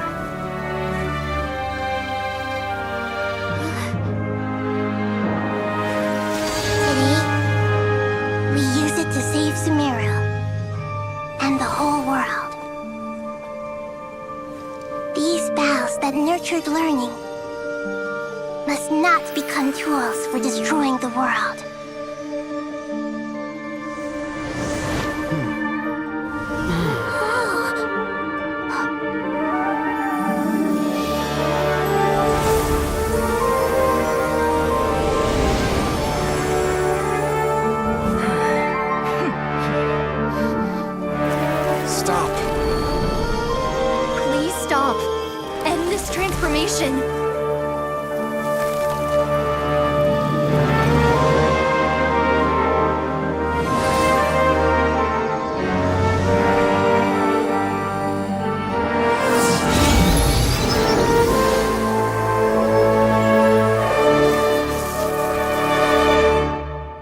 Shut down Irminsul just to stop me? You fools. I have all the time in the world.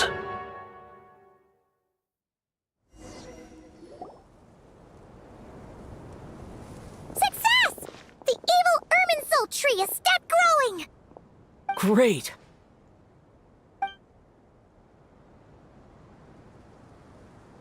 What a display of true courage!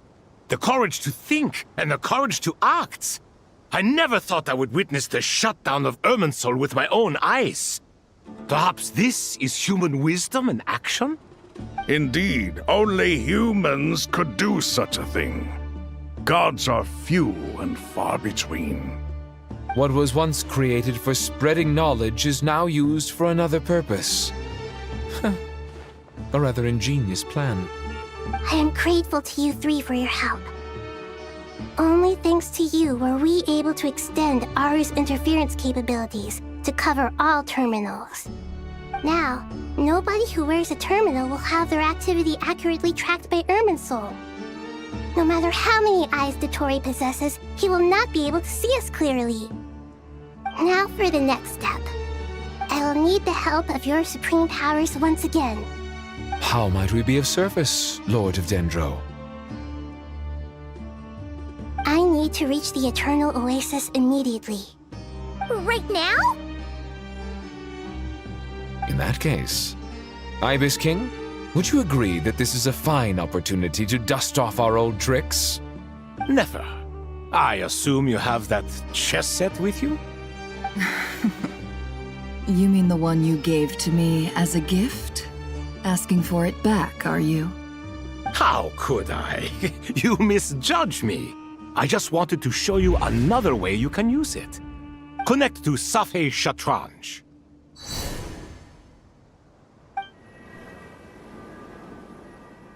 Safei Shatranj? You mean that place in the desert? Thoth's chess set gains its power from the chessboard laid out in the desert by King Deshret and ourselves. All ceremonies conducted using the chess set must be activated via Safei Shatranj. In other words, the chess set is an extension of the chessboard. In the past, moving a chess piece was a sacred and momentous act. Transfer initiated. Entering live combat mode.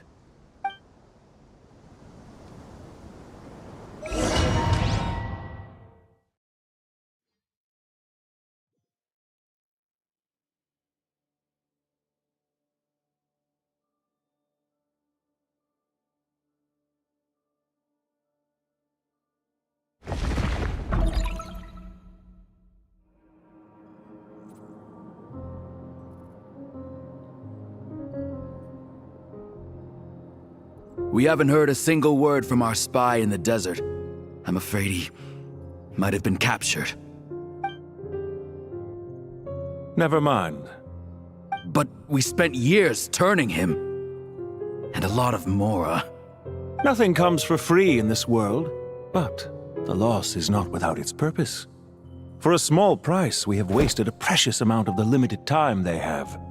Quite a bargain, if you ask me.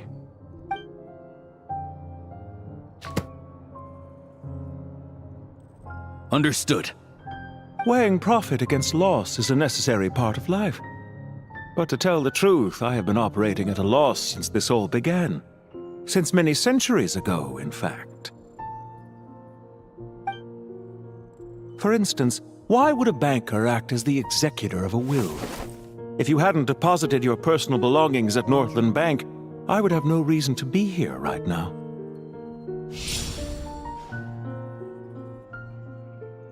Dottore, I've placed your final data backup into the ley lines as per our contract. I trust we are now square for the safe deposit fees you paid.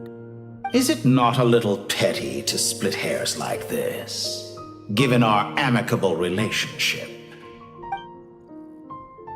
I consider sound bookkeeping a matter of principle. Do not forget that you only live to see this day thanks to me. In fact, every day of your life since you met me, you've been living on borrowed time. Why, that's hardly a fair assessment. I will concede that my survival was perhaps at your whim, but I became a harbinger on my own merits.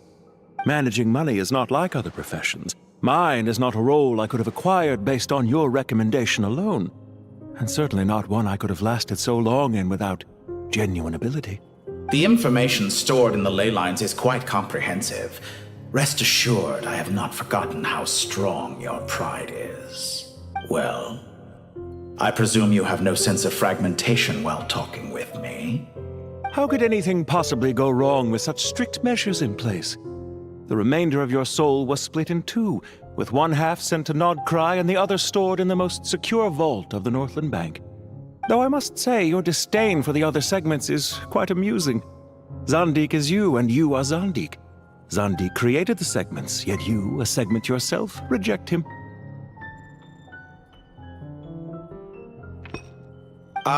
That is, Zandik, created segments of various ages in his later years. To achieve this, he had to freeze time and part with a portion of his soul. But as constructive as it sounds, it erases my uniqueness. If each segment is equally me, then by the same token, none of them are truly me. A soul living forever in the past inevitably holds different views than he did in his later years.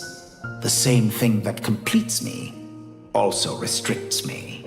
You too might ask yourself which stage of your life you want to be preserved at. The day your business failed? Or the day you were framed by a gang and sold off to a medical lab as a test subject? We needn't dredge up the past. This undesirable plan was eventually scrapped. Lesser Lord Kusanali was quite right.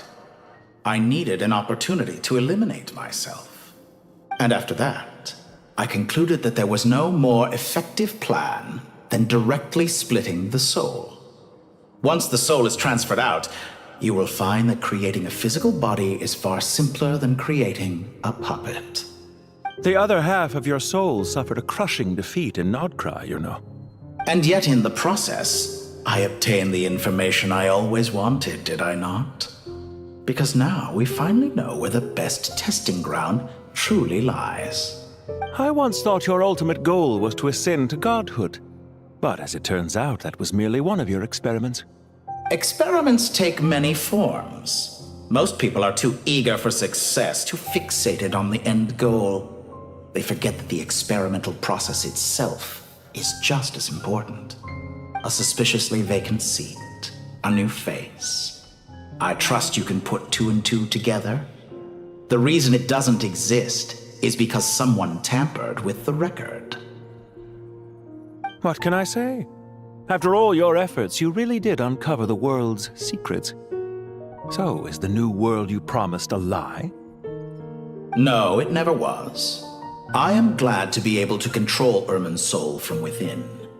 Now I shall attempt to create a new world inside the existing one. Almost everyone faces the prospect of death, but not a single person has ever been able to experiment unrestrained in the afterlife through sheer force of will.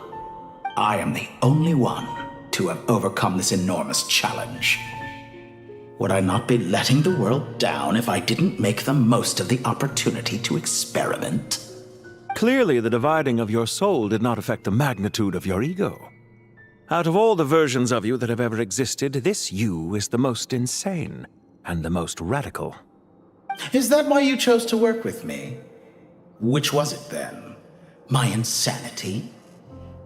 Or my radicalism? Could I call myself a venture capitalist without a suitably ambitious plan to invest in? Yours happened to fit the bill quite perfectly. Well then, I must say, while I am surprised enough that you showed up at all, what surprises me more is that you chose to present yourself as my former subordinate, and not as the banker Pantalone. Why make things harder than they need to be? Exposing my true identity in a situation like this would only serve to destroy diplomatic relations between Snezhnaya and Sumeru. I daren't imagine the consequences. Showing up in the name of the original antagonist gives you the recognition you rightly deserve, while also being sensitive to Snezhnaya's predicament. It was an easy win. As for why I'm here, if you're suggesting that your credit is in the negative, I won't argue with that. Many people say that about you. I'd argue that a significant factor in your willingness to cooperate is the fact that you have but a few years of life left after my death. Living and dying together has a way of binding two parties together rather closely. Is it not true that a relationship should be judged by both the positive and negative returns it yields? So some of what I said actually made it into your head after all. It's true that I hope you don't die too soon, but don't you find that a strange thing for me to say? After all, you've already had quite a long life, especially for a human being. Let's not pretend that you're any more innocent than I am. Are we not the same in this regard? We both despise the existing laws of this world. and neither of us enjoy being under anyone else's control. Is it really so greedy to want the world to operate by a new set of rules? Of course not, my dear friend. And as I've said before, mutual interest is the foundation for the most reliable of relationships. You can attest to that. I just hope there never comes a day when I have to work too hard to prove that. Read greater, sir. People have been spotted approaching Sumeru City. How strange. Despite your access to Irminsol's data, it appears the soldiers noticed before you did. They must have found a workaround. Well, Dottore, I trust you know what this means. The fact is... They're coming. They'll breach the city gates any moment now. But even so, I would say Irminsol is a wonderfully convenient thing on the whole. If you do manage to create a new world, perhaps you could plant one outside my office, too. I'll consider it. What do you need me to do? Stall them? The experiment will take time. Stall them for as long as possible. Very well. But you're really asking for the moon here. Have you heard this story? There was once a guilty man, kneeling in the center of a church while an angry mob outside waited to bring him to justice. He pleaded with the gods, begging them to grant him one final request, the chance to finish confessing his sins before he was sentenced. Many suns and moons passed, seasons changed, and still his confession continued, as if he intended to speak until the end of time. Are you suggesting I worship you as a god? Or were you hoping that I might confess my sins to you? Certainly not the latter. That would make my life miserable indeed. Do you have anything lined up for when this is all over? Hard to say. Field work always takes quite a toll on me, as you know. Once I'm back at Snezhnaya, I'll start with a well-earned cigarette. Why are you so eager to ruin your lungs after I went to the trouble of replacing them for you? If you have an issue with it, feel free to try to stop me. What's on your mind? The limits of humanity. It's a pity. Despite running countless calculations, I find there is simply no way to reduce any further the amount of one's soul required to sustain an individual. It's rare to hear you admit to being unable to achieve something. I beg to differ. For instance, as I've told you before, the original me was prone to motion sickness and couldn't make long train rides. Ah, yes, of course. One of the reasons you often sent yourself out on errands. What are you thinking about now? A new experiment. In the event that my soul was depleted, say we extracted my data from someone else's memories, yours for instance, and then combined it with your intact soul as the base material, what would we create? Such a scenario would be impossible. Oh? As long as your current soul survives, there will be no need to create a new individual. Don't forget, you were the one who approved of the present situation wherein only one Dottore remains. And if you ceased to exist, who would be capable of performing this experiment?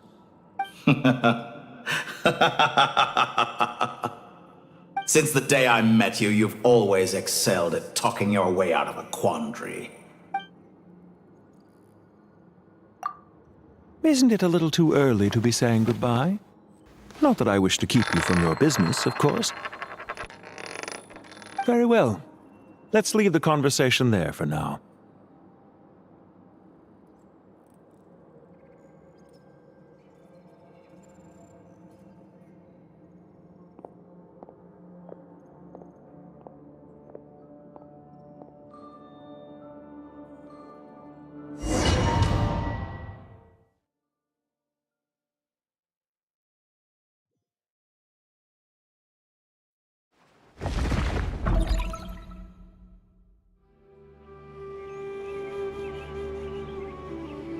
The power of King Deshret's 7 pillars is truly remarkable. With just a chessboard, you can move an entire unit across the material plane. Yeah, sets us up for a much easier fight. Really makes my day. The last time we stormed the city, It involved a lot more running around. I wonder how many people can say they stormed a city twice in their lifetime. I was just thinking that. I've definitely had more than my fair share of unusual experiences in my life. This is my first time here, actually. We never usually leave Gandharvaville. I hope this will be my last time. Does everyone have to chime in? Can't we just fight? What an amusing comment, my dear lady. Yet humans often alleviate tension via small talk, do they not? Whoa! Why is Candace's shield talking? Because the image on her shield is one of me. And I, of course, can appear wherever I wish to. Huh. Well, la-di-da. Isn't that fancy? Could I get in on this? You wish for your gauntlet to speak? Why, certainly. Ahem. I think you'll find that it is I whose image is carved hereupon. Thanks. Definitely feel stronger now. You're welcome, my lady. I am glad to lend you my power. Sino, what's the situation? There are troops stationed at every entrance. As we expected. A frontal assault will suffice. Everyone, stick to the plan. We'll take the main entrance. You head for the House of Dana's side door. Move out.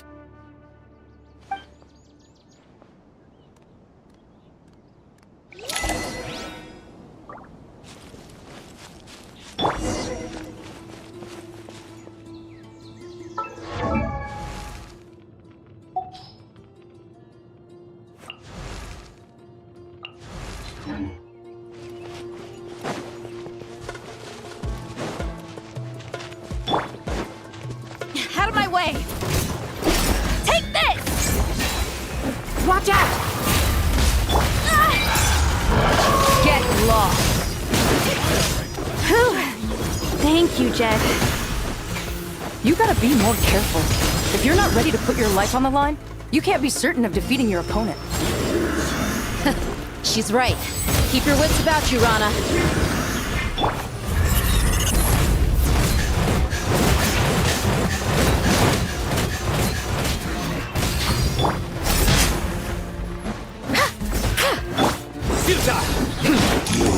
You can't run from death.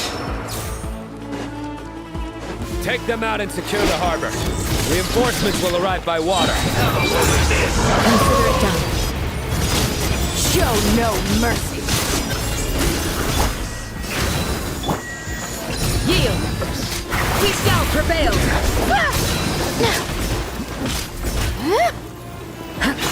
Flee.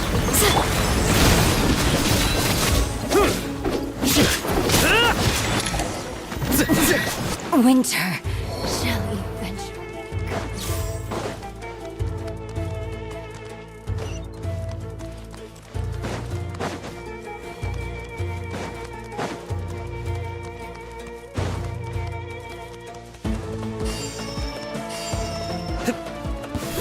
Looks like we're in for a tough fight. Gloves off.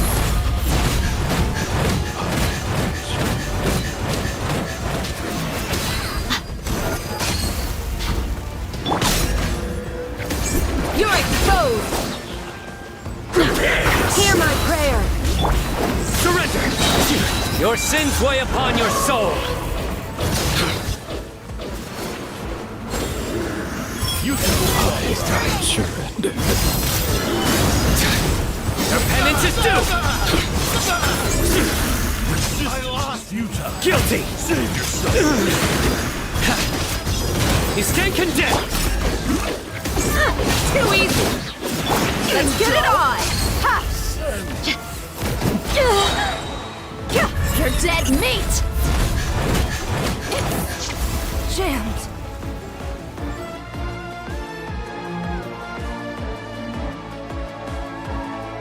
Waterway secured.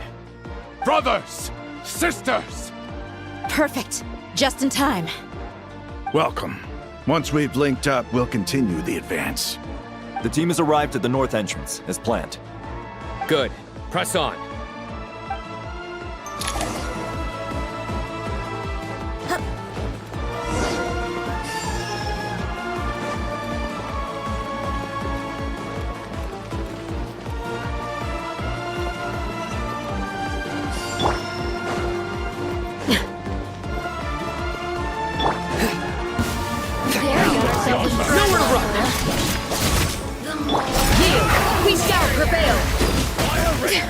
It's nothing. Surrender! Judgment is upon you.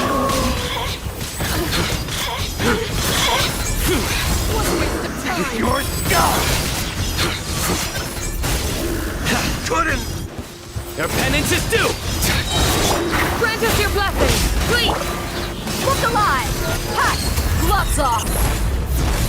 Didn't take too long.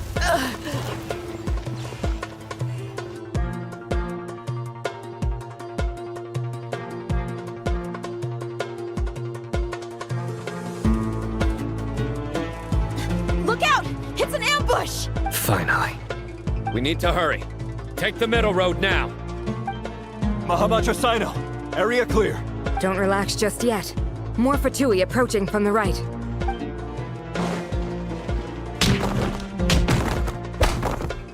Irminsul cannot track our movements. If necessary, we can split up. Don't worry. We'll wipe them all out. As you can see, our people came raring to go. Good, good. How are things with the Traveler? Can Tainari keep him safe? Don't underestimate Tainari just because he's a forest watcher. He can handle it. All right. You know that's not what I meant.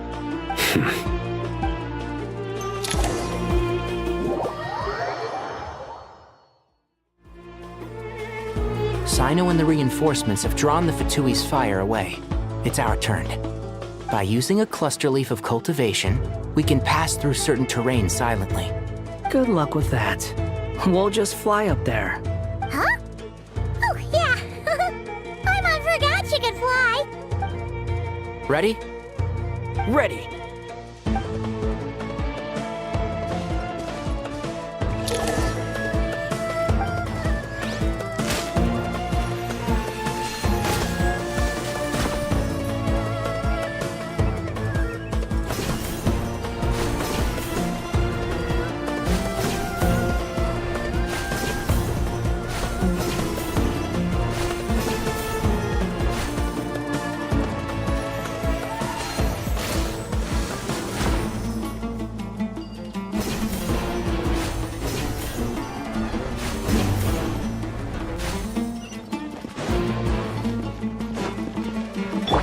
Rises. Search for it. Not this time. I hear everything.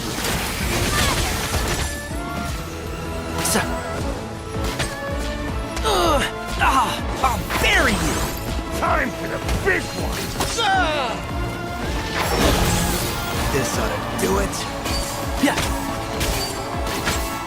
I lost control. So... Behold! Know your place! Couldn't! Jam.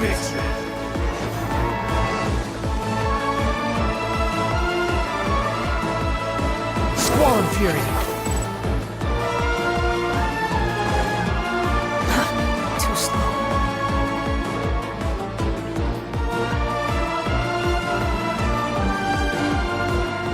Fatui soldiers up ahead.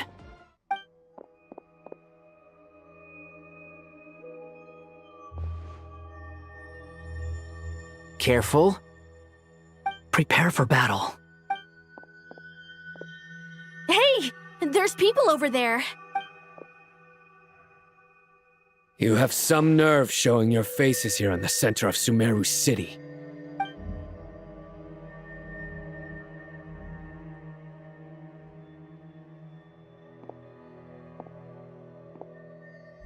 You're right on schedule. Well, this guy sure as heck isn't your average Fatui sergeant. They've stationed quite a few people nearby. It definitely looks like they were waiting for us. But something feels off.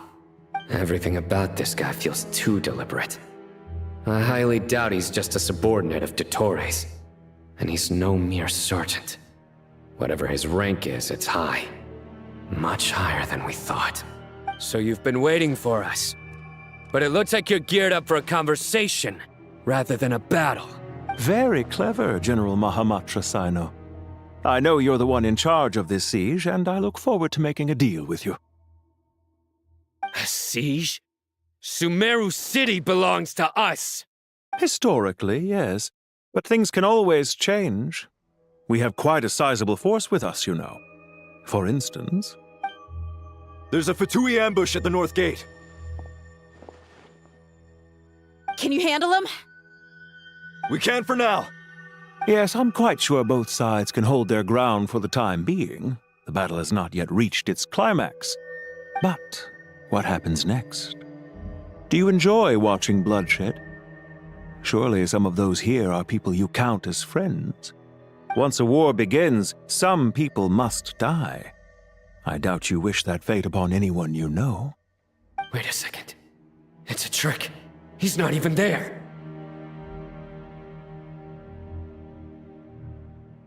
Silence!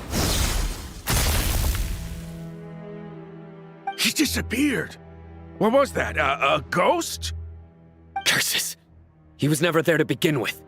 That was just a shadow projected there to lure us in. Enough talk! Attack! I apologize for being unable to accompany you at this crucial moment, but I am compelled to leave for reasons beyond my control. Please excuse me. Sumeru's General Mahamatra is quite ruthless. It's a good thing I wasn't there in person. Your illusion held them up for a time just fine. But now that they have seen through it, they will realize you were just a decoy. Decoy or not, what matters now is that they will be heading your way imminently. Not imminently. They are already here.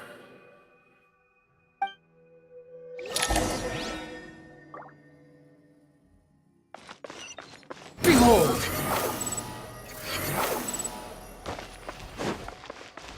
Quit following me. We made it! This is far enough.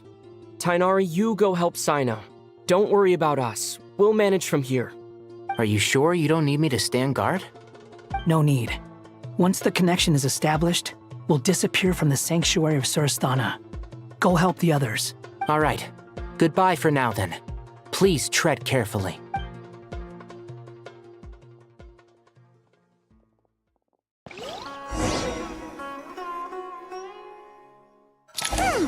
Now where's the interface Nahida mentioned? Come on! Where's it hiding? Found it. It's over here.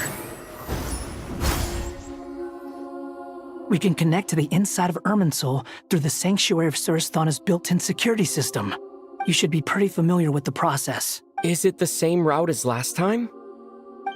For the most part. We don't need to adjust any of the parameters. Then I should be fine. And Paimon? Once you're both ready, we'll set off. Wait! The stakes are way higher this time, right? Maybe Paimon should stay outside and help the others. Then, you can focus on the fight without having to worry about Paimon! Huh? Why are you staring at me like that? It's nothing. I just suddenly realized how much you've grown. Hey, you've grown quite a lot yourself. Don't you two start getting into it again. Well, anyway, Paimon thinks she's pretty knowledgeable. Who's the best guide in Teyvat again? And don't forget, Paimon's a college student now. If we say Alhatham's not a weirdo, it's hard to explain how he came up with the idea of you applying to the academia.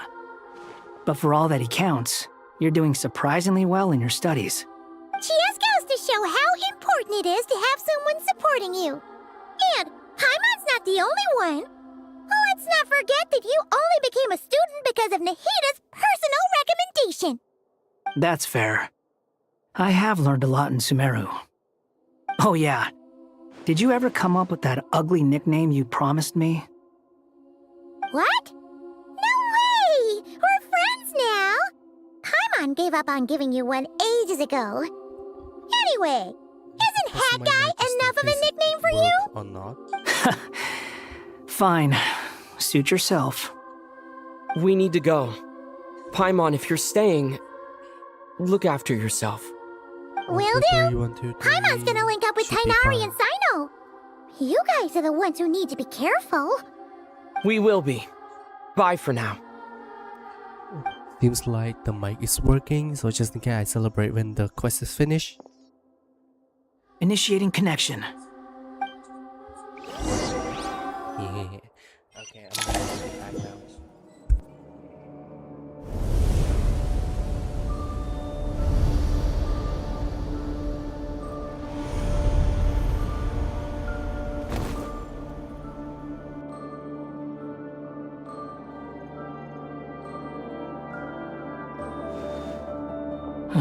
Well, here we are again.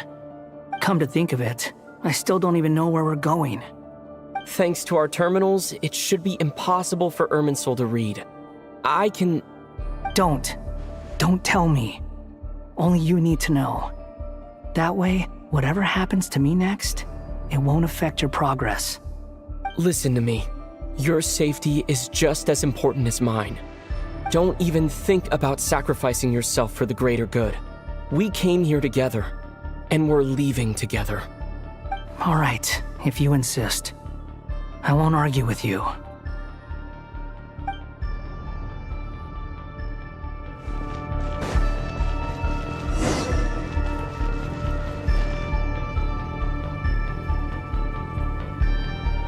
This place looks so different from how I remember. It's unrecognizable. It's a complete mess. Like someone's turned the place upside down. Must be Dottore doing. Either he's searching for some information he needs, or... It's still changing. He has to know we've entered Irminsul. But luckily for us, he can't pinpoint our location. Be on your guard. Don't let him find us. The red parts have probably been corrupted by Dottore's power. Don't touch them, or you might alert him.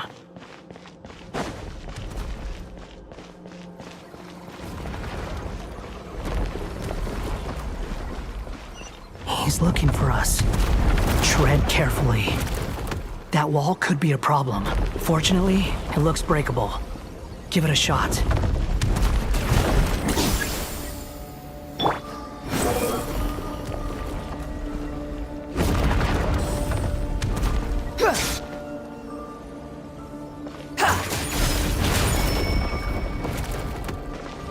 Squall and Fury.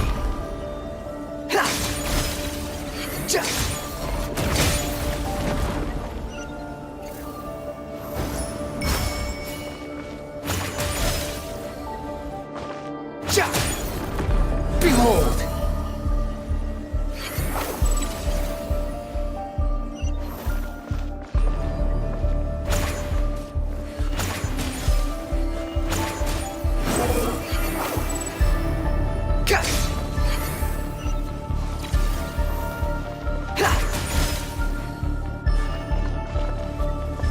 The wind rises.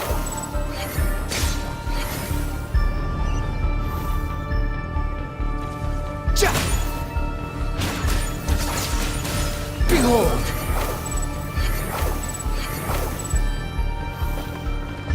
The same old trick again? Are you kidding me? Let's handle it just like we did before. This cheap trick isn't gonna stop us.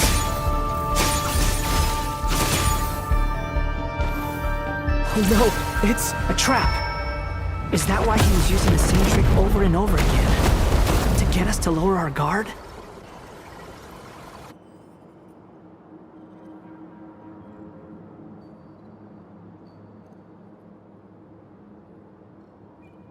I'm trapped!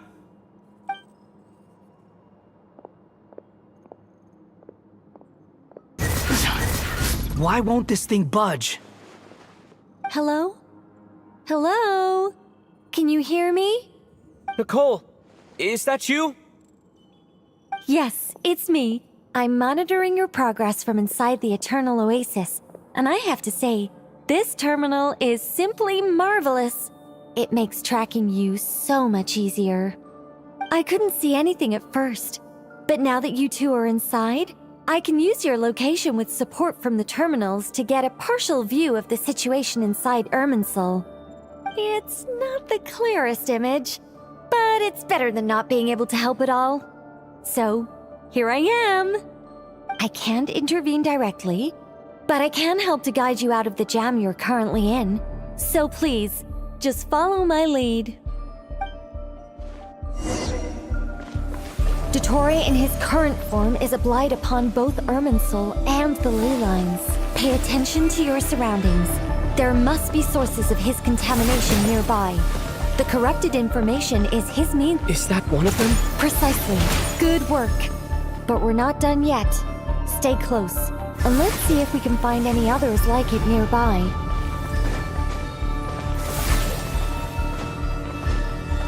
The wind rises.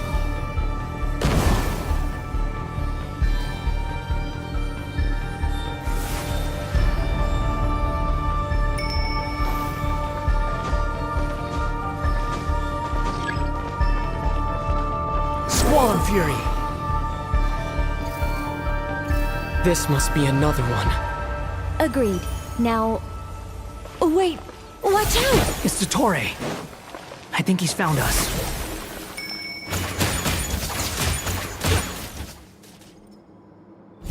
The seal is broken. Quick! Get out of there!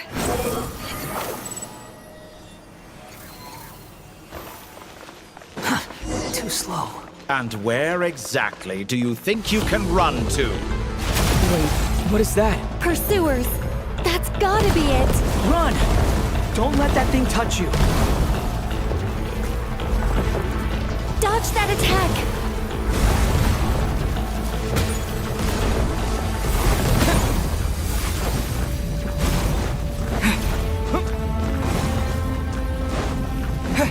There's more than one path. Which way do we go? To the left! Trust me!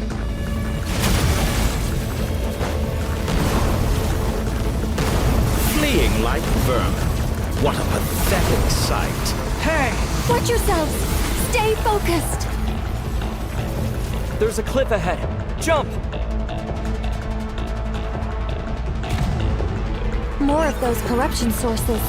Destroy them as you did before, and open the exit as quickly as possible.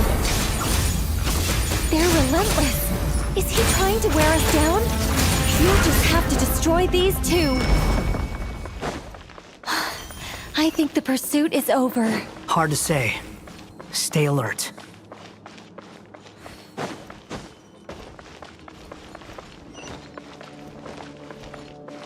Behold!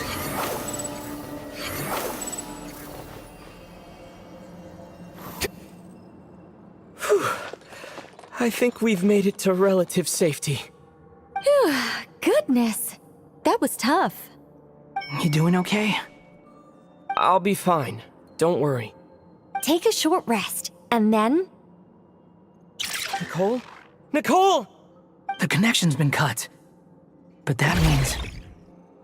Look at you supporting one another. How very touching.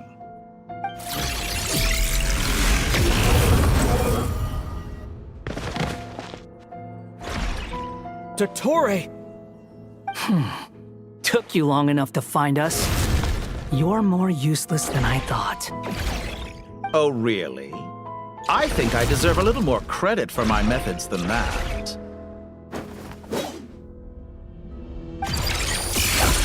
Rather than hunting you down, I chose to let you roam free. I indulged your presumption that I was unable to track your movements, played along with your clever little plan. Fleeing is for animals, but I rather enjoy watching you flee. Some things lose the will to run altogether as soon as you put them in a cage.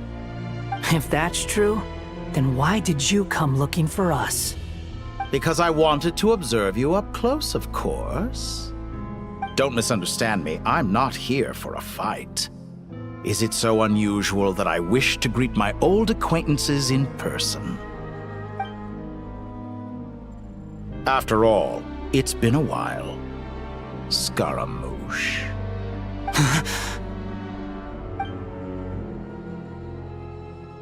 Why are you so afraid?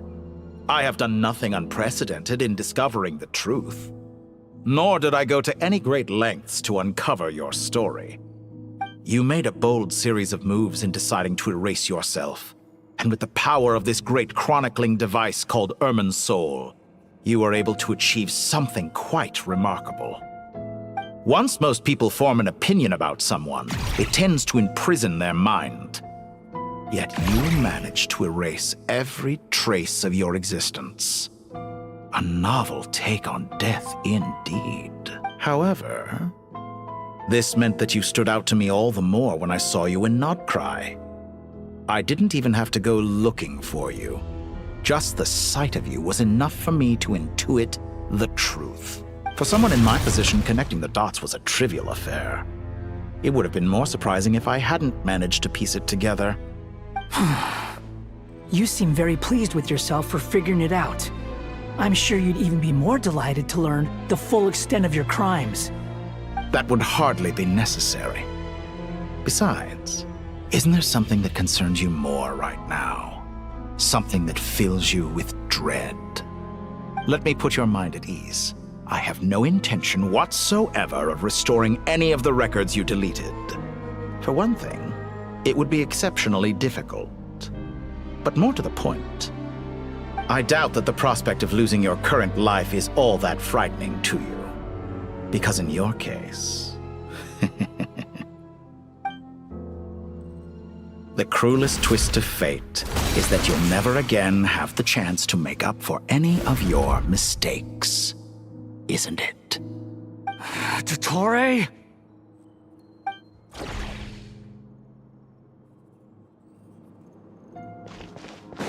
All here shall bend. Odin Blade!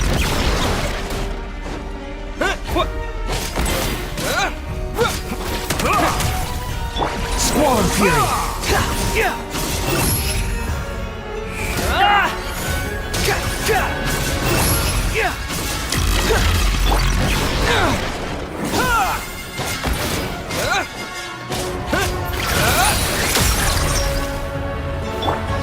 Behold! I'm afraid you'll need to do better than that to take me down. I expected you to have grown stronger. Ah, how foolish of me. I forgot that you lack any means to increase your power. You will pay for everything you've done! Oh, will I now?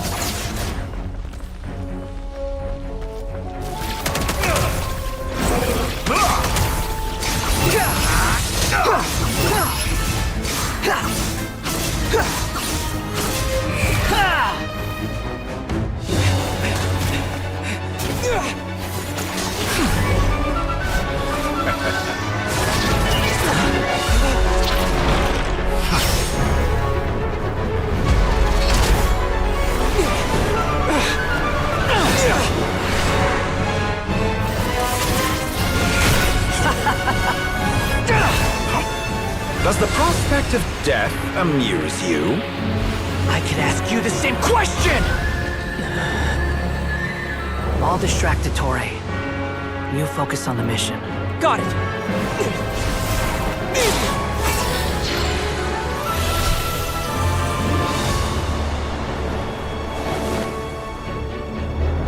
For the hopes and dreams of the masses. Open the secret door on this enchanting night. May wisdom's light eradicate ignorance and darkness, and hereby fulfill our ancient vow. Commence data extraction.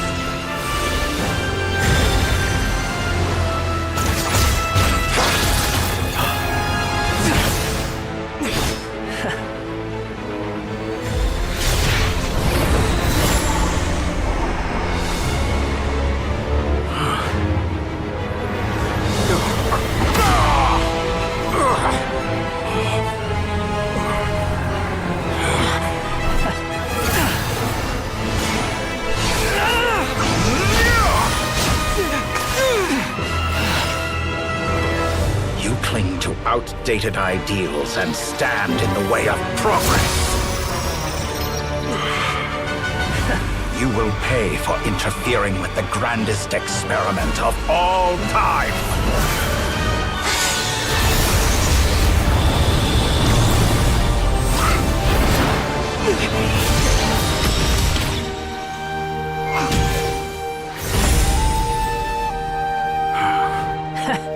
Good timing. Dottore, as as you are, you fail to understand wisdom. Wisdom takes many forms, but the path you have chosen eschews them all. Huh.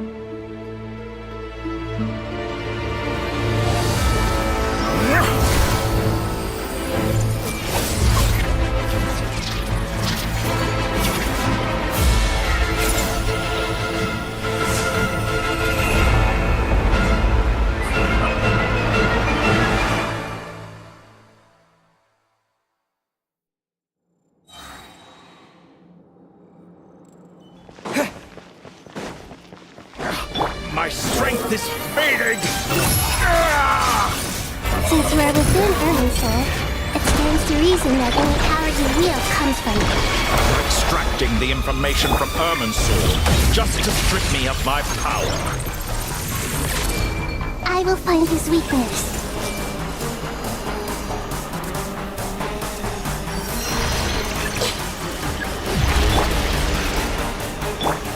Squall and Fury!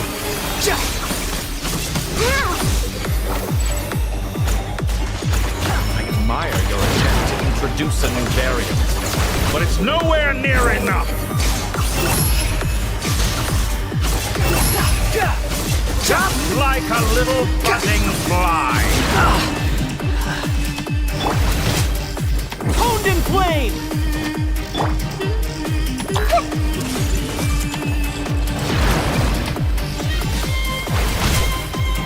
The wind rises. A petty trick!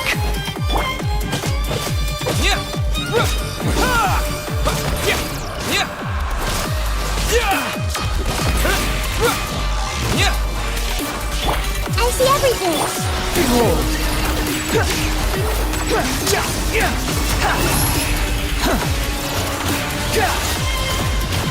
Quit following me.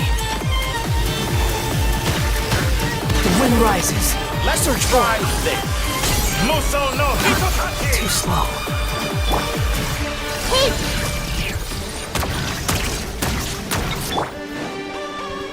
Honed in flame! You won't just... They're so close! Just hold on a little longer! I'll hold him up. Traveler, Cat Guy, the rest is up to you! We certainly have a knack for surprising each other, don't we? I'm just getting started.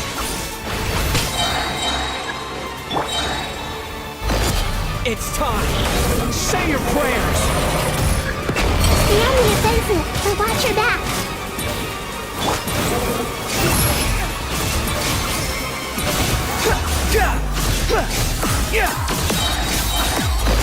It's time! Say your prayers!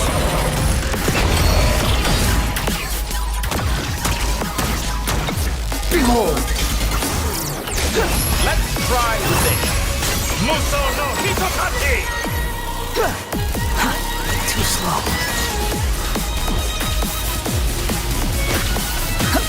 The wind rises.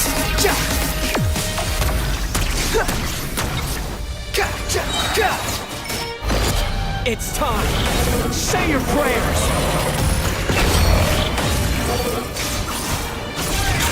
Our music. Quit fucking. Blazing light.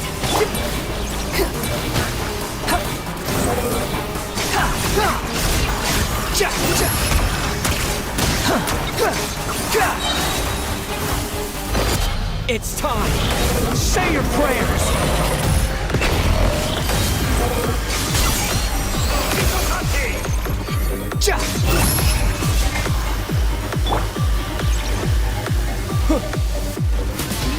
Scorch and burn.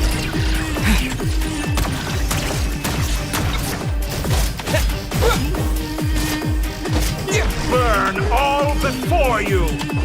Blade of the primal blade! Squall and Fury.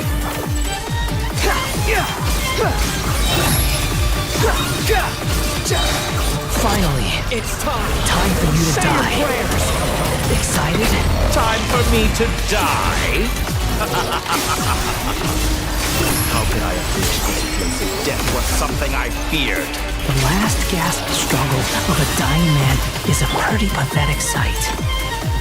And I know it when I see it. We shall see about that. Behold! It's time! Say your prayers!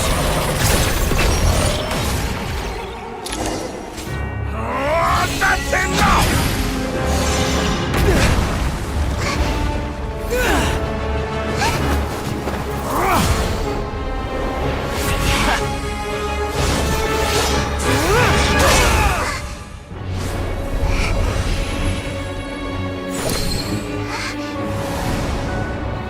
It's all yours.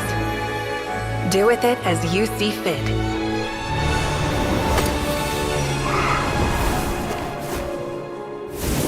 Just as you say, this world is home to some archaic things. And as you suppose, you are a formidable opponent. You have long coveted the secrets of wisdom. So now, I will demonstrate true wisdom in action.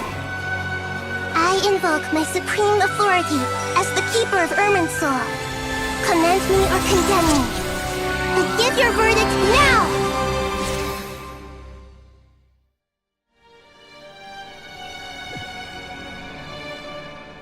Blessed One of Wisdom, Mahakusaladhama, are you certain that you wish to exercise your authority to destroy Irminsul?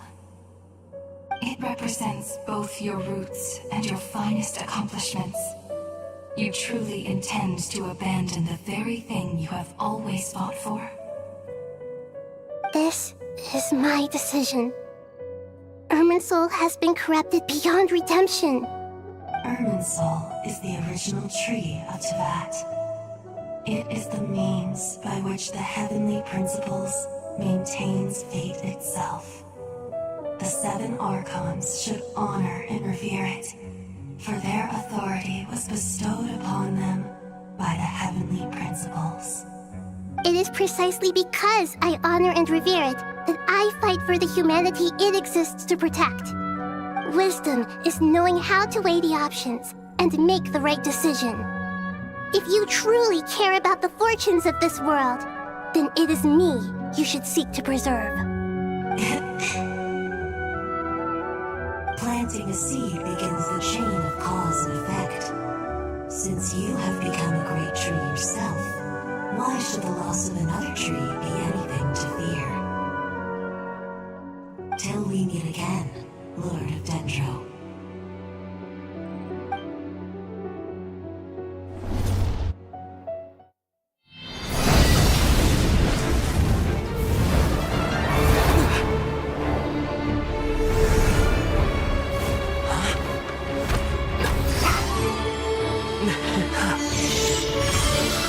The first flame. The pure, cleansing fire.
Shall we?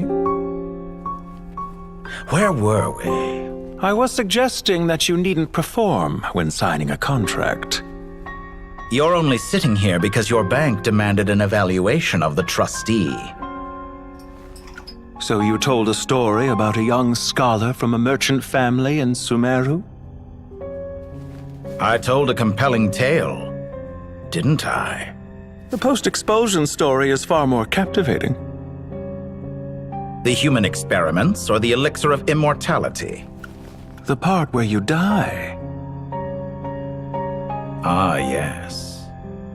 My favorite part.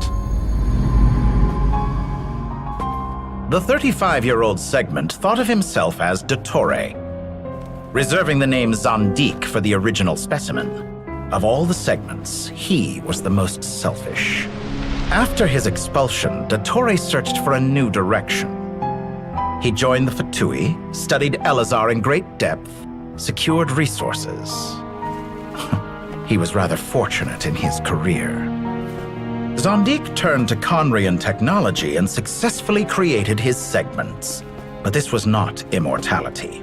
Even with backup segments, his body would still age. Still, thanks to Snezhnaya, Zandik found the ideal base for his experiments. Then a perfect partnership materialized at a crucial moment. The year that both parties realized they needed more time. Fortunately, Zandik succeeded. In a miraculous turn of events, he gained the extra time he needed. I seem to recall it differently. All right, it's true. No matter how much elixir he took, Zandik remained human and continued to age. Then, on the morning he turned 85... Help me up! Call for help! Surely he would be rescued, Zandik thought. But to his surprise, no one helped him. Zandik was too selfish for that. Don't forget, you're one of us. Yes, and we're all waiting. Waiting for me to die. Pantalone arrived for a meeting and happened to witness what followed. He found it unsettling. I never said that. But the Zandiks were unfazed. It was a rare opportunity for self-dissection.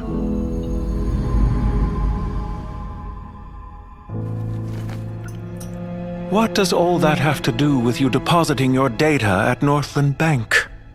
It has made me cherish my time in this world all the more. Fair enough. So you do have a sense of self-preservation.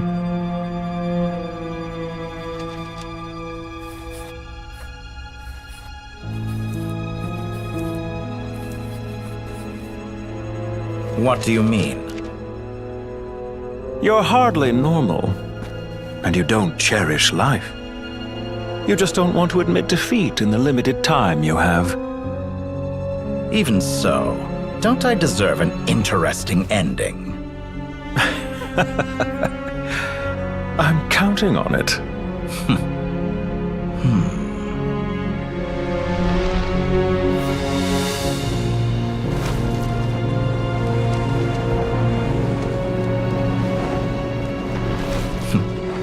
If nothing else, I expect my funeral will be a grand affair indeed.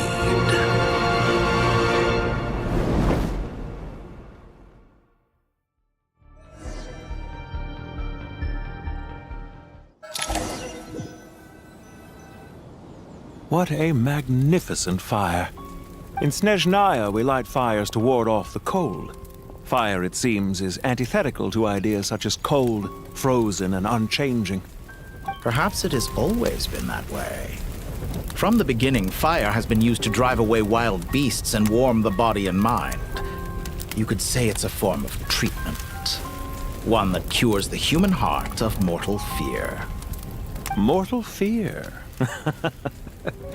Something you haven't been acquainted with in a long time, by the sounds of it. Whereas you, I'm sure, must know the feeling quite well indeed. I remember when we first discussed the elixir of immortality, you claimed that extending your lifespan was about buying more time. But was that really the truth?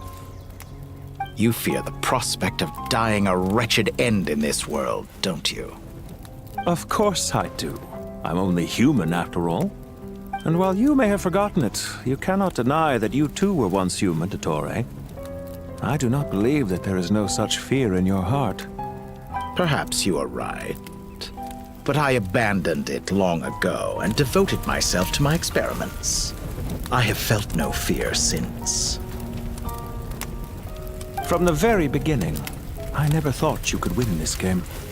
But still you came, contract in hand, to honor our agreement. Because I am a reputable partner. And as we have discussed, experiments are about more than results alone. The process is equally important.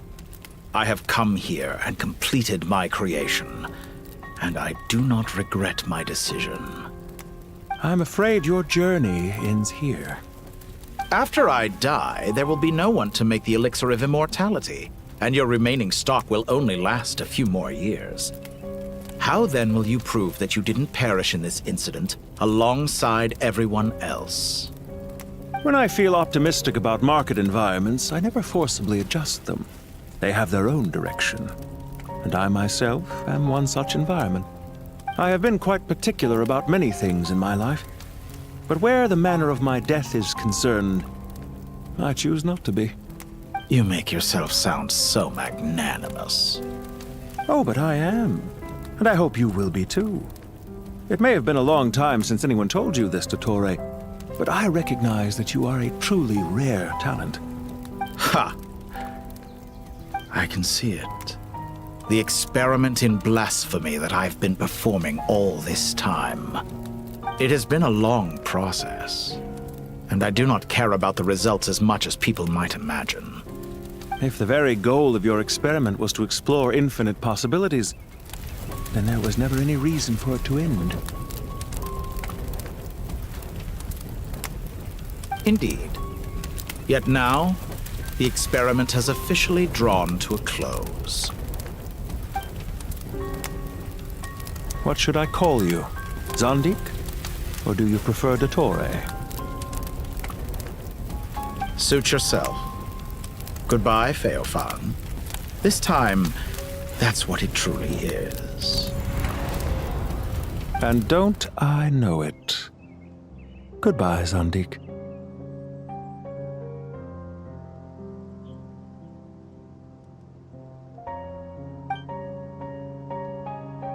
I could have carried out many more experiments, but to me, Lord of Dendro, this outcome is certainly not the worst.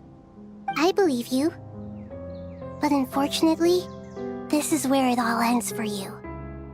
This experiment does not belong to you, nor do any of the results. Experiment. It sounds like you're trying to outdo me in my own field. Wisdom is conveying information in terms that people can clearly understand. You know exactly what I mean. Indeed. I can see no further outcomes. Ha. You have a formidable mind, and you are braver than I thought. Setting fire to the very thing your survival depends on. Your previous threat was empty, but this time, it is real. When necessary, wisdom can be as fierce as an inferno. Some of the flames that incinerate you come from within yourself. Perhaps you are right. You see what lies at the bottom of the human heart, and that is your wisdom. Here is where your journey comes to an end. All that is yet unknown belongs to those of us who will carry on living. It seems I have unwittingly been your arch-enemy all along. But now, it's all over. I do not deny your intelligence. But what you refer to as experiments, I would never describe in those terms. They are events that take place in the real world, and they are so much more than mere data. Goodbye. We will never meet again.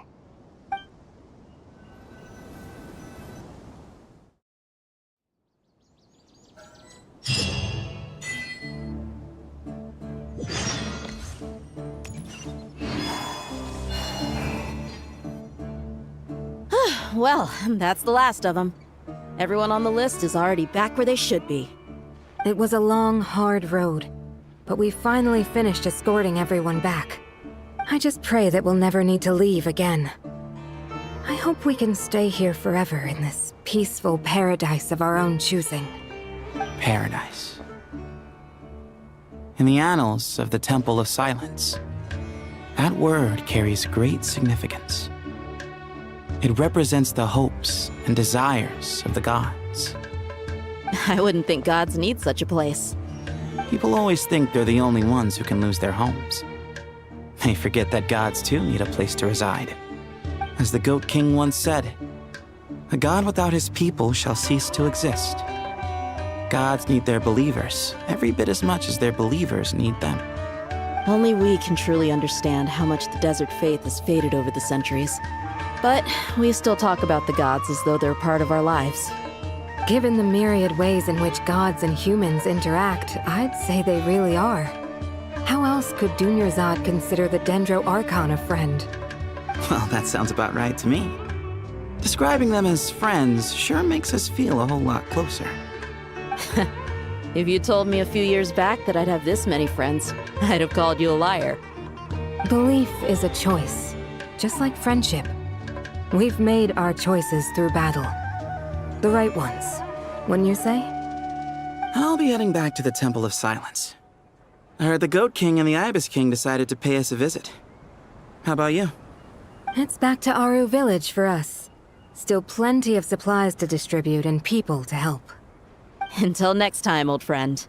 As long as you can find the time, you're always welcome to visit us in Aru Village. Right back at you. Make sure to drop by the Temple of Silence the next time you're free. Where it is that 2 of the other 7 pillars, Shezapang and Bennu, might also be dropping by. Since you're wearing the symbols of their power, it'd only be fitting if you came to see them for yourselves. Dropping by? That makes it sound like they're visiting a neighbor's home. Well, the temple was founded by Hermanubis, so I guess to them, that's exactly what it is. Guess that's true. All right. We'll make sure to find time to stop by. Stay safe on your journey home. I will.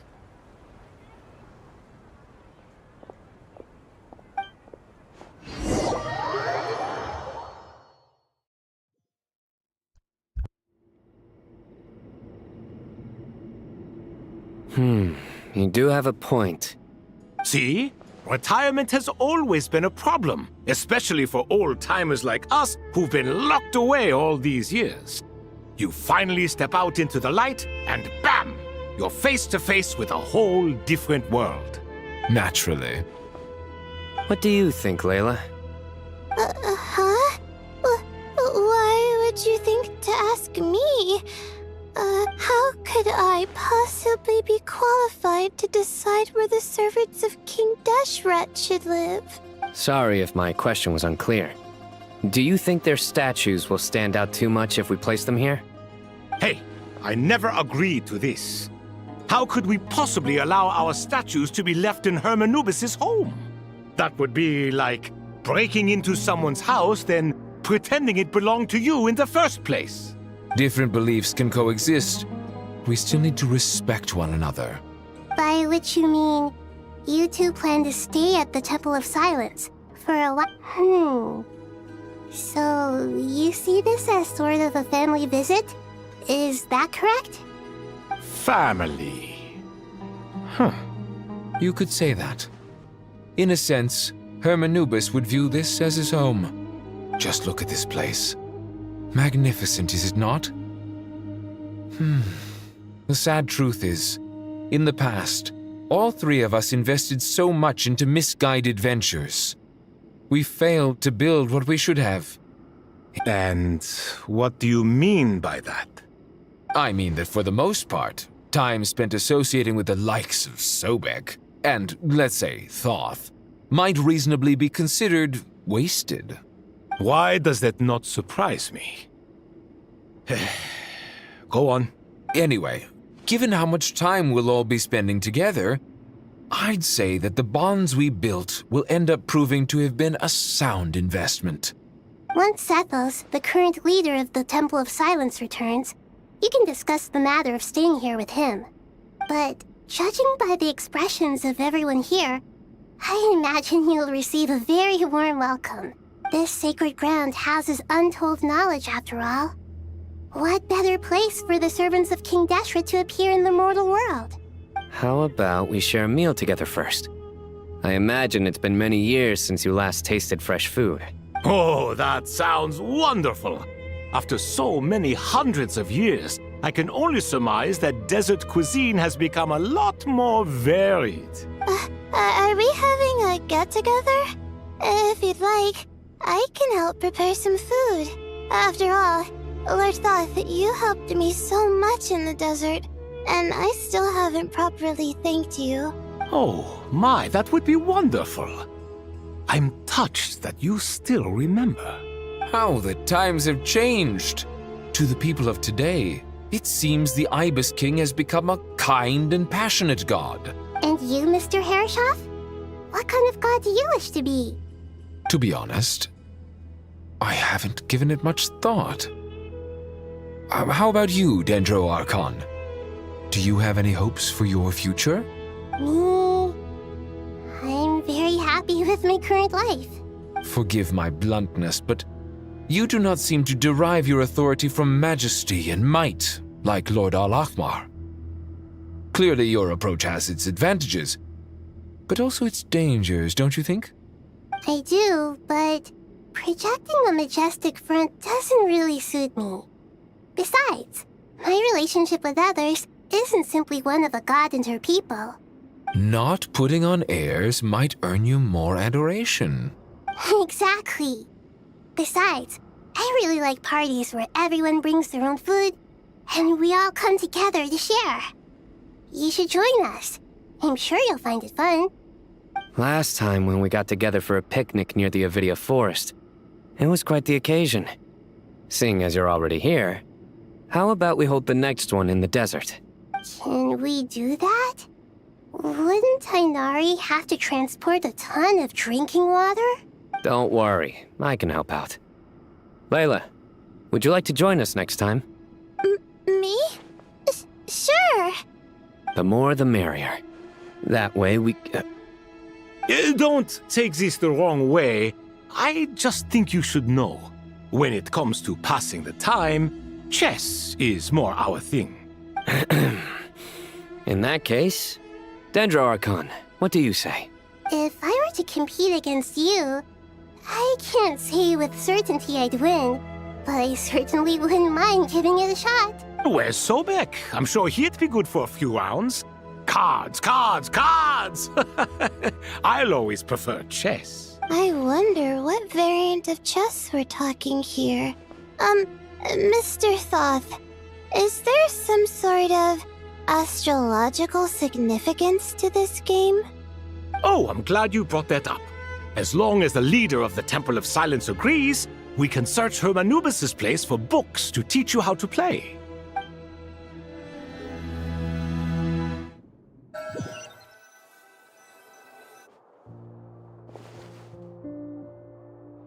Such devastation visited on Sumeru City. So many houses destroyed or damaged in the fighting. Who could have foreseen this? Look at all of this. It's going to take me forever to tidy up. I suppose living below the academia doesn't always work out to your advantage.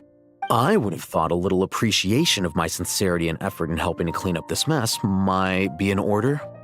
Helping? Effort? This is your house! Of course you should be putting in the effort! If anything, I'm the one who's helping! So you see yourself as just a helper in this situation. I must admit, I'm rather shocked.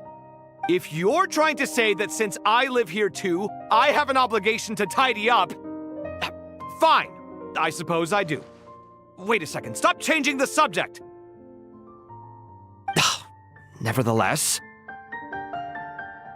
In the wake of a great storm, a missing roof is a predictable inconvenience. Can you stop making it seem like I care more about this house than you do? Doesn't it upset you at all to see your home in this state? I won't pretend it's ideal, but that's no reason to be upset. This is the roof over your head, your shelter from the cold. The furniture is scattered, the paintings have fallen off the walls, the windows are shattered. Don't you feel even a little disheartened? The way I see it, these problems are easily solved. Ugh, this is precisely why I hate talking to you about sentimental things. It's like banging my head against a wall.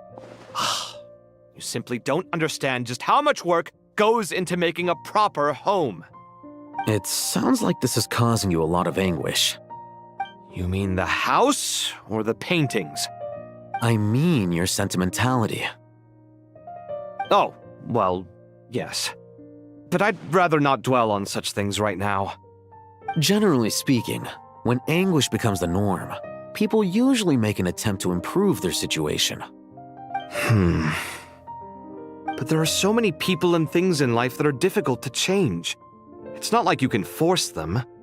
Besides, anguish can be a source of inspiration, and I'm not sure I could break my reliance on it. I'm glad you're able to make yourself think like that. What kind of a response is that? I was stating a profound truth about the very nature of art. Suffering is the cradle of all creation.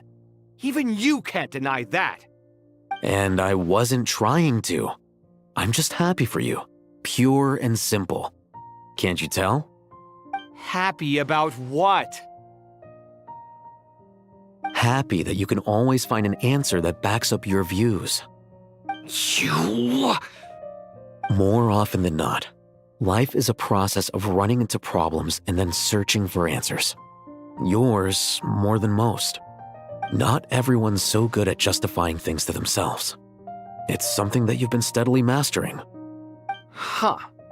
What about you, then? What skills have you been mastering lately? Pass me that box. Huh? Okay. You may consider this my progress on the path to mastery. What? Wait a second. Isn't that box mine? Hey, it is! It must have fallen off that shelf! I'll hate them! Those are my paints and inks! Would you like me to put it in your bedroom for you? Huh? I mean, sure, if you don't mind. What kind of progress is this? Does he think he can bribe me? Not that giving me back my own things is much of a bribe. These books on the floor, they're a complete mess. And this one, didn't he say it was an out-of-print collectible? It's completely covered in dust, and some of its pages have even fallen out. Ugh, guess I should help him repair it. This one too. And this one.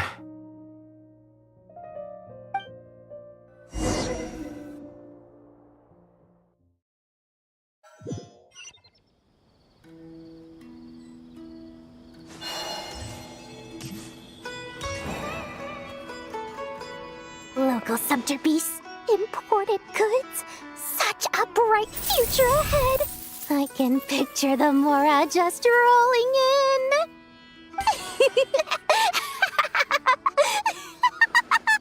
You do realize you sound like a choking cow?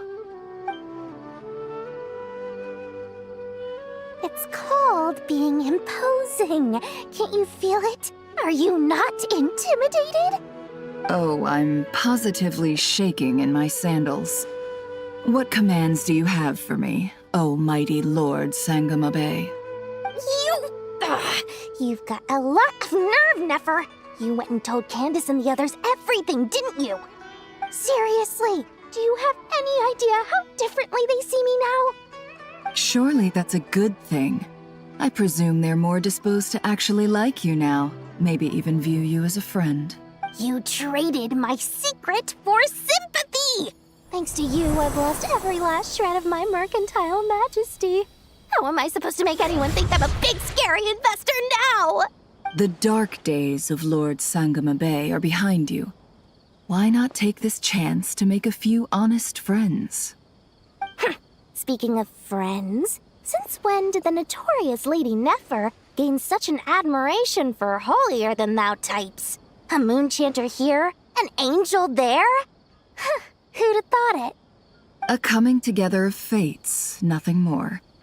No need to throw around accusations of... Forget it. You're right about one thing at least. Making friends is never a bad thing for a merchant. So, I really took a loss this time.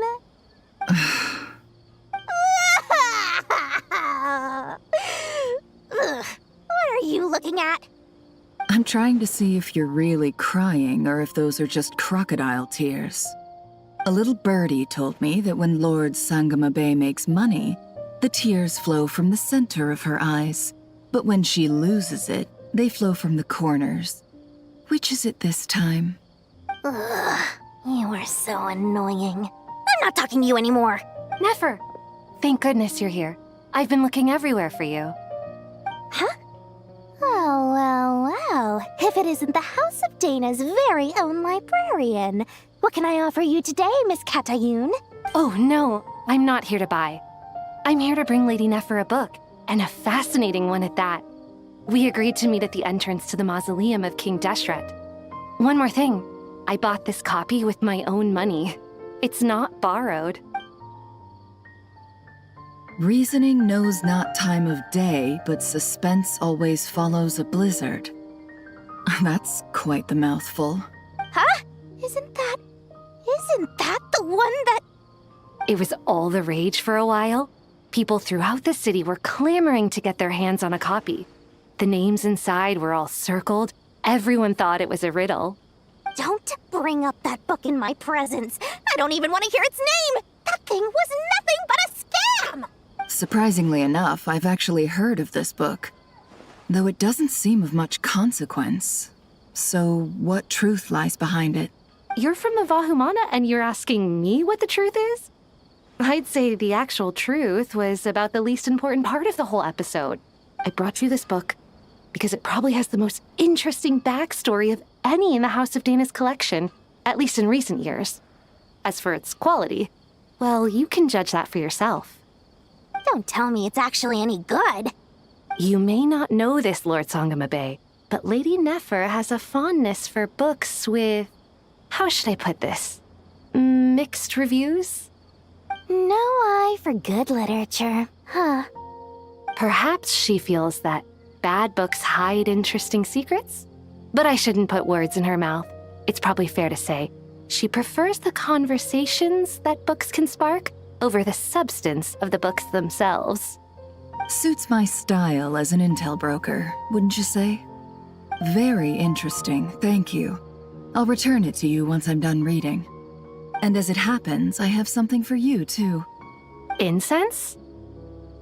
I imagine you've already used up the incense I gave you last time. Here's some more. This batch is from Krai, so the scent won't be quite the same. Well, actually, I've been saving the incense you gave me. I couldn't bring myself to waste it without a special occasion. But I'll gladly accept this, too. And I promise I'll use it this time. Katayun, you haven't changed a bit.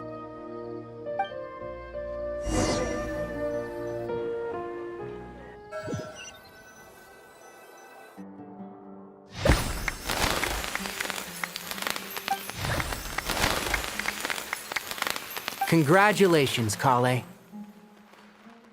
Well done, Kale. After studying for so long, you've finally become a full-fledged ranger. Sure hasn't been easy for you, huh?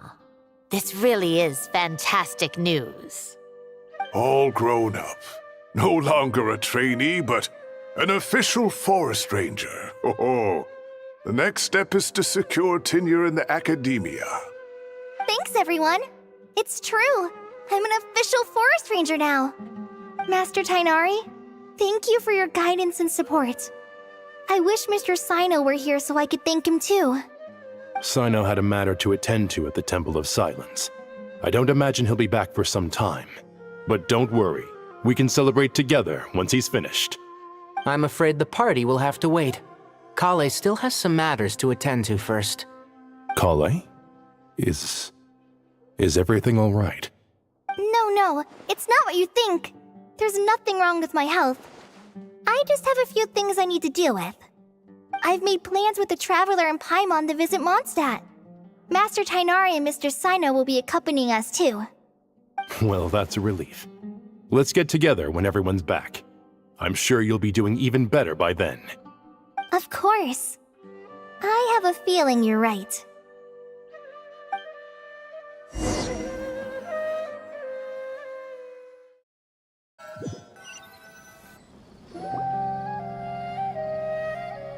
Phew! After all that catching up on sleep and food, Paimon's feeling full of vim and vigor again. For someone who spends so much time resting, your recovery routine is surprisingly simple. Hey! Paimon's been working her butt off too, you know. She flew all over the city helping everyone out. Don't worry, I saw how hard you worked. Alright, we all know you're the most hardworking person in Tavad. As long as you're rested and full, that's what really matters. Paimon's been looking around the place, and it seems like the city's already on the mend. But Paimon's been wondering how Nahida's doing. We should check in on her.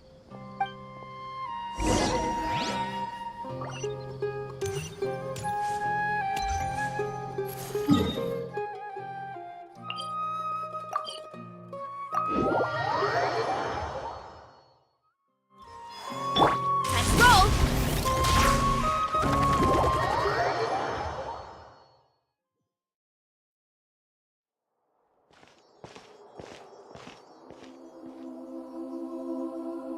Hey, Nahida! And Hat Guy's here too! Traveler, Paimon! What's going on here? Nothing much. Nahida was just expressing concern for my physical and mental well-being. Oh, the Traveler told Paimon all about that. We've both been very worried about you. Are you feeling alright? You make it sound like I'm on the brink of some kind of breakdown. Truth is, I'm doing much better than you might imagine. If we can just get to the bottom of Dottoro's intentions, we can minimize his negative influence. That's the sort of thing I excel at. Just listen to that newfound optimism. It seems like having you enroll in the Vahumana was a truly inspired move. I can really see the positive influence. Observe, a classic Sumero specialty. Chalking everything up to education and learning. To be honest, even I can sense the change in you. Everything Dottore said to you was a way to manipulate your mind. Fortunately, you're no longer under his sway. Can someone as old as me really continue to grow? If it helps, just think of yourself as a late bloomer.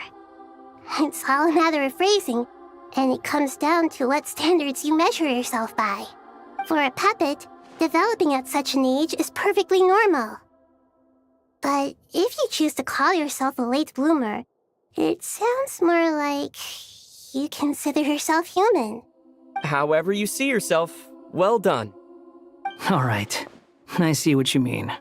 Anyway, what's your next step? What else can I do but complete my current courses? Everything else can wait. Anyway, that's enough chit-chat. There are still things in the city I need to help out with. I'll be heading there now.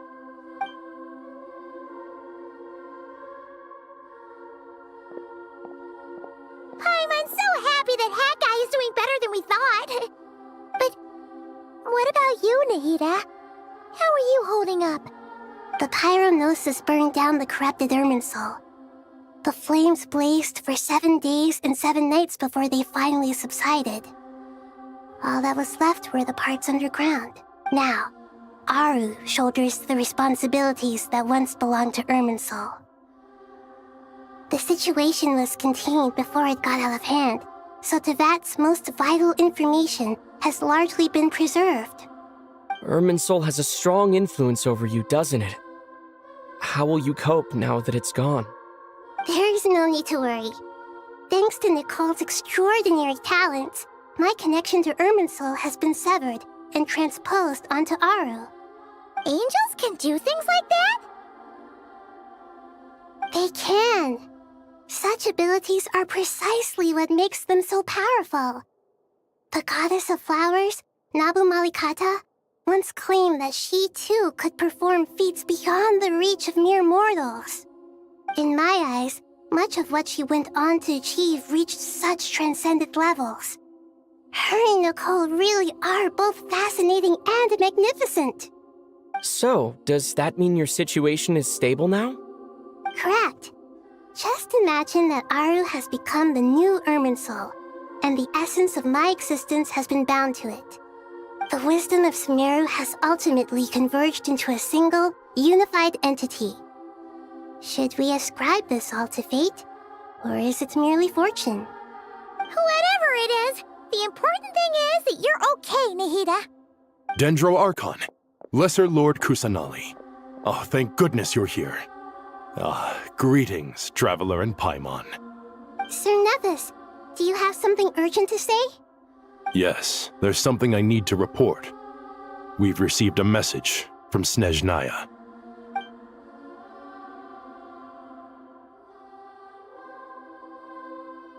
The Fatui Harbinger, the Rooster, sends us his sympathies, along with all the usual pleasantries. His stance is that, following the unrest in Krai, Dottore was subjected to internal censure. This madness was the act of a rogue element, one who cannot be seen to represent the Zapoliarni Palace. No less than can be expected. Snezhnaya paid a heavy price working to stop him. They even lost one of their own harbingers. The letter goes on to say that even so, Snezhnaya cannot claim to be blameless. Apparently, they will deal with Dottore's subordinates in accordance with Snezhnayan law, holding all those involved in his crimes accountable. Additionally, they are supplying relief funds and supplies, which are already en route. Sounds like he's got an answer for everything. True, but as diplomatic rhetoric goes, it's highly effective. Completely watertight, both in logic and sentiment. This disaster has had a profound impact on Sumeru. There is much that I will keep in my heart. The matter of Dottore can be seen as settled for now. We are sure to cross paths again in the future, and in that light, Snezhnaya would do well to uphold their responsibilities and keep a tight rein over their actions. With Irminsul burned, the flow of fate now carries many more possibilities. I will be watching carefully. Perhaps we can move on to a less serious matter? Dendro Archon, will you eat with us once this matter is dealt with? Everyone wishes to celebrate together. Your presence would be most welcome. Of course! Junior Zod, Sino, and Hypatia all told me the same thing. If there isn't enough room for everyone, we can arrange back-to-back feasts. What a wonderful idea. That just leaves the question of what we should eat. Not more tomatoes, surely. More? Dendro Archon, what do you mean by more tomatoes? Those good friends of yours are always talking about tomatoes.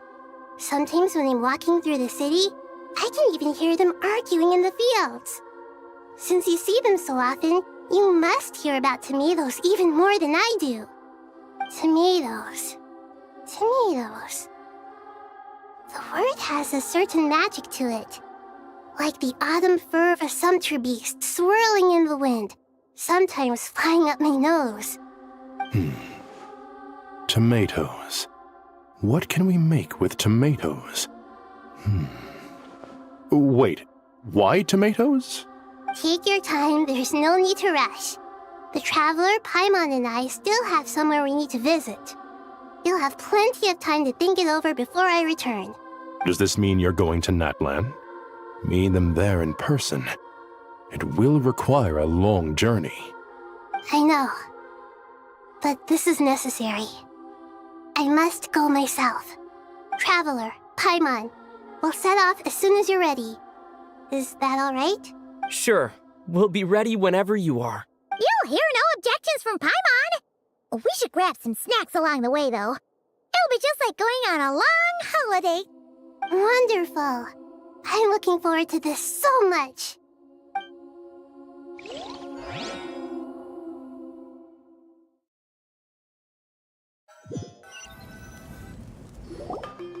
Natlan is such a lively place. It's super cheerful and positive, too. I can see that. There are people outside exercising at all hours. Such a healthy way of life. You came. Welcome, welcome. You must be hungry from your journey. Would you like something to eat? Oh, thanks, but no thanks. We've been eating the whole way here. We had a mushroom platter, sap's meat stew, butter braised chicken, hot sour pudding. Paimon's positively stuffed. All right. No need for all that detail. I'm starting to get hungry myself. Maybe later then. We can wait till everyone's got an appetite. Then I'll head out for a meal together. Sounds like a plan. Let's find somewhere to sit down.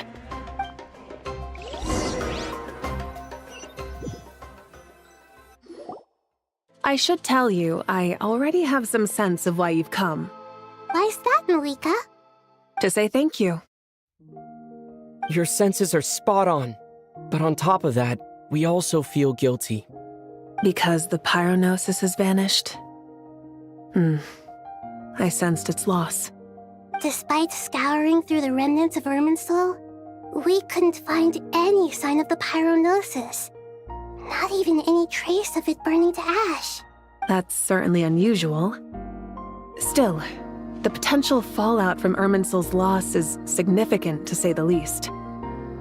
Perhaps the pyronosis's disappearance is simply a knock-on effect of the impact it's had on a certain strand of fate. There's no need to feel guilty. We were clear that this time, there was to be no returning, only giving. Pure and simple. Thank you really is a fascinating phrase. We use it to express gratitude for the smallest of things. Yet, when faced with a kindness too immense to describe, we use exactly the same words. It's not that we lack other means of expression. It's that when we truly need to express our feelings, the simplest and purest words are always the most powerful. You're right. In Natlan, we prefer simple expressions too. Companionship, friendship, support. They might not sound fancy, but the sentiment behind them is sincere. That's wonderful to hear. Sincere feelings are often a vehicle for the deepest wisdom of all. Irminsul's destruction doesn't seem to have done you much harm. I'm glad to see you're doing well. There's still a lot of work to do, but before we begin, we felt it was important to come here and speak with you. Partly to express our gratitude, but also because we felt that seeing you, in a sense, is like basking in warm sunlight. That's a nice way of putting it. I like that. To tell you the truth, though, I'm not a fan of somber meetings. So, since there's nothing more to say, why don't we go bask in some actual sunlight? The weather's beautiful today. What a great idea! Paimon's gonna lie back and soak up some rays.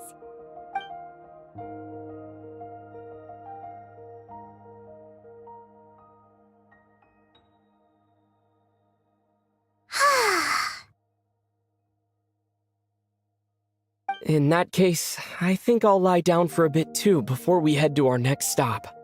And where might that be? Mondstadt.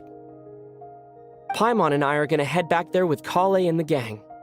Long ago, I sensed that the god remains inside Kali had come from the goddess of flowers, but I kept it a secret. Those remains weren't hurting Kali, not as she is now. They simply exist. Besides, I could sense a deep yearning within her. A yearning for an ordinary life. A yearning to hold on to the hard-won happiness she now enjoys. With someone like her, I have a responsibility to keep her secret. She should be ready to face the truth by now. Whenever people meet, there is always the potential to create warmth and kindness. Every child grows up. But even as adults, they are still children in the eyes of certain people. Oh, just like how Paimon sometimes sees Nahida as a little kid. Is that so? Well, anyone who's friends with a kid is probably a kid themselves. Of course! And there's nothing wrong with that. When we get back, we'll actually be hanging out with another of our friends who happens to be a kid. Or more like looking after, in her case. Anyway, we'll always be there to watch out for our friends. Dear Sucrose, when you receive this letter, I'll probably be as busy as always. But busy with wonderful things. That's because I'm no longer a trainee. I'm now an official forest ranger. Impressive, right? Sino said that official rangers sound much tougher than trainees. Though he did say it was already pretty tough to start out with. You probably heard that something big happened in Sumeru recently. Don't worry, it's all been taken care of. We're heading to Mondstadt soon, so if you're free, maybe we could meet up? Plus, it's not just me. A few of us are going. Hey, do you still remember that time we all got together? You know, when we all went to the Windbloom Festival? It'll be just like that.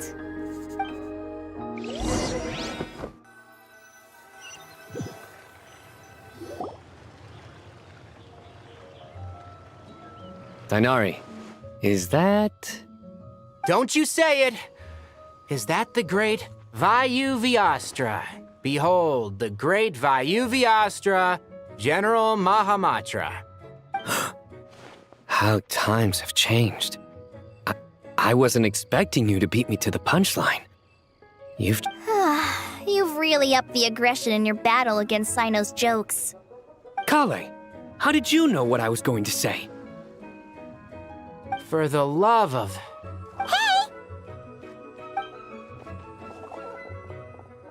Traveler! Paimon! You're right on time! I hope we haven't kept you waiting. Kale! Sucrose! It's been so long! How have you been? I've been well.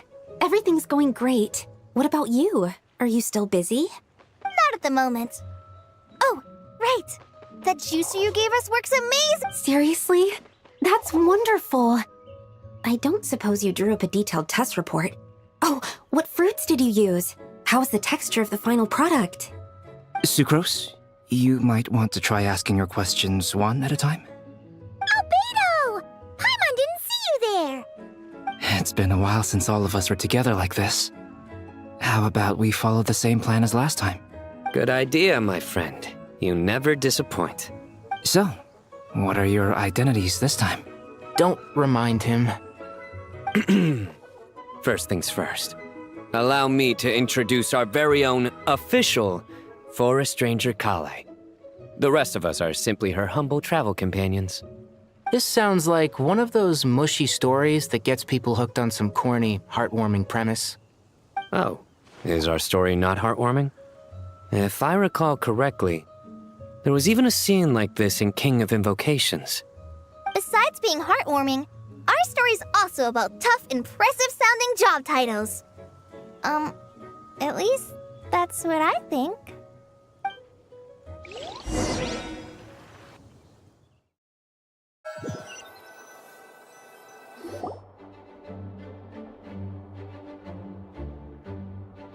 Oh, you're here already? I'm still giving Dodeko a little trim. I won't be a moment. A trim? Does Dodoko need haircuts too? Of course. It's important to know how to take loving care of the apples of your eye. All of these trivial matters get left to me. It's because I'm an angel, and angels are, in a way, the guardians of all Teyvat. Oh, right! Well, that's definitely an impressive-sounding job title. What are you writing? I'm just brainstorming some cool-sounding lines. Oh, write them on these card backs. Of course. Clearly, my lines are pretty amazing, wouldn't you say? Miss Nicole. Kale? You seem a little nervous. I was just wondering, who was the person you mentioned who needed their wish fulfilled? Wish? What do you mean? Miss Nicole asked if we could meet up in Mondstadt once everything was over. She said a friend of hers had a wish that needed my help to come true. Well, you never mentioned that before. All we knew was that you'd arranged to meet in Mondstadt. But we thought it had something to do with the god remains. To be fair, everything I told you was true. Anyway, my friend is waiting. Come on, let's pay her a visit.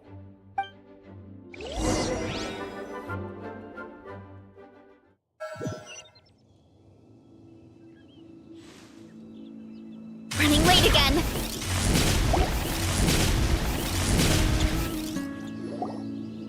Huh? You're... Surprised? I bet you weren't expecting to meet a woman like me beneath this beautiful tree in a faraway land. An oasis will spring from the place where a djinn resides.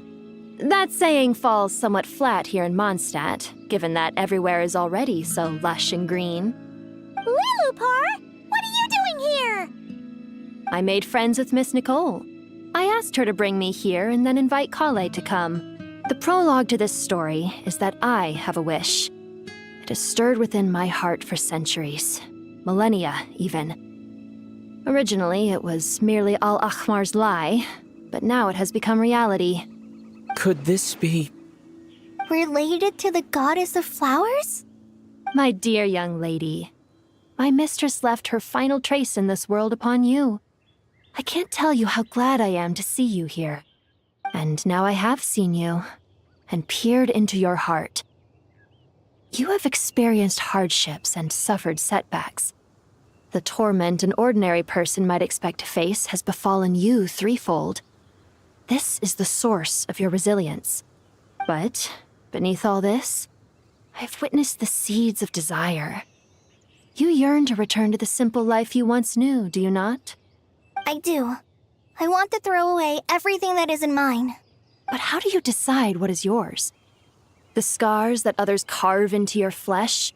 The kindness and love they inscribe? Are these things not yours as well? They are. This is something I've talked about with Miss Nicole. Miss Nicole said I should learn how to adjust my standards. I just want to live as an ordinary human. Anything beyond that isn't mine.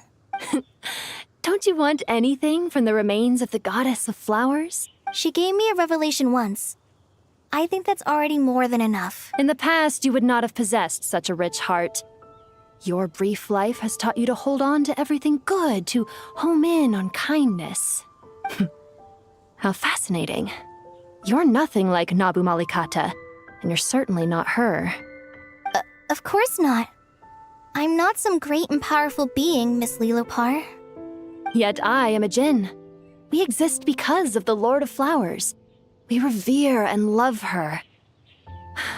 My wish is to see her one last time, to give everything for her. Kale, can you do this for me? But her remains won't be easy to remove. Are you sure this is what you want? That's beside the point. First, I need to know. Are you willing to do something for the soul of this lonely, wandering woman? I'm willing. But look, you know nothing about me. Even if you have heard the stories about me, all you would know is that I was rightly punished for the many evil deeds I committed. So you do know. Your lips are quivering, your eyes trembling, and still you're willing to do something for me. Life has been cruel to you, and yet you've learned to be kind. My dear young lady, to repay your kindness, I too must play my part. Are you sure about this, Lilupar? I yearn to see my mistress. For this moment, the world can burn to ashes, the universe be engulfed in flame. I care about nothing else. And you, Kale, I can give you a gift. You'll become just another ordinary human. But Miss Lilupar, what will happen to you? My wish will be fulfilled, and I can die happy. Why would you wish for that? A long, unending life might seem desirable for one who has never possessed it, yet it brings torment to one who has. My remains are scattered across the yellow sands, but my soul can find no peace. Since you've promised to grant my wish, give me that release. Allow the dying to die, and let the dead rest in peace. You have my thanks. Kale, there's no pressure on you. What she said, it's all true. A wish is a genuine desire, after all. It's as if you want to use the last of your— Nothing so selfless. We'll be using our futures to fulfill each other's wishes. This is a noble act, a beautiful and secret transaction between two women. I understand. Miss Lilupar, I'm ready. Close your eyes, Kale. Then open your soul. From there, I will embrace my mistress.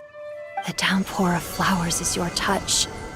Like returning to the very beginning. Like surrendering to your grace, my mistress. People say that devotion is beautiful, yet filled with pain. How foolish of them.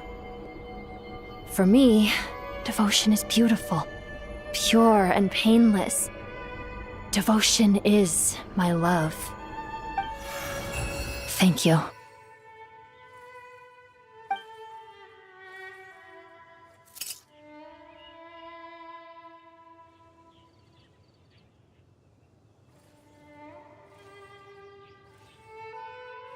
Lillipore!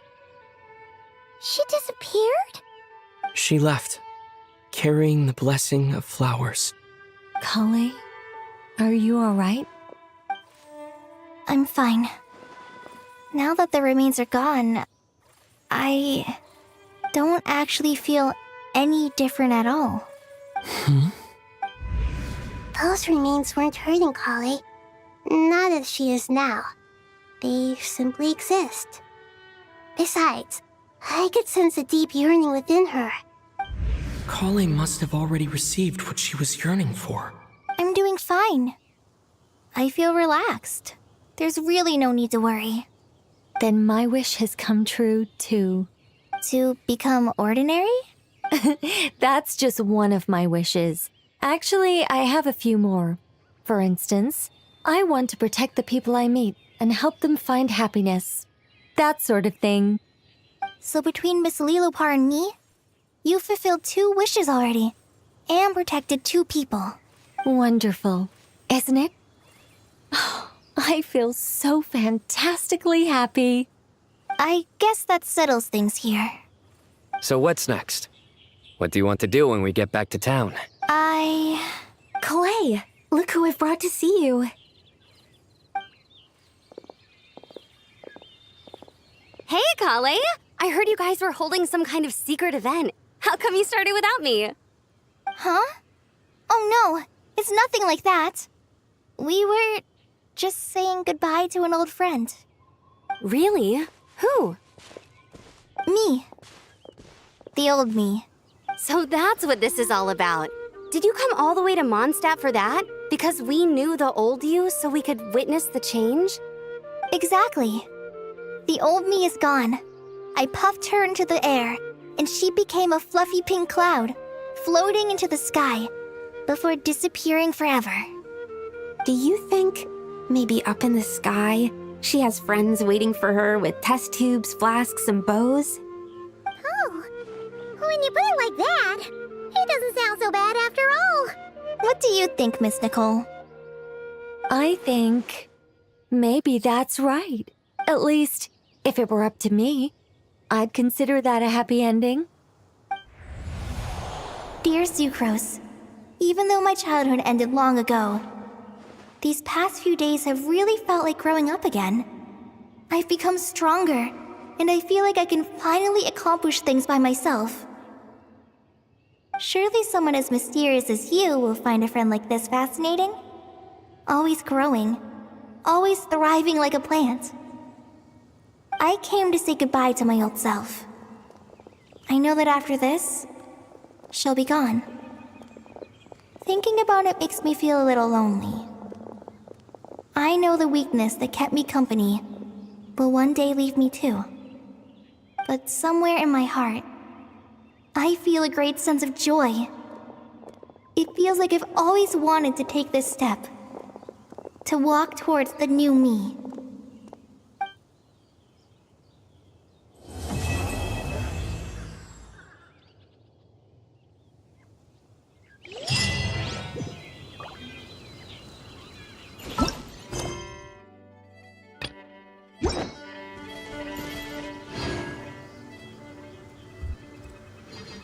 Oh my.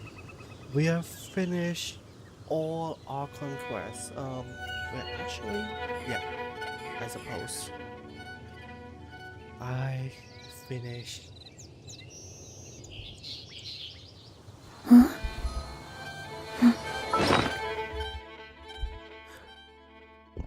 Well, there is the other Archon quest, but I don't think I'm gonna count that.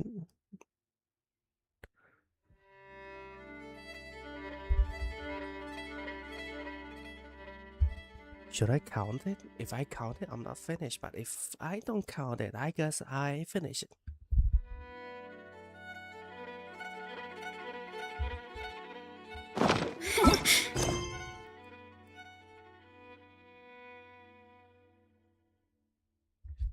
I guess this one is, yep.